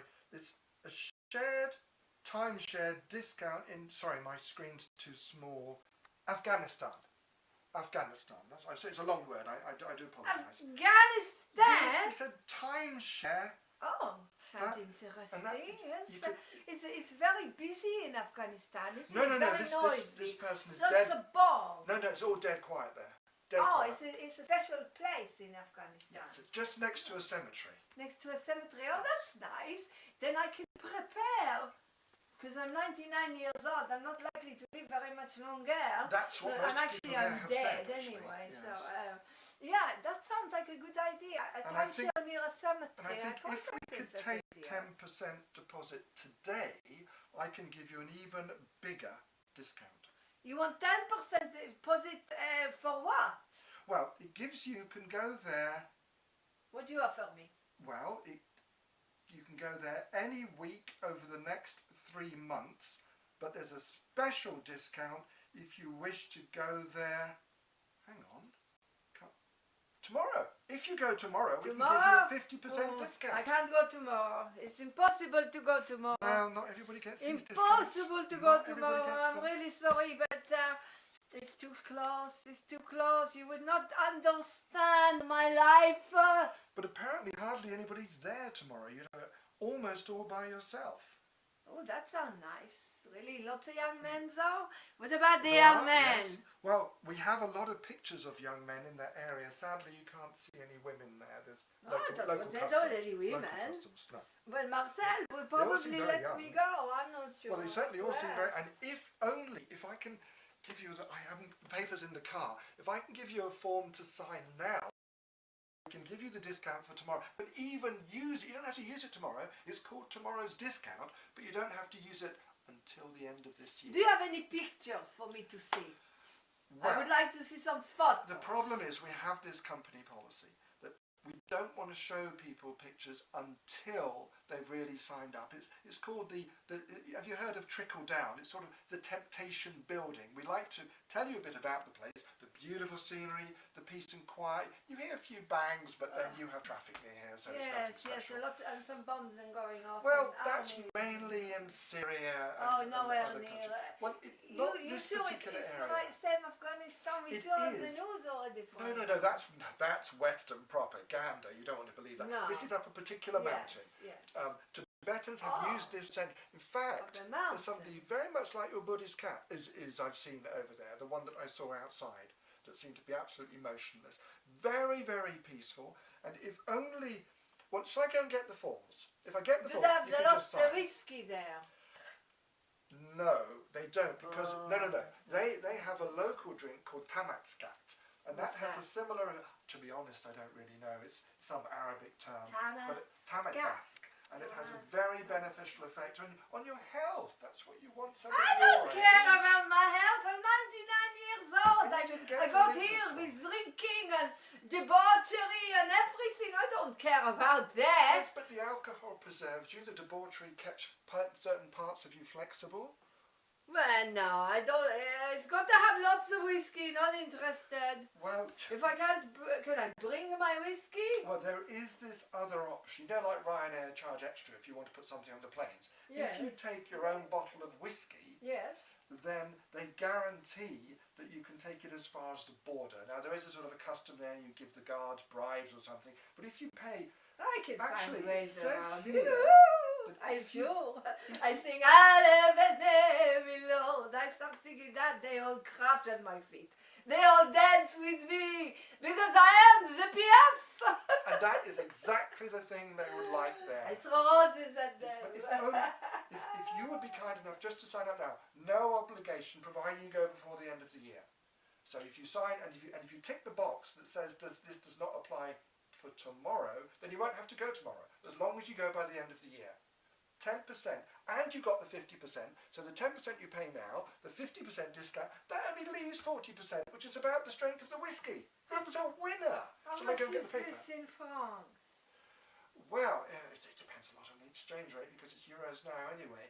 But we're talking about 1940. Well, it's probably, the whole package is probably less than half the price of the clothes that you wear on an evening out.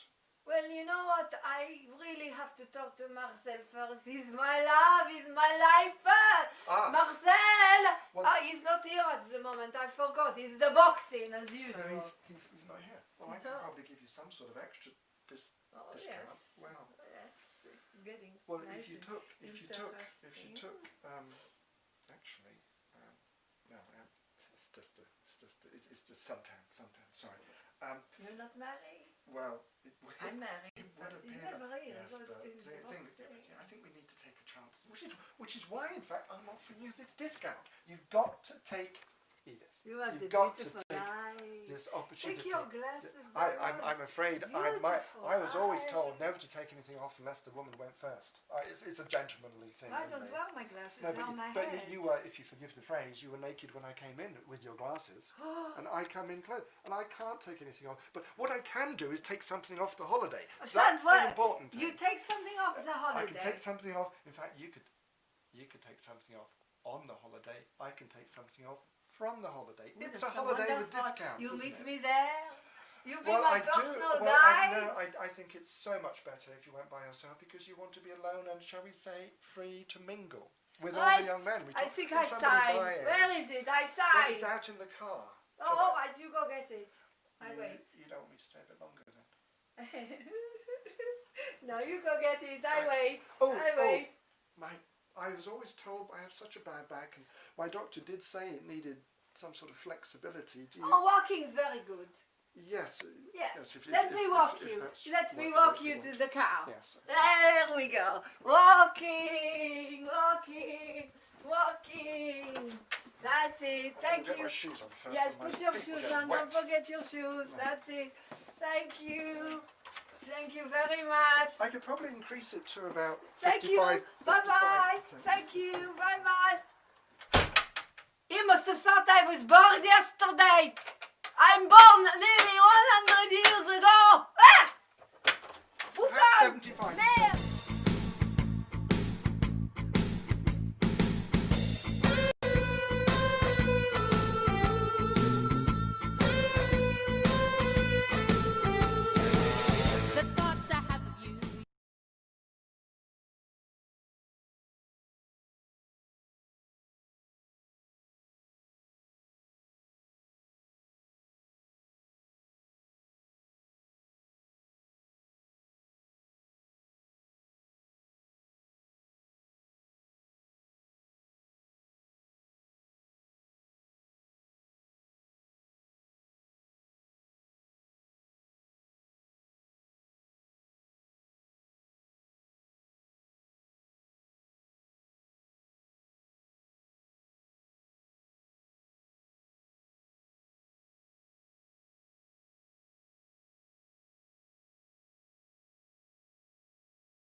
Once upon a time, in 1915, in Belleville, France, two little baby girls were born.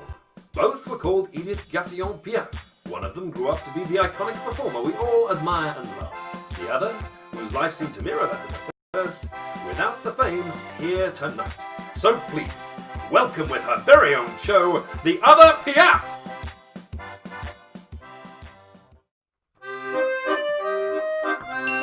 PRS! Oh, shut up! Hey! Shh. It's okay, don't be frightened. Don't need to huff and puff. Shh, quiet. Hey, welcome to my show! Do you know that it's coming up to the 100-year celebration? I'm going to be 100 years old next year. I'm 99. Anyway, today I have a wonderful guest. You know, before my show starts, we always hear, once upon a time, in this beautiful, like a Darth Vader, you know, from the Star Wars. Well, he's here tonight. I am very, very grateful to introduce to you the lovely Graham. Graham, how are you today? It's so good for you to be here. How are you? So, Graham, is it okay if I call you Graham? Or? Kareem would be better. Karim. Kareem. Well, we're on my show, so I suppose I call you what I want. Is that okay? That's absolutely fine. Yes, I suppose I will. Yes. Anyway, would you like a whiskey, Karim? Thank you. You see, I behave myself. Would you like a whiskey? I would be delighted. Right. You like the whiskey? Yes. Good. Does your wife know you like the whiskey? Occasionally. Ah. I understand you just had a baby. Yes, indeed. Wait, I have mine too. Absolutely. It doesn't. I've been complaining about this whiskey for a few days. It looks more like piss than whiskey, don't you think? It has a certain je ne sais quoi. Yeah, je ne sais quoi. It's quite the answer. Salut. Salut. Anyway, we have a drink to your little baby. Mm-hmm. What's your baby's name? Edward. Edward. Mm-hmm. Oh, isn't that lovely, Edward? Edward. I remember there was a film called Edward the Scissors. You remember Edward the Scissorhands, Edward the yes. Scissors? That he cut everything. What a stupid film. Stupid film. Mind you, that Johnny Depp is nice. Woo! I hope I get Johnny Depp on my show. He's very handsome. Woo! Sorry, let me have my whiskey. Calm me down. That's fine. It tastes a little bit better today. Yesterday it tasted, I don't know. Absolutely disgusting. Anyway, the lovely Karim, you're on my show. I want to ask you a few questions. Okay, first of all, tell me about your most embarrassing acting part. My most embarrassing acting Yes, if there was a most embarrassing acting part. Ooh. You tell us, eh? Everyone wants to know. Most embarrassing. Well, I don't know if they're embarrassing. I have put on women's clothes rather often. You what? Well, I played Charlie's aunt. Or more precisely, I played in the play Charlie's aunt. You wear the women's clothes? You know what? One night I catch Marcel doing things like that. You think it's normal? He put on my, my mink and my hat and high heel shoes, but he fall over all the time. It's stupid. Do you think it's alright for men to wear women's clothes? I mean, live and live, I mean, our TV station is there for everyone. No, I don't care. I have a friend. They will live in the area. They wear the women's clothes as long as they're happy. Yeah, okay, anyway, carry on. There's a fine tradition in British theatre of cross-dressing, naturally, through the medium of panto and such things. So it's not so much a problem. Panto? As far as yes. You know what? They don't ask me. No? They don't ask the most famous singer in the world to be in the panto. Can you understand why that is? They probably just didn't have the right part for you. What do you mean they don't have the right part for me? I play the beautiful princess. Don't you think I look lovely at 99? Yes, but the beautiful princess is always the kind of role that's given to the up-and-coming star, and not someone with such a realm of work behind herself, such as you. I think the British don't like me. I think it's because I'm the French. They don't like me. They think I have the affairs all the time. They just don't like me. But anyway, you tell me about your life. So, well, what would you like to know? I've been acting for many years, doing most recently voice work and other things such as audiobook narration and audio drama.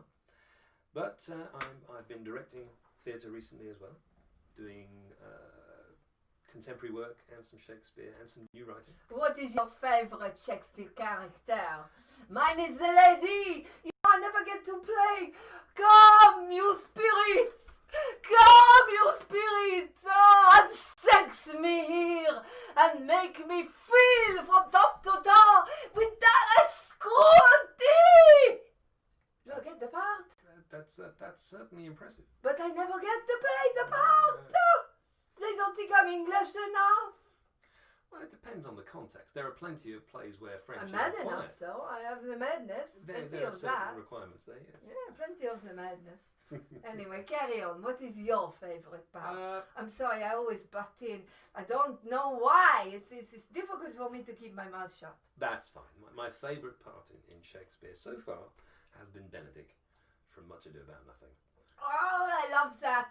I play that part of, no Benedict. I actually, Lorraine, the producer. We don't talk about her very much. She's stingy. She never pay me anything. So I don't talk about her too much. But when she was starting out, she played the part of the Margaret. And her beautiful husband, Martin, you see him, beautiful man. He played the part of Don John the Bastard with the twitch. So you were telling me about Much Ado About Nothing. Yes. Like this show, Much Ado, like everything, Much Ado About Nothing. Yes, that's true. Did Much Ado a couple of years ago. Planning on putting on a play myself in a couple of years. Directing. Oh, there's a part for me. There will be several parts. Yes. What part for me? I don't know. I have to check. I'm planning on doing a. But you not give me a part. You'd have to audition like everybody else. Oh, you want the biggest, most famous singer in the world to audition for your show? Get out! You have to. Get out! Out! Oh my studio. Thank you. Goodbye. Thank you very much. Go. Can you believe it? Can you believe it? This is what happened to me. They want me and the Piaf the other to audition. Goodbye, everyone. I'm having a nervous breakdown. Marcel, il me pardonne tes bras. Il me...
flower in bloom.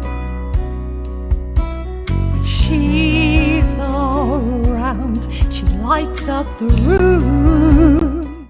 There we go. Okay.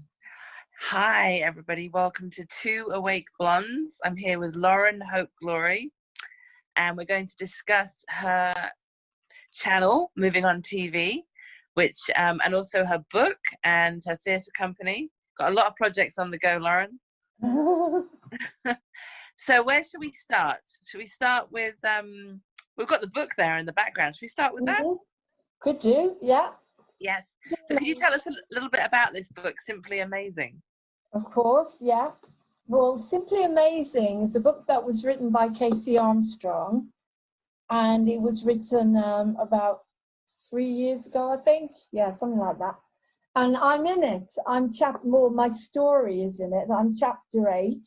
Artist and performer overcame her childhood abuse and borderline personality disorder, to conglomerate of businesses and speaking engagements and singing about mental health through dedication to the drug-free world within the therapeutic community. So that's basically what Casey, the story that has gone in there is the experience that I had in the therapeutic community that helped me recover more or less 100% from borderline personality disorder, and set me on my journey of creating moving on theatre and moving on TV in 2014, which I took back in the lockdown and haven't stopped since. I know you've really been on the go. You've been doing a lot of stuff. It's quite impressive.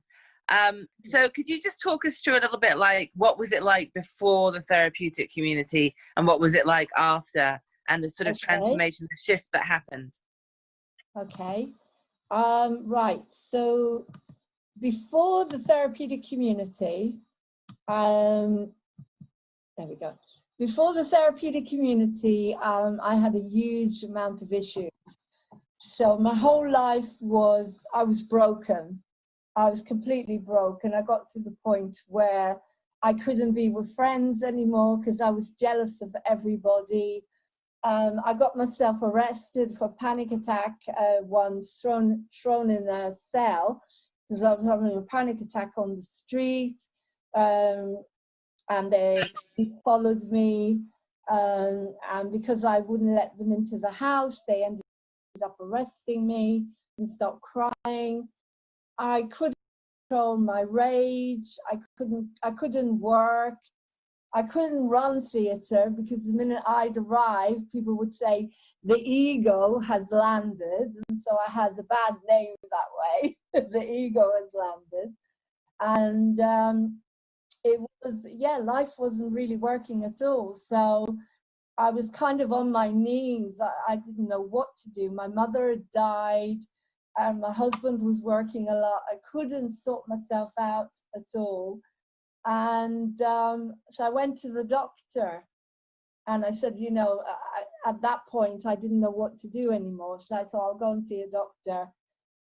And that was it. I got a diagnosis, and it helped me to move on to where I needed to go in some ways, but in other ways, it's also held me back. So, but yeah, that's how I was before the community. I couldn't have a conversation. People used to say that I would start on one subject and then I'd be 20 different subjects at the same time. So I couldn't focus. I couldn't explain myself properly. Mm-hmm. Absolutely no empathy. So I couldn't put myself in anybody's shoes ever. Mm-hmm. I wasn't capable of doing that in any way, shape or form. Yeah, so and this was basically the result. The result of growing up in Israel in a war-torn, from being a child, growing up in a war-torn environment. You had PTSD as well, right? Yes, I did.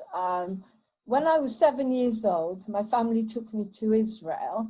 And so my whole life was disrupted. And I remember from the minute I got there, I absolutely hated it. I didn't like it. I didn't feel like it was going to work out. I was torn away from my friends and my community, and I grew up in wars, and then there was childhood abuse. And yes, I believe that because I grew up in continuous wars, it's not a good way for a child to grow up where you can't sleep at night, and you know, yeah, it caused a lot of post-traumatic stress. And I'd like to think that this borderline personality disorder thing, because my research and all the work I do is actually post-traumatic stress disorder rather than a serious mental illness. That's how it feels to me anyway. But yeah, a huge amount of shock, I'd say. And I think shock is what causes you to not be able to live in this world and to have the breakdowns and not be able to communicate with other people, because you're basically not able to, you don't have your feet on the ground. You're being shook up. You know? You were traumatized. You were traumatized as a child.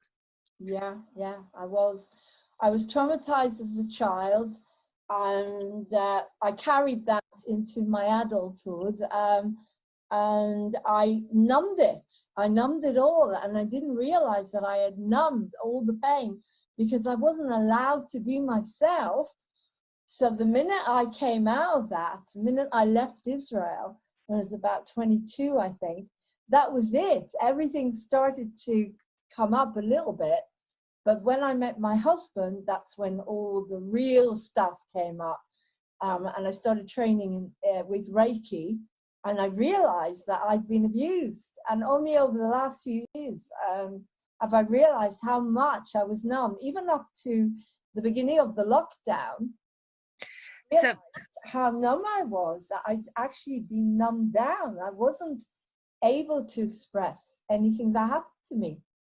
And it all came up in the last 3 months, the beginning. And you mentioned that, you know, for a long time, you know, you used food to kind of like stuff down the emotions. And then was it around about age 32 that you had a breakthrough with that? Yes, yeah. I had a really interesting spiritual awakening. And that was when I met my husband. He's never known me to have an eating disorder.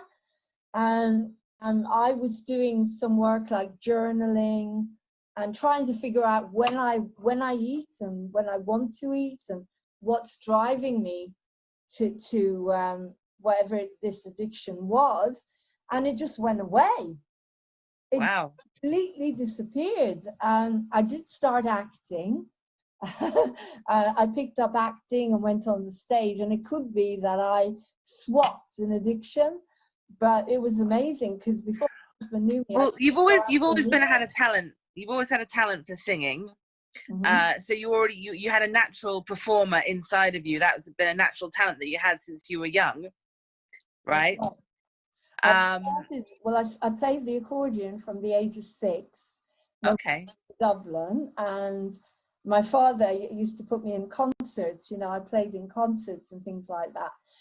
And then when we went to Israel at the age of 13, I was discovered as one of the lead soloists of the children's Sadikov, which was the main national choir that used to go on TV and everything. And I got 3 solos. So I had a solo career with a massive choir singing behind me, Somewhere Over the Rainbow.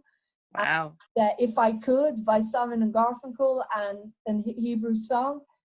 And I was in front of audiences with big orchestras and sang in front of the Prime Minister, I think, as well. So yes, I had this musical talent.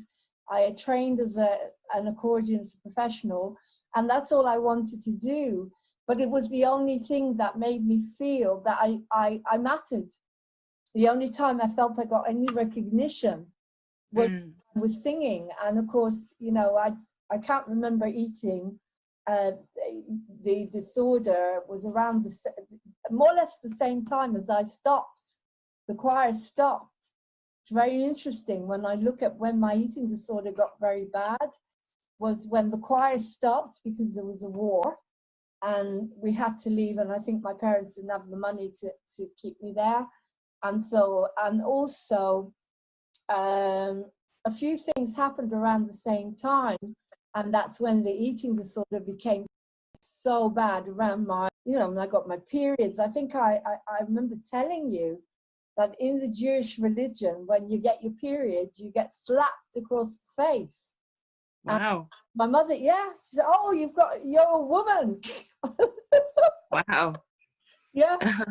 And so everything got worse after that.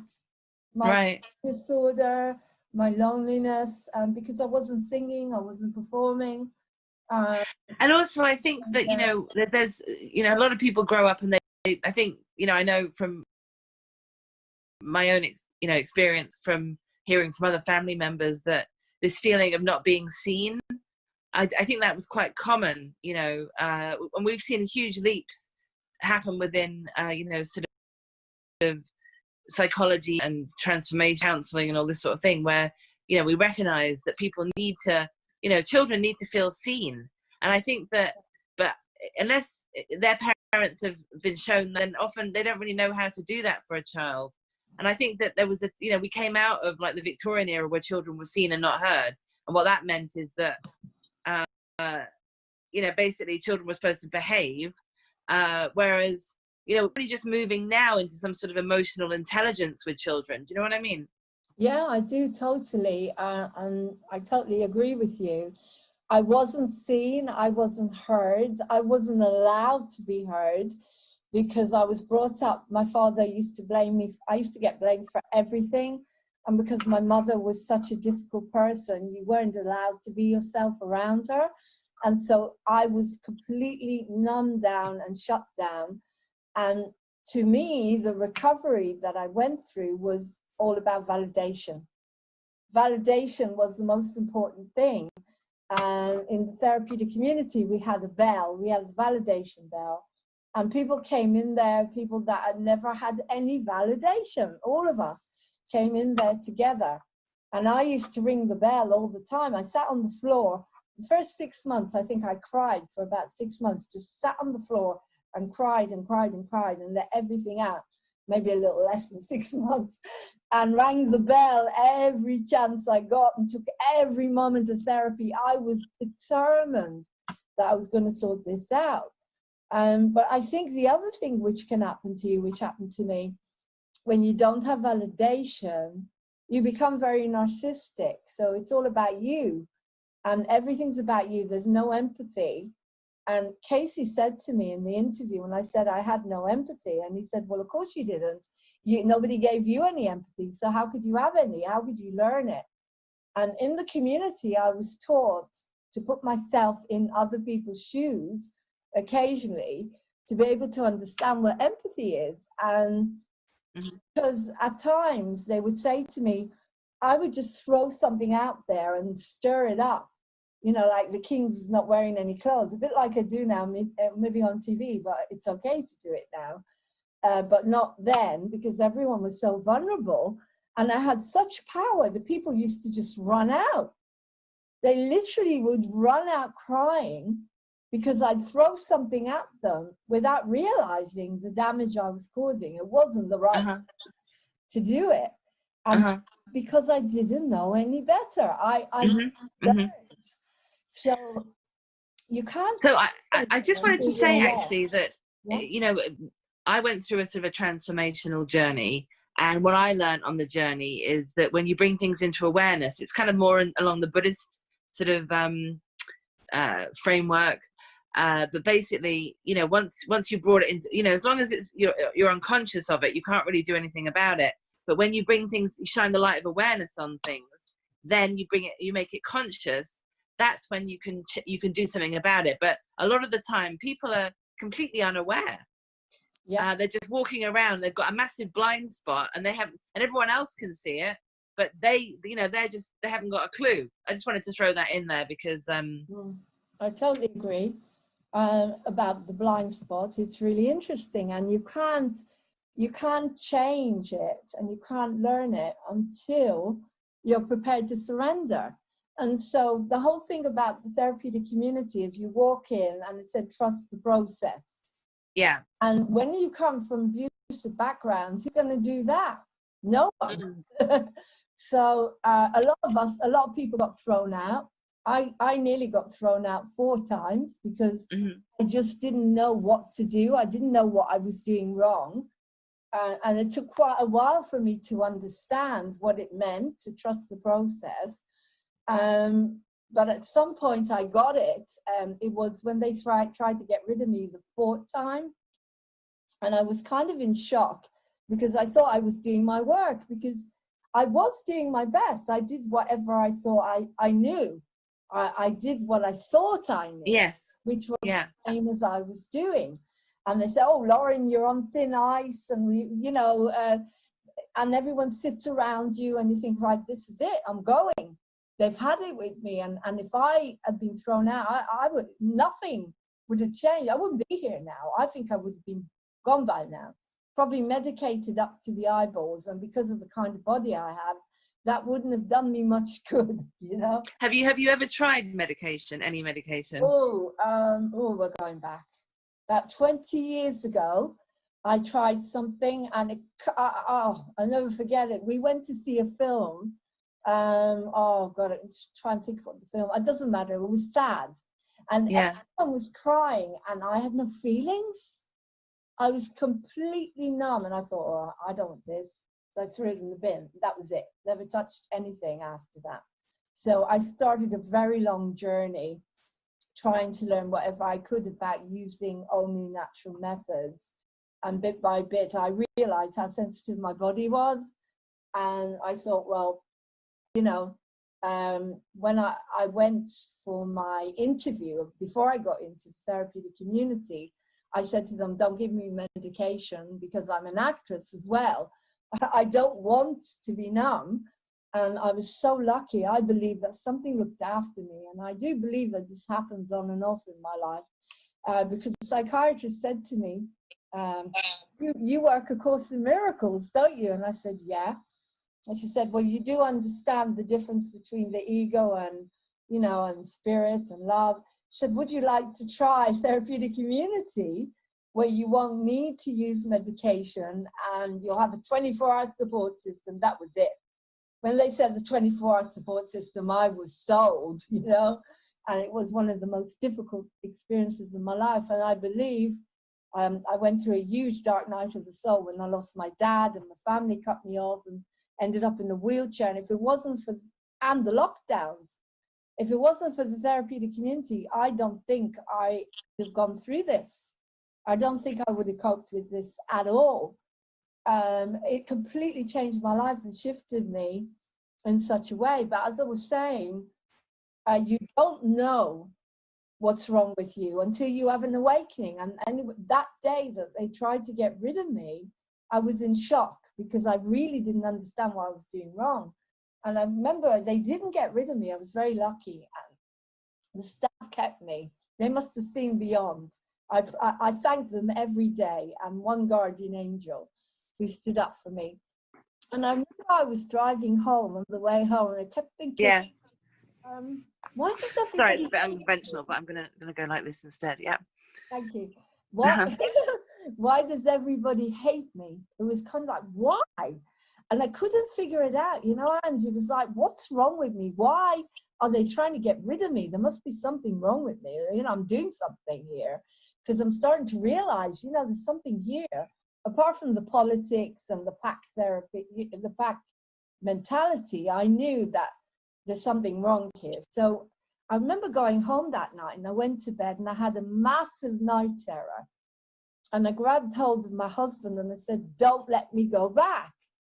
And that was it. I suddenly had a light bulb, and it reminded me that I had asked my father, my mother and my father, don't send me back to the dentist who's actually molesting me. Mm-hmm. I suddenly realized, well, it's not my fault. Mm. I didn't even know that I was carrying all this guilt inside me. And then the magic happened. It happened just the next day. I woke up the next day and I had no BPD. Mm. Completely in a piece. And yes, I've had times where I go back into it, because abuse is layers. Mm-hmm. You have to keep removing the layers, and there's been times when it's come back in different ways.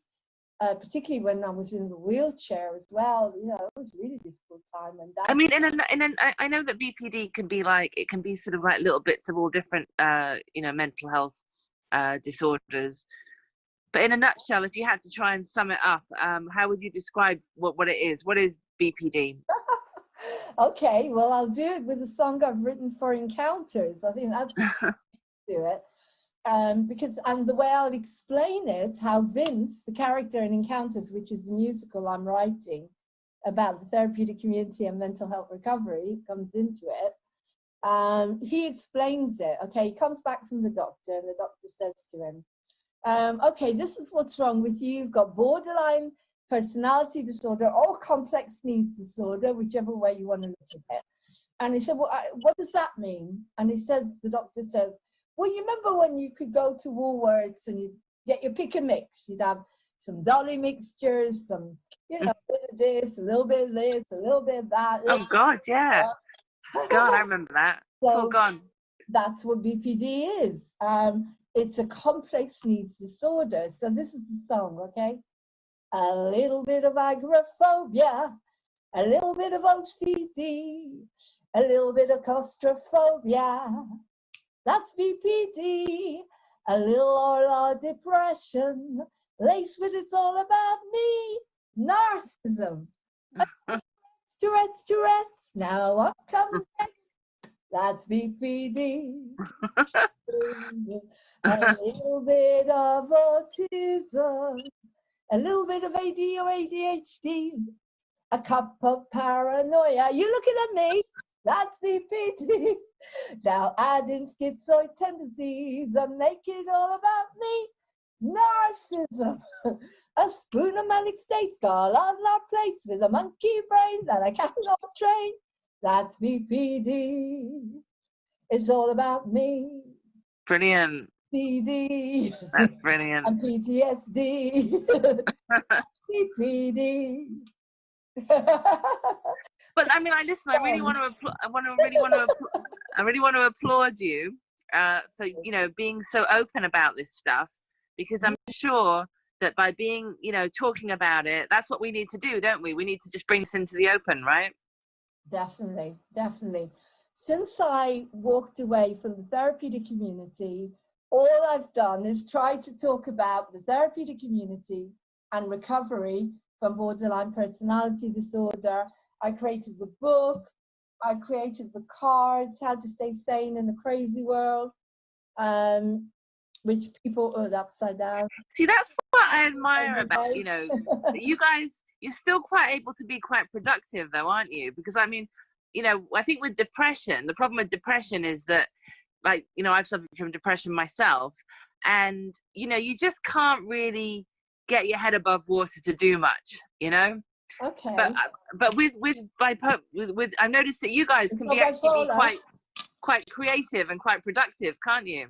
Okay, I need to, again, it's not bipolar.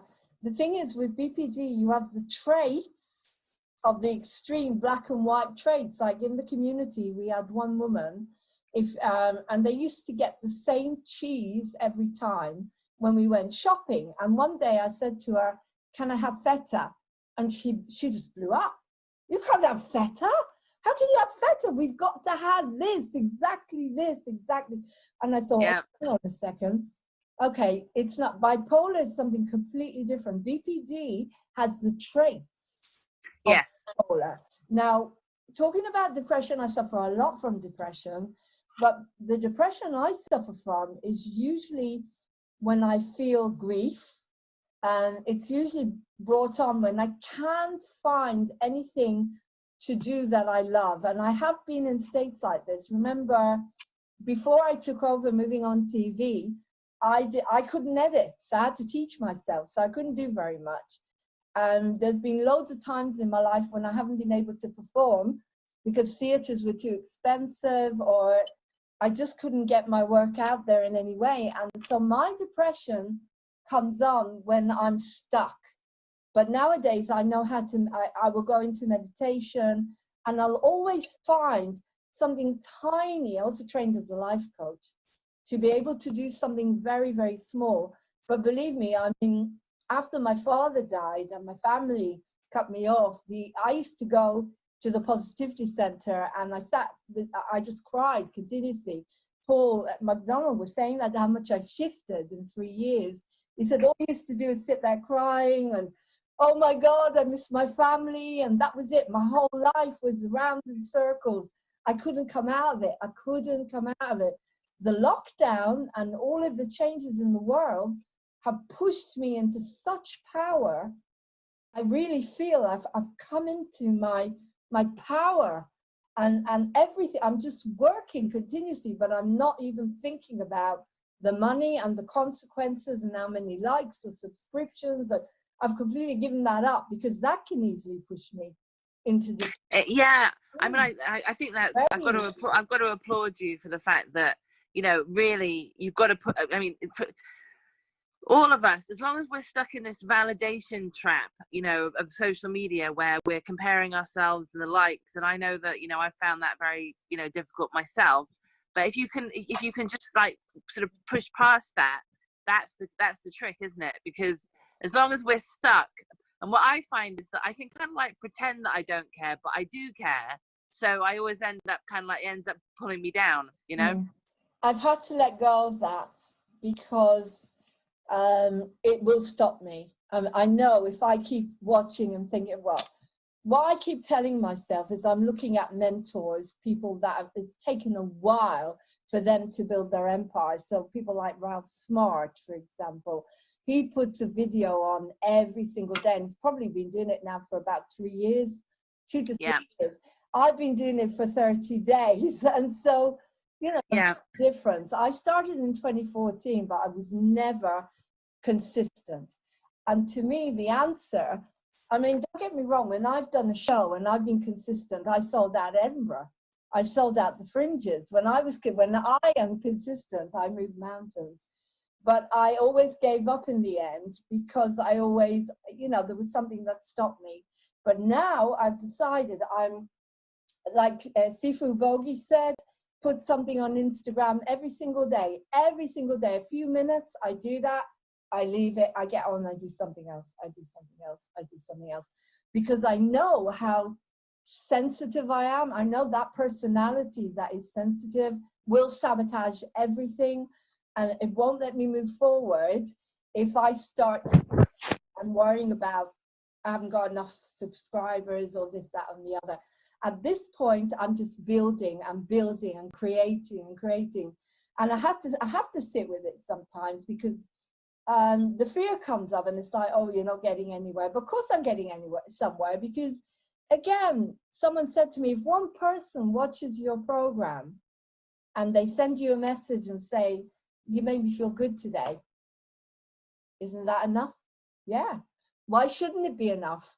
I'm in a position at the moment where I got a lottery grant. I'm still waiting for the money. So I can survive, you know, financially a little bit and do my work.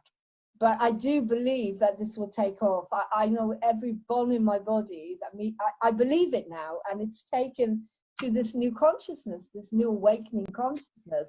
Yes, I wanted to ask you about this awakening. Okay.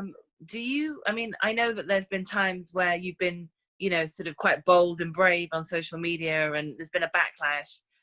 How do you sort of, you seem to just, it seems to be waters off a duck's back. It doesn't seem to really get to you. I won't let it get to me, Angie, because my whole family cut me off. As I say, when you go through something, when you lose your whole family, you lose a wheelchair, and you just, I just basically, the brilliant thing that came from that, I got a little bit angry and I got a bit sad about it because I was doing very positive meditations on there as well. But I picked up moving on TV instead. So that's the silver lining. I hadn't done it for God knows, I don't remember the last time I did an interview on moving on TV. We're talking about years. So I picked it up again and I thought, right, this is it. I'm going for it now. I'm the truth media. I'm going to go out there and I'm going to do what I love.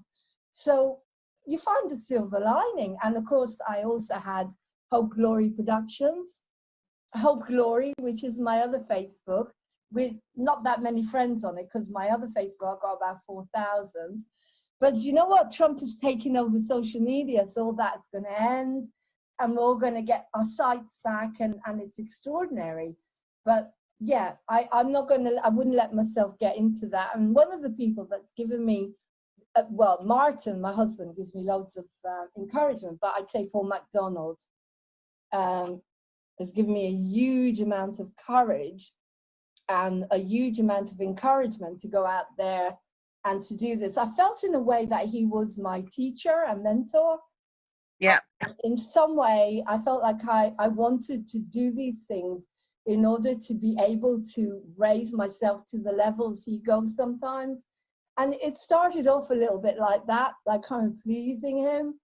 But then, you know, once I took it back, it was like it was all about getting on with it, getting on with my indigo, getting out there, doing what I love, and not worrying about anything except just every day getting up. And the other thing about it is structure.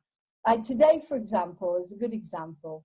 Structure is very, very important. And I think that's one of the reasons the therapeutic community works as well for people like me when I didn't have work and I didn't have kids and I didn't have structure.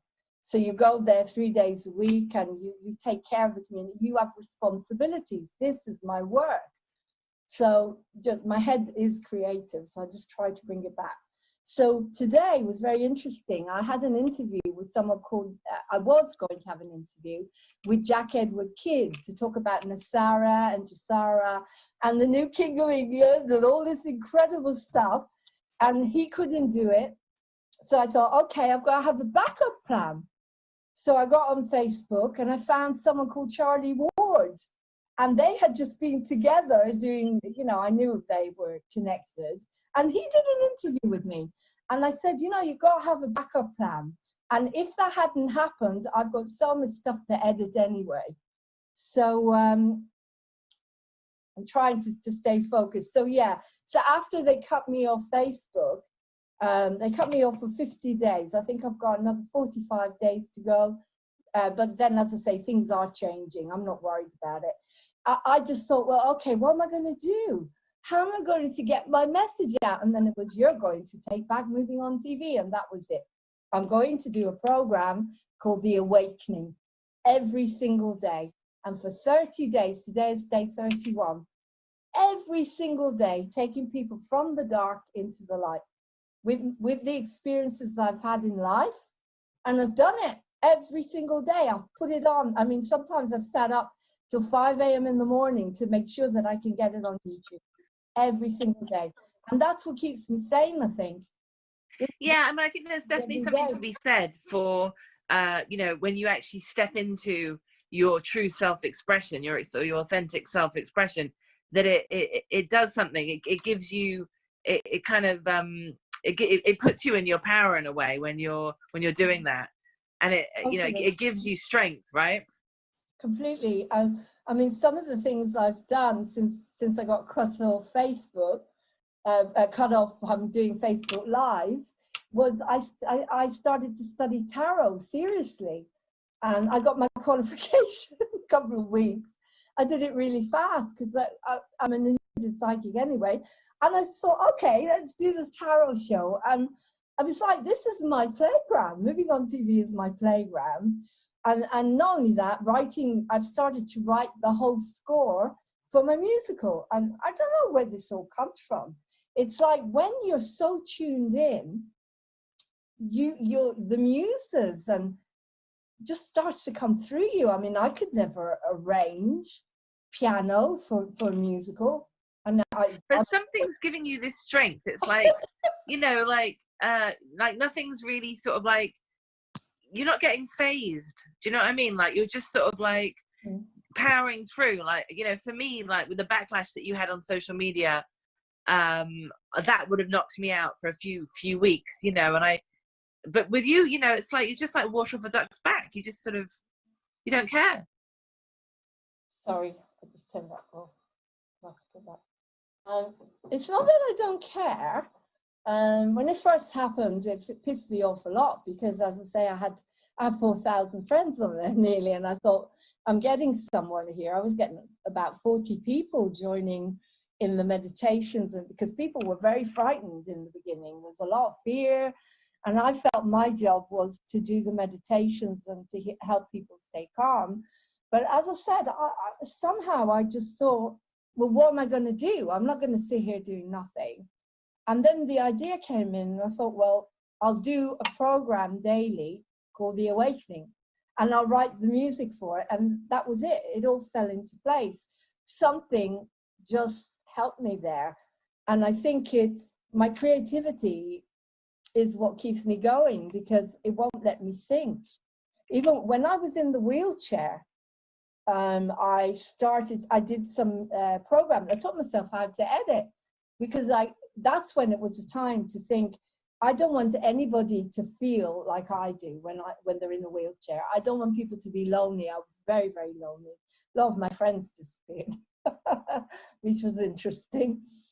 And I taught myself how to edit while I was in the wheelchair. And that's how I found Casey and went in the book, because he said, oh, you didn't have a pity party. You got on with it. And that's why I want you in Simply. So I think this comes from my dad. I think it comes from Dad. I think before Dad died, you know, when he was 92 years old, I went to Israel. My dad had an extraordinary life. He always fell on his feet. And I turned up, and he had recorded his life story and called it A Cat Has 9 Lives. And it was all on tapes. He was 92. And he said, there's the tapes. I want you to write my book. You know, that's how Dad was. I was his secretary, you know. That's how it used to be. And so I think a lot came from him. Because if a man of 92 can go out there and realize their dreams, what's stopping me? And he never let life get to him. And also, think about, he wouldn't take medicine. You know, he was very, very well until he fell. And since Dad has moved on, I believe that he's with me in spirit. And I believe that he gave me, I went on the day my father died. He always said the show must go on. And I went on, and I got a 5-star review as Edith Piaf, and I got a standing ovation that night, because Dad was there. He was there with me. I think, I feel it to a certain extent. I can't say for definite, but I do know that a lot of things happened, strange things after Dad died. But Dad taught me, you never give up. Both my mother and father. My mother was very stubborn in lots of ways. My grandmother had the life from hell. She lost her beautiful son. He was 20, and he bent down to tie his shoelaces, and that was it. He was a scholar. He was a genius. And my mother, at 21, had to go and bring back his body from England to Ireland. And then my grandmother, they lost my grandfather 6 months later, and she still carried on. My grandmother carried on regardless. And then you go back to the Jews, you know, my ancestors that came from Russia. And, you know, they came with all of it being burnt out of their houses. I mean, there's all this strong genetics in me. And you never give up. You never give up. And that's why I changed my name when I came out of the therapeutic community to Hope, Lauren Hope, because hope, to me, without hope, you've got nothing. Hope is the first stage on the emotional balancing. Esther Hicks talks about the law of attraction.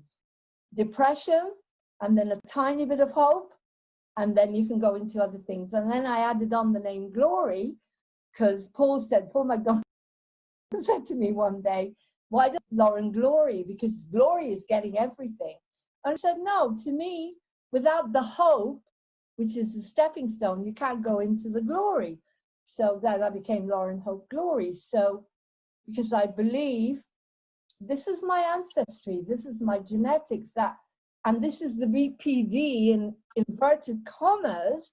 If you have it and you use it in a positive way, you can have a wonderful, wonderful life. I'm proud of it. I'm proud that I'm different. I'm proud that I'm different.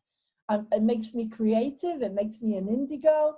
It helps me to take charge of my life, even though there are things that I didn't know how to do that a lot of people can do.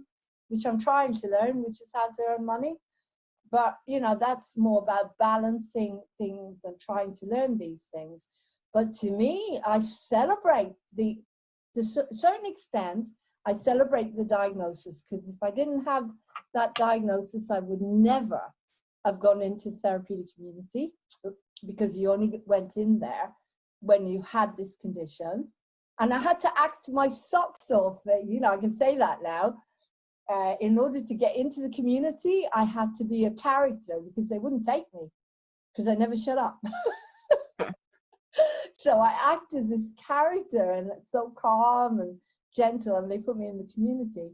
But as I said, but on the other hand, because of the consciousness that we're coming from, and I pray to God that it's gone now, I wasn't able to do a lot of things because of the stigma. I wasn't allowed to work. I wasn't able to get on the media. I wasn't able to move on. The minute I started to give the message out that I'm not using drugs, charity more or less said to me, we won't sponsor you, we won't support you. And I wasn't able to adopt. And it's something I really wanted to do, because again, connected to my dad's life story. He was an orphan. He ended up in burning beaches, was taken into a wonderful family. Amazing, amazing life story. That's another book, Cat Has 9 Lives. That's Dad's story. So how old were you when you got the diagnosis? How old were you when you got the diagnosis? Ooh, I'm going to lie about my age now. 10 years ago, let's put it that way. It was 10 years ago when I got diagnosed, and it's 8 years now since I left the therapeutic community. So yeah, I was diagnosed about 10 years ago. And again, you could look at it as a total misdiagnosis, because my mother had died a few years before. As I said, my husband was working all the time. The menopause starts, early menopause. I had a very early menopause, regardless of the age thing. And as I say, to me, if it had been more holistic, if they had looked at it in a more holistic way, they would have given me probably minerals and changed my diet. And, you know, I did a lot of work on myself with that as well, to heal my symptoms in different ways, with gluten-free and dairy-free. But ideally, holistically, they would have taken care of it. But as I say, I'm grateful, because I don't think it would have been good for me now in lockdown. I've got all the time in the world to put into this passion of mine, media and writing encounters. And if I'd had kids or grandkids, then my life would have been completely split around all over the place. And so I'm starting to believe that something knows better. And I just need to trust that there is something there. Yeah. So coming from your psychic intuitive sort of point of view, how do you see the future now? Do you see a bright future for humanity? Okay, this is really fascinating, because I did an interview today with Charlie Ward, and he was talking about everything. Now, this is how I see it. I feel, yes, I think there's a beautiful new awakening happening, a new consciousness where masses of people are waking up. I do see it coming, but not yet. I think we've got work to do, and I think there is a lot of work to do. I think that because we're winning, the other part that isn't is fighting back, and they will fight back. And I think, but I personally think that after the elections, when Trump is in again, then we're going to start to see amazing results. And I'm starting to feel it, not just because I've been feeling it for a while, but because I've been watching people, particularly there's a lot on YouTube now about this Gesara thing, which I'm trying to figure out. One is English and one is American, where the Federal Reserve is gone and where bartering is going to come in, and people apparently are going to be, mortgages are going to disappear, taxes are going to become very small. So basically humanity are going to get their lives back, because we were cheated. We were cheated. So what is it like on an individual basis? Is there anything people can do? Do they need to do their inner work? What is it that people, you know, what is it that an individual can do at the moment? Okay, well, I feel that there's a hell of a lot of work to do. It's not, you can't just, I don't believe just sitting there meditating is going to fix this. You've got to sign petitions, definitely. You've got to sign petitions. 5G is very dangerous. I know, and I feel it. I tell you why I feel it, because I've only got 4G on my phone, and I was so sick the other day, and I've had incidents like this. I couldn't, my head, I was dizzy.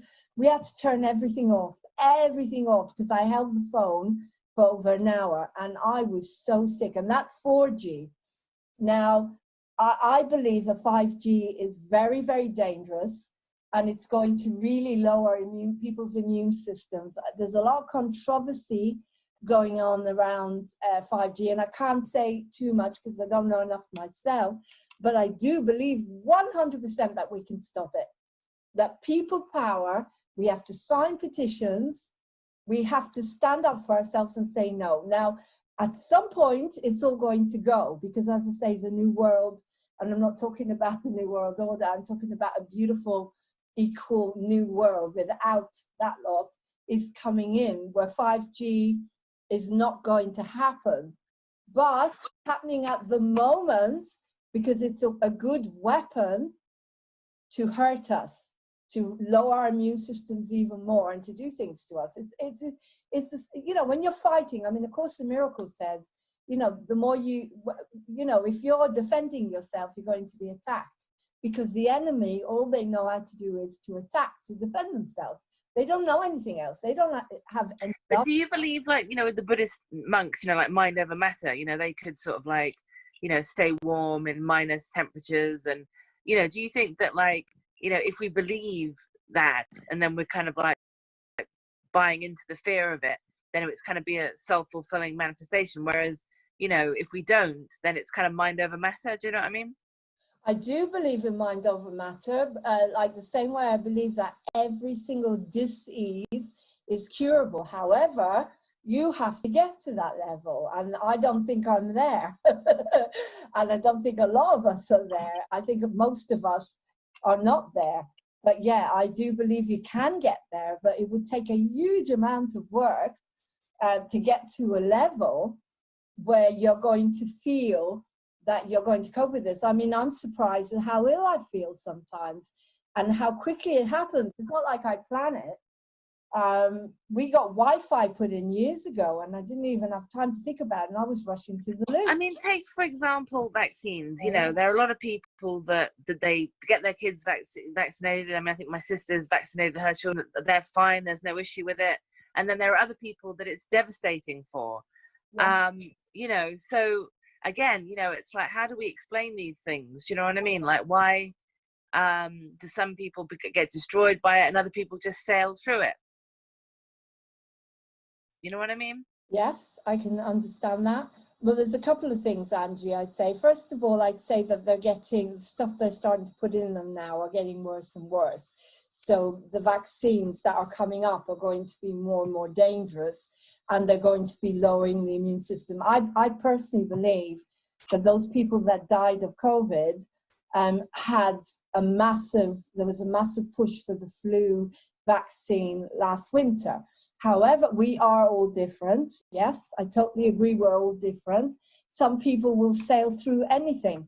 Some people can smoke 90 cigarettes a day. Exactly. 100, but we're all different. However, I'd say that, to me, I wouldn't cope with these things, because I know you have to know yourself, you have to know your body.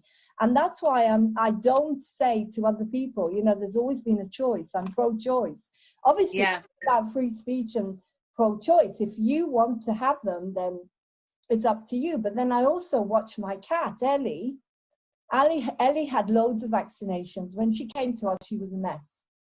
And Peace, who was born more or less with us, had nothing. He had one as a kitten. And Ellie was a mess, and I healed her, and she never went back again to the vet. And also we had another cat who was vaccinated, and he went a lot younger. So I can see the difference in their coat. I can see, and now she's beautiful, she's gorgeous, because I changed, we healed each other. I healed her and she healed herself. But I mean, take for example, you know, like this thing with Trump and the 5G, you know, like he didn't want the 5G from Hawaii, from China, but he's okay to another type of 5G, right? Okay, well, first of all, everything that Trump says is coded. I believe that 100%. Everything he says is coded, and this is coming through more and more now with the new information. I believe in technology, yes, and I believe that technology needs to progress, but I don't think we need to do it with microwaves. And 5G is literally going to be like in a microwave, and it's just, I can't even have microwave food. So to me, it's going to be very dangerous to people like me. I'd say that the more detoxified you are, the worse it will be, because your bodies are so clean. And unfortunately, those whose bodies, if you put a pill into me, like Nurofen, my body goes into shock because I have nothing there. It's so detoxified. But I think that Trump talks in codes a lot of the time. And I don't think he's agreeing to 5G at all. And the same way, but he has to get in. He has to get in, and he has to keep certain people happy in order to get in. And that's how I believe this is happening. It's all unfolding like a chess game. But, you know, I've got a lot of contact with people like Mark Steele, who is putting out there stuff that children are getting nosebleeds, birds are dying, and he's got photographs of around the area where birds are dying, and his whole campaign is about protecting us. And I mean, you know, I'm just going to throw a microwave is not going to be conducive to my health, and I can't see how we could be healthy if London. I mean, I just want to throw a little bit of a spanner in the works here and just throw in a bit of a difficult question, because I was a member of a lot of different groups on Facebook, and I was a member of a Native American Indian group. It was concerned for the Sioux tribe, and they were the ones at Standing Rock that were protesting that there was going to be an oil tunnel or whatever going through that area, and it was going to disrupt the water. You know, they were protesting, and they all got water gunned or something. This was right at the beginning of Trump's administration. And I remember when I was heavily involved in all the awakening online, I would go in and share stuff into that group, and they just didn't want to know. They just don't want to know anything about Trump. You know, they don't like the way they were treated. American Indians have been hit really hard by COVID. And, you know, a lot of them have died and stuff. And I just kind of like, there was this disparity between, you know, this kind of like awakening thing about, you know, sort of, you know, the QAnon and kind of like that we're moving into this great awakening. And then, you know, you'd expect that in a group like that, you know, maybe they'd sort of pick it up or whatever, but they were just really anti-Trump because of what he did at Standing Rock. I don't know. All I know is he picked up a lot of a mess. But I know that now whatever he's doing for the good of humanity. And I've had these discussions with so many people now that he could be from the future. He could be an alien for all we know. But I trust it. I trust it, and I trust Q. I can't really say anything about that because I don't know enough about that. But this is my opinion. And as I say, the beauty, what I want Moving on TV to be, and I'm glad you're asking me these questions because you have a right to, is for everyone to have free speech but not harm humanity or harm the environment. I mean, someone said to me the other day, how are you going to get rich? Are you going to take on the big globalist companies to sponsor you? I said, well, no way. I'd rather not make anything than have that lot on board. You see, people don't always get the consciousness that I'm trying to promote here. But yeah, everyone has a right. You see, this is why Facebook has no right to cut people off, like me, if I say Heil Hitler. They have no right to do that. Since when do you cut someone off when they say, instead of clapping the NHS, shout Heil Hitler? I'm entitled to my opinion. But that maybe what we need is a more enlightened kind of consciousness in the world, where people sort of don't take everything, every little word. You know, people kind of like, you know, in this day and age, we live in an age where, you know, you've got to be so careful what you say. And it never used to be like that. You know, it was like you could sort of have more of a laugh before, and it was that people sort of had a bit more of a sense of humor. But like now, you know, it's like everything's so PC, and you've got to be so careful not to upset anybody. And do you know what I mean? Yeah, that's been a progression of the cabal. They've been destroying us bit by bit. They've been taking away our fun. They've been taking away our free speech. And I mean, you couldn't say that. The other day, I had to think before I said, oh, I thought you were black. I saw this girl and she was pale, her skin was pale. And yet when I saw her on Facebook, I thought she was black. And I had to think, am I saying something racist? Well, what can I say? I thought you were a Negro. I thought you were mixed. I thought black was acceptable to say. Well, some people find it like Baba Black Sheep. Some people find that offensive. Yeah, yeah. If someone says to me, you're a Jew, okay, I mean, so what? It's just a word, you know, it doesn't, I mean, people had this message, which was really interesting, from a bunch of these people are called Lovers One, and I did a big interview with them. And there's all this stuff about the Jews are Zionists, and a lot of them, are mixed up in the cabal. But I'm an ordinary Jew. I just happened to be born into that religion. And I said to them, you've got to be careful what you say to me here, because I'm Jewish, you know, and they kind of backed off a bit. But I think basically our fun was spoiled. What was happening was everything was about legality, health and safety, nonsense. And they put the fear of you in every single way. And it's all about fear. Fear, fear, fear. Fear of being sued. Fear of the virus. Fear of going out. Fear of not wearing a mask. Fear of it just progressed. The virus is fear. And fear is false emotion appearing real. And I did not have 1 ounce of fear when this virus came out. I called it Doris, remember? Because I believed if I called it... I mean, there's been times where I've said to people things like, oh, well, you know, there's only like a less than 1% chance of, you know, actually dying from it. And they were like, well, do you know how much that is of the actual population? And I suppose if you were to take, you know, 1% of the global population, which is like there's 6 billion on the planet, and that 1% actually did die, that would be quite a lot of million. And then if they hadn't, I mean, you know, if they hadn't put these measures in, let's just run with the argument that it is contagious, and then, you know, and it had spread, it could have killed a lot of people, if you're going to go with that side of the argument.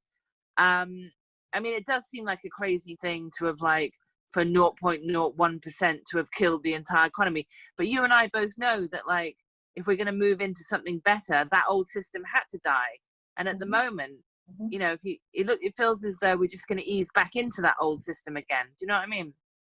No, we're not. I mean, the conversation I had with Charlie Ward, I'm going to put that out as soon as I can get it edited. It's really interesting because he explained exactly how this happened. Charlie Ward used to be a security guy that would move money for the royals and the rich and famous. And over the last 6 years, he explained to me, this was going to happen in 2021. It was all planned, but it was going to happen differently. They were going to crash the economy and end the system and bring in this Nisara and Gesara. However, unfortunately, the bad guys got there first and they released the virus in Wuhan. And that's how all this happened. But it got intercepted. Thank God it got intercepted. And Trump has now got, the Chinese president is now with him, and India. They're all working with Trump. There's about 8,000 of them in queue now. But it can't go backwards. It's impossible. But as I said, we don't rest on our laurels. We have to take action. And if they don't listen to us about not putting out these 5G towers, I'm going to be calling all the providers and I'm going to present them with the evidence. There's offers and petitions going to the government because that is the way of how they build the immune system so that they can easily make a lot of people sick, they're fighting back. However, we are winning, and because people are waking up every day through the 5G thing, through understanding all the lies and the confusion and the misconception of this virus, and also if people are coming out, like in Italy, they came out and they admitted 99% of people that died, nearly every single person had underlying diabetes and other conditions, and that's why they died. Not from this virus. They died from other conditions because their immune system was so low. And that's what it's all about. And as I said, I'm willing to bet that when I speak to old people that didn't have vaccinations, like the lady was in the hospital with me, Eileen, she's 95, I think. She wouldn't let them vaccinate her. She's perfectly well, nothing wrong with her.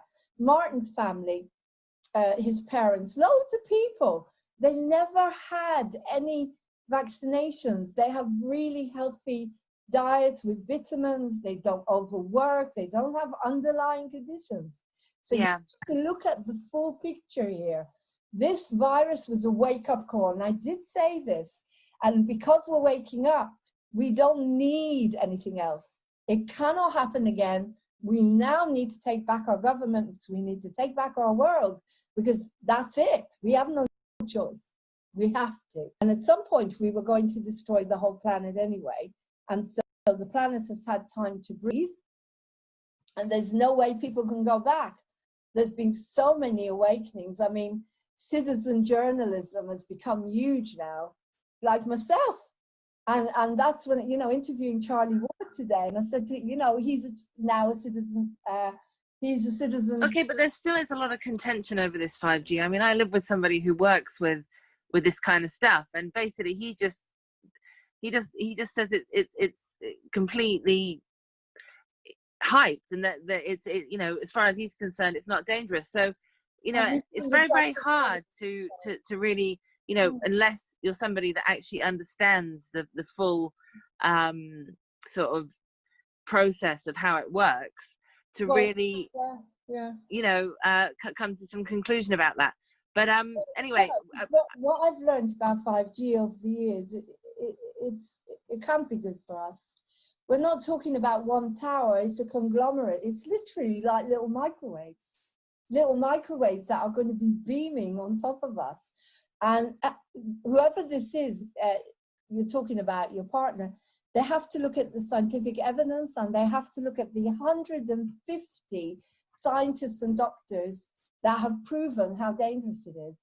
And that's, you know, there's loads of evidence out there. And when there's that much evidence, but then, like I say, my gut is telling me, because as I say, if I can be affected by 5G as much as I am, then there's 5G, then there's 6, then there's 10. Where does this go? How much radiation? I mean, it's radiation. They give you radiation to burn you inside to kill cancer, which is, to me, is completely wrong anyway. It doesn't work, and it's wrong. But that's what radiation is. 5G is radiation. And why would I want radiation? Would you? I don't want it. And okay, say we agree to have. It's a very, very low frequency. It's much, much lower than what they use in microwaves. It has to be within a very low spectrum. Huh? Say we agree. Yeah, okay. But they need to do tests on it first. They need to test it first. And what we're asking is, we're asking the government to hold the rollout until they've tested it. And they need to test it first, because we have a right to ask for that. And I think everyone is the same as a mandatory vaccine. If people want to have fun, let them have it. But this is different. This is going to be, I mean, Mark Steele has put out there, don't let your kids go back to school, because while the schools were closed, and I'm interviewing him tomorrow, while the schools were closed, they've been putting up 5G around the schools, and he reckons the kids are going to they're going to kill them. And he is so adamant about this. Now, whether he's... That's creating a lot of fear, though, isn't it? Pardon? That's creating a lot of fear. It's creating a lot of fear, but it's also making people wake up. And sometimes, do you know what, Angie? If I hadn't got a lot of tough love in the therapeutic community, I would not have woken up. My biggest awakenings happened because of tough love. And that's the truth. And I don't think we've got time. From everyone that I'm speaking to and interviewing, yes, there is a new future coming, but we're not able to lay on our laurels and do nothing. You sit there and meditate all day, it's not going to make it happen. We unite and we stand up and we say we do not consent. I do not want any more. I mean, they've been bombarding us with God knows what through geoengineering, lowering our immune system for so long now. And I know this is true. There's loads of evidence. And someone put something out the other day and she said, well, we haven't got a chance in hell. She said, I've already been bombarded by aluminium and mercury and continuously. Yeah, but how do these so-called elites protect themselves from all this stuff? Well, they have probably got adrenochrome, maybe that's what adrenochrome is. Maybe it gives them back this awful practice that they do. There must be a way, because they're not going to kill themselves, are they? But I mean, how do they protect themselves from 5G? I don't know. I don't know. I mean, again, that's something I'd have to think about and ask. Okay, all right. Well, anyway, listen. I think we need to wind it up. Start winding it up, because it's exciting because tomorrow I'm bringing on Mark Steele, and he's talking about, he goes very far and he says that we can't have any metals in our body at all. He's coming out against colloidal silver. So again, he totally outrageous, huge amount of stuff. And then you've got people that colloidal silver is really good for you. We're living in a consciousness where there's a huge amount of confusion. You have to trust your gut. That's it. And there's some things that I know. There's some things that I trust that I've developed over years and years and years and years, that my gut tells me literally, I can't eat that, or that's not good for me. Careful, Lauren. And because your intuition gets very strong. And the other day, I mean, when even Martin, my husband, was scared last week because I was so sick from the EMF and from the 4G. And we turned everything off and went into nature. I dosed up on vitamin C and some black seed oil and got loads of oxygen. And then we turned it back on again and I was okay. So to me, that's proof, Angie. That is proof that 4G for someone like me is already, it's not what it's affecting me. I remember when I got my phone, I was burning up just from holding it. I mean, yeah. Anyway, as I say, I think it's an individual thing, but I have a lot of respect for the people that are setting up petitions. And I don't think we should put anything near us until it's tested. Since when did that change? When did that change? I mean, sure. All right, well, done on things, didn't they? I mean, didn't tests used to be done before they put something out to the public? They test them like makeup. Got, you know, horrible tests on animals, but they tested stuff. What now? They decide now on we're just going to do whatever we want. No, I don't think it's okay. I think that is giving a signal to say we consent. And the minute we say we consent, then they'll walk all over us, and that's not going to be good. But it's been amazing, and I hope that I was able to get through here. That you just get out there and you live your dream. So stop thinking about what everybody else thinks. Doesn't matter what they think, it's your life. Start doing what you love. If Martin didn't agree with what I was doing, and a lot of time we do disagree on a lot of things, I just thank God I've got enough people now that I can contact and say, you know, I don't know what to do. Martin is not, he's not, you know, in the same consciousness at the moment. And I'll talk to someone else, or I'll take myself away, or I'll do a program, or I'll do an awakening where I'll say, I'm struggling here because I can't cope because someone's got a different opinion to me. How am I going to deal with it? And of course, that comes from the childhood again. It comes from the child that was abused, that no one listened to. I think about it. So it's an amazing time. And I believe that if we really, really put all our energy, we're all goddesses, and we've all got this capacity to build the beautiful world that we want. And maybe that's a good way to end. Yes. Okay. So Yeah. thank you so much, Anne. You're welcome. You're welcome. Thank you. And yeah, look forward to seeing it. Thank you. All right. Okay.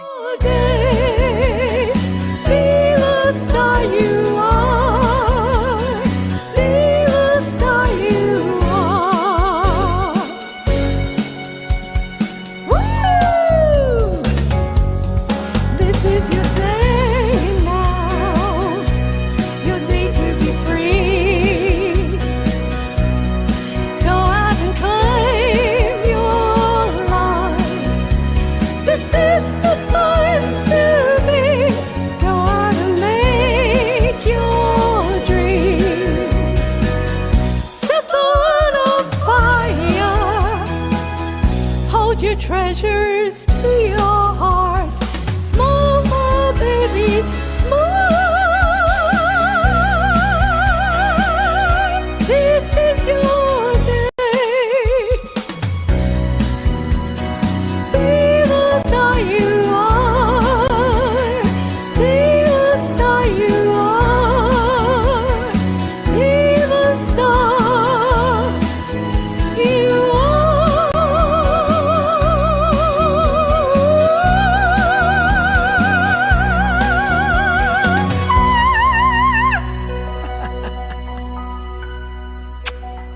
Thank you.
Give us peace, please.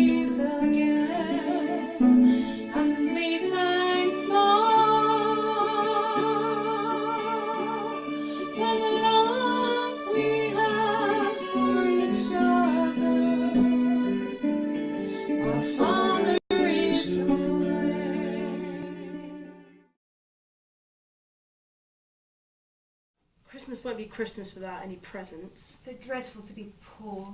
I don't think it's fair for some girls to get lots of pretty things. And then other girls get nothing at all. We have Mother and Father. And we have each other. We don't have Father. And we're not going to have Father for a long time. You know why Mother proposed having no presents this year is because it's going to be a hard winter for all. We ought to spend money for pleasure when our men are suffering so in the army. We should all make our little sacrifices and do so gladly. I'm afraid I don't. What good's a fiver going to do to the army? I accept that we shouldn't get presents Mother or you, but I do really want a new book. I've wanted one for ages. I plan to spend mine on new music. I shall get a new box of paints. I really need them. Look, Mother didn't say anything about our money, so why don't we treat ourselves, have a little fun? I'm sure we've all earned it. I know I do. Teaching those tiresome children all day when I'm longing to come home and enjoy myself. You don't have half the hard time as I do. How would you like it being stuck in this house all day, not being able to get out and having to worry about this fussy old woman who's never sat? I don't know whether I want to fly out the window or cry. It's naughty to worry. But I do think that washing dishes and tidying things up is the worst work in the world. It makes me so fed up, and my hands get so stiff that I can't practice well at all. No, I don't believe any of you suffer as I do, for you don't have to go to school with awful girls who wind you up if you don't know your lessons and laugh at your dresses and father if he isn't rich and insult you if your nose isn't pretty. If you mean then so what, but don't label Dad as if he was a pickle jar. I know what I mean. And you needn't be about it. It's proper to use good words and improve your vocabulary. Don't peck at each other. Oh, wouldn't it be wonderful to have the money down for a little happy, no worries. The other day you thought we were happier than celebrities. They're fighting and stressed all the time in spite of their money. So I did, and I think that we are. But though we work hard, we make fun of ourselves. And we're a pretty jolly set, as Joe would say. Joe does use such slang words. Don't, Joe. It's so boyish. And that's why I do it. I hate rude, unpleasant, unladylike girls. And I hate unaffected, spoiled brats. Hey, sit down. And you, sit.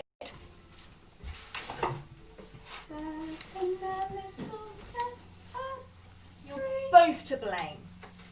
Josephine, it didn't matter boyish when you were younger, but now that you're taller and know how to do your hair, you should remember you are a young lady now. I'm not a young lady, and I'll wear my hair however I want to wear my hair.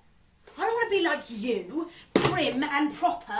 Look at you, I want to be out there, I want to be with Dad. I don't want to be stuck here like a poky old woman knitting him socks. Oh, Joe, it's too bad, but it can't be helped. So you must try to be contented by making your name boyish and plain brother to us girls. And as for you, Amy, you're altogether too prim and proper. It's amusing now, but if you're not careful, you go into an affected old goose. Look, I like your nice ways and refined way of speaking, but when you're not trying to be elegant, your absurd words are almost as silly as Joe's slang. Joe's a tomboy, and Amy's a goose. Then what am I, please? You're a dear, and nothing else. These are quite worn out. Mum must have a new pair. I thought I'd get her some with my fiver. No! I shall! I'm the oldest! Well, I'm the man of the house. Dad told me to look after Mum while he was away, so I'll get them. I'll tell you what we'll do. Let's each get her something for Christmas and not get anything for ourselves. You are good, Beth. What should we get her? I shall get you a nice pair of gloves. Boots. Some handkerchiefs. I shall get her a lovely little bottle of perfume. I know she likes it, and then I will still have money left over to buy my pencils. And how should we give her these things? Well, why don't we put them on the table, bring her in, and then she'll see the presents like we used to do on our birthdays. I used to be so frightened when it was my turn to sit in the chair with the crown on, and see you guys come marching down with presents and kisses. The presents I liked, and the kisses, but it was really difficult for me to sit there, have you staring at me while I opened them. Look, let's surprise Mum. Tomorrow we can go to town and buy all those presents, and we've got so much to do before we can sort out the Christmas show. I don't intend to act any more after this one. I'm getting too old for such things. You won't stop as long as you're allowed to wear that pretty white gown with all that paper jewellery. You're the best actress we've got. Now, come on, let's do that fainting scene and stop being as stiff as an old poker. I can't help it! I never saw anyone faint before, and I don't choose to make myself all black and blue, tumbling flat as you do. No, if I can go down easily, I'll drop. And if I can't, I shall fall into a chair and be graceful. And I don't care if Hugo does come at me with a pistol. Look, do what I do. Clasp your hands together like this and stagger forward saying, Rodrigo, Rodrigo, save me! Ah! Rodrigo, Rodrigo, save me, save me! It's no use. Look, if the audience laugh at you on the night, don't blame me. Come on then, we need to do the witch's curse. Move this, we don't have any space. Come on. Right, now I need you to sit down here with a cauldron and pretend that you're singing to the spirits. Amy, where are those costumes that I told you to get? What costumes are those? The ones that I told you to get. I forgot them. Well, I have an idea. Excuse me, Beth. Why don't we use this wrap? Oh, I like this. This is pretty. Around you, like that. Well, it's not as good as my costume, but where's yours? It would have been with Amy's, but I can use this as a hat. I tie it around my forehead. Right, now I need you to go onto the piano and go dun, dun, dun. Come in. Dun, dun. We ready? Ready?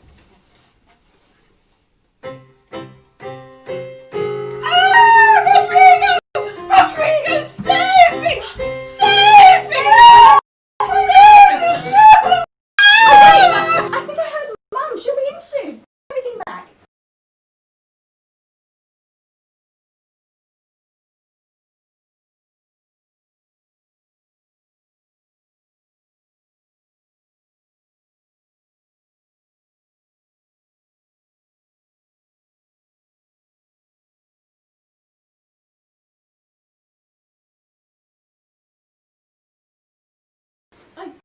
I'm dead. I couldn't possibly help. Amy. That's the best we've done yet. I don't understand how you can write and act such splendid things, Jo. You're a regular Shakespeare. Well, I'd much rather do Macbeth. If only we had a trapdoor like Banquo. I've always liked to kill someone. Is that a dagger I see?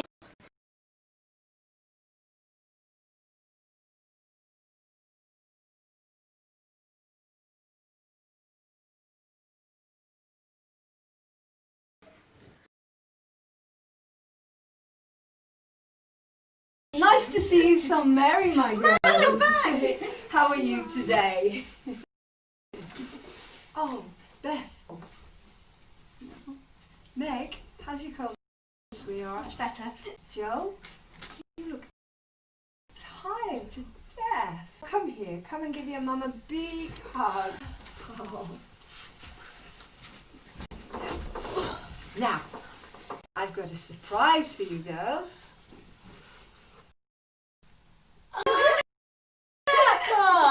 This card from your father with lots of wonderful Christmas and a special message for you girls. He was so loving a father to go as a counsellor when he was too old to be drafted, not strong enough to be a soldier.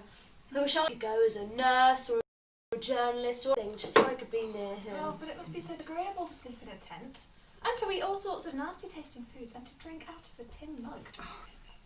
When will he come home? Not for a while, sweetheart. That is unless he's sick. But he must stay and do his duty. And we won't expect him back, not a minute sooner. Right, let's have a look at this letter now. Right. Give them all of my dear love and a kiss. Tell them I think of them by day, pray for them by night, and find my best comfort in their affection at all times. A year seems long to wait before I see them. but remind them that while we wait, we may work at these, oh, your dad's writing, these hard days need not be wasted. Oh, my love, Dad, I am so proud of my little women. I'm a selfish girl. But I will truly try to be better so he won't be so disappointed in me. I think too much of my looks and hate to work. But I won't anymore, not if I can help it.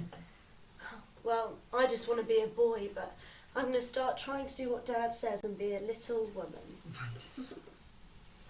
How about you play us something, Beth? It's Christmas after all. Come on. Nick, you can have him. Silent night, holy night, all is calm, all is bright, round young virgin, mother and child, holy infant, so tender and mild, sleep in heavenly peace,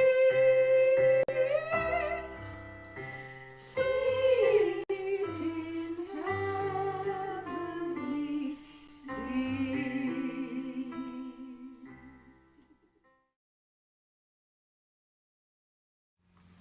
Seriously, girls. Mum wanted us to read and love these books, and we must start at once. We used to be faithful about such things. But when Dad left, and that terrible war business unsettled us, we've neglected many things. You can do as you please, but I shall keep my mind by my bed. Read a little every morning, for I know it will do me good. But where is Mum? Oh, God only knows. Someone came knocking at the door for some money, and she went to get some cash to give him. You know your mother, so kind. She'll be back soon, Hannah. We must get everything ready. Where is Amy's present? The little perfume bottle. She took it a minute ago to go and put a ribbon on it. Nice my handkerchiefs look, don't they? Hannah washed and ironed them for me. Oh, look, she's gone and put Mother on it instead of M. Marsh. How funny. Is that wrong? I decided to do it that way because Meg's initials are M March and I didn't want anyone else to use them but Mum. Don't you worry, dear. It's a pretty idea. Quite sensible too, for no one will mistake them now. I will please her very much, I know. Quick, hide the basket. Mother's coming. Where have you been? What are you hiding behind your back? Don't laugh at me, Joe. You see, I only meant for no one to know until the time came. I was so ashamed about my present after we were talking about being so good and reading Mummy's gift to us, so I went round the corner and got a new one. I exchanged it and I gave all my money for it, so I'm truly trying not to be selfish anymore. And I'm so glad that I did, because my present is so much nicer than yours. Hannah, how is everything? Oh, it's lovely that you've done. Girls! Mom! Merry Merry Christmas! Oh, so good Hi. to see you. Oh, this is beautiful. I'm so glad you've done all of this. Anyway, I've got something to talk to you about. Can you all come and sit down here with me for a while? Oh, look at this. Where did this come from? Now then, while I was out, I came across a little boy begging in the streets. He told me that his mum had just had a newborn baby and they had no food and they were so cold they all had to huddle up together because the heating wasn't working. Isn't that awful? Anyway, I thought about an idea. How about we get breakfast? Well, I'm so glad you told us we'd be. May I help bring the children? Butter. Right, thank you. Come on everyone. Hannah, let's get all the bags together.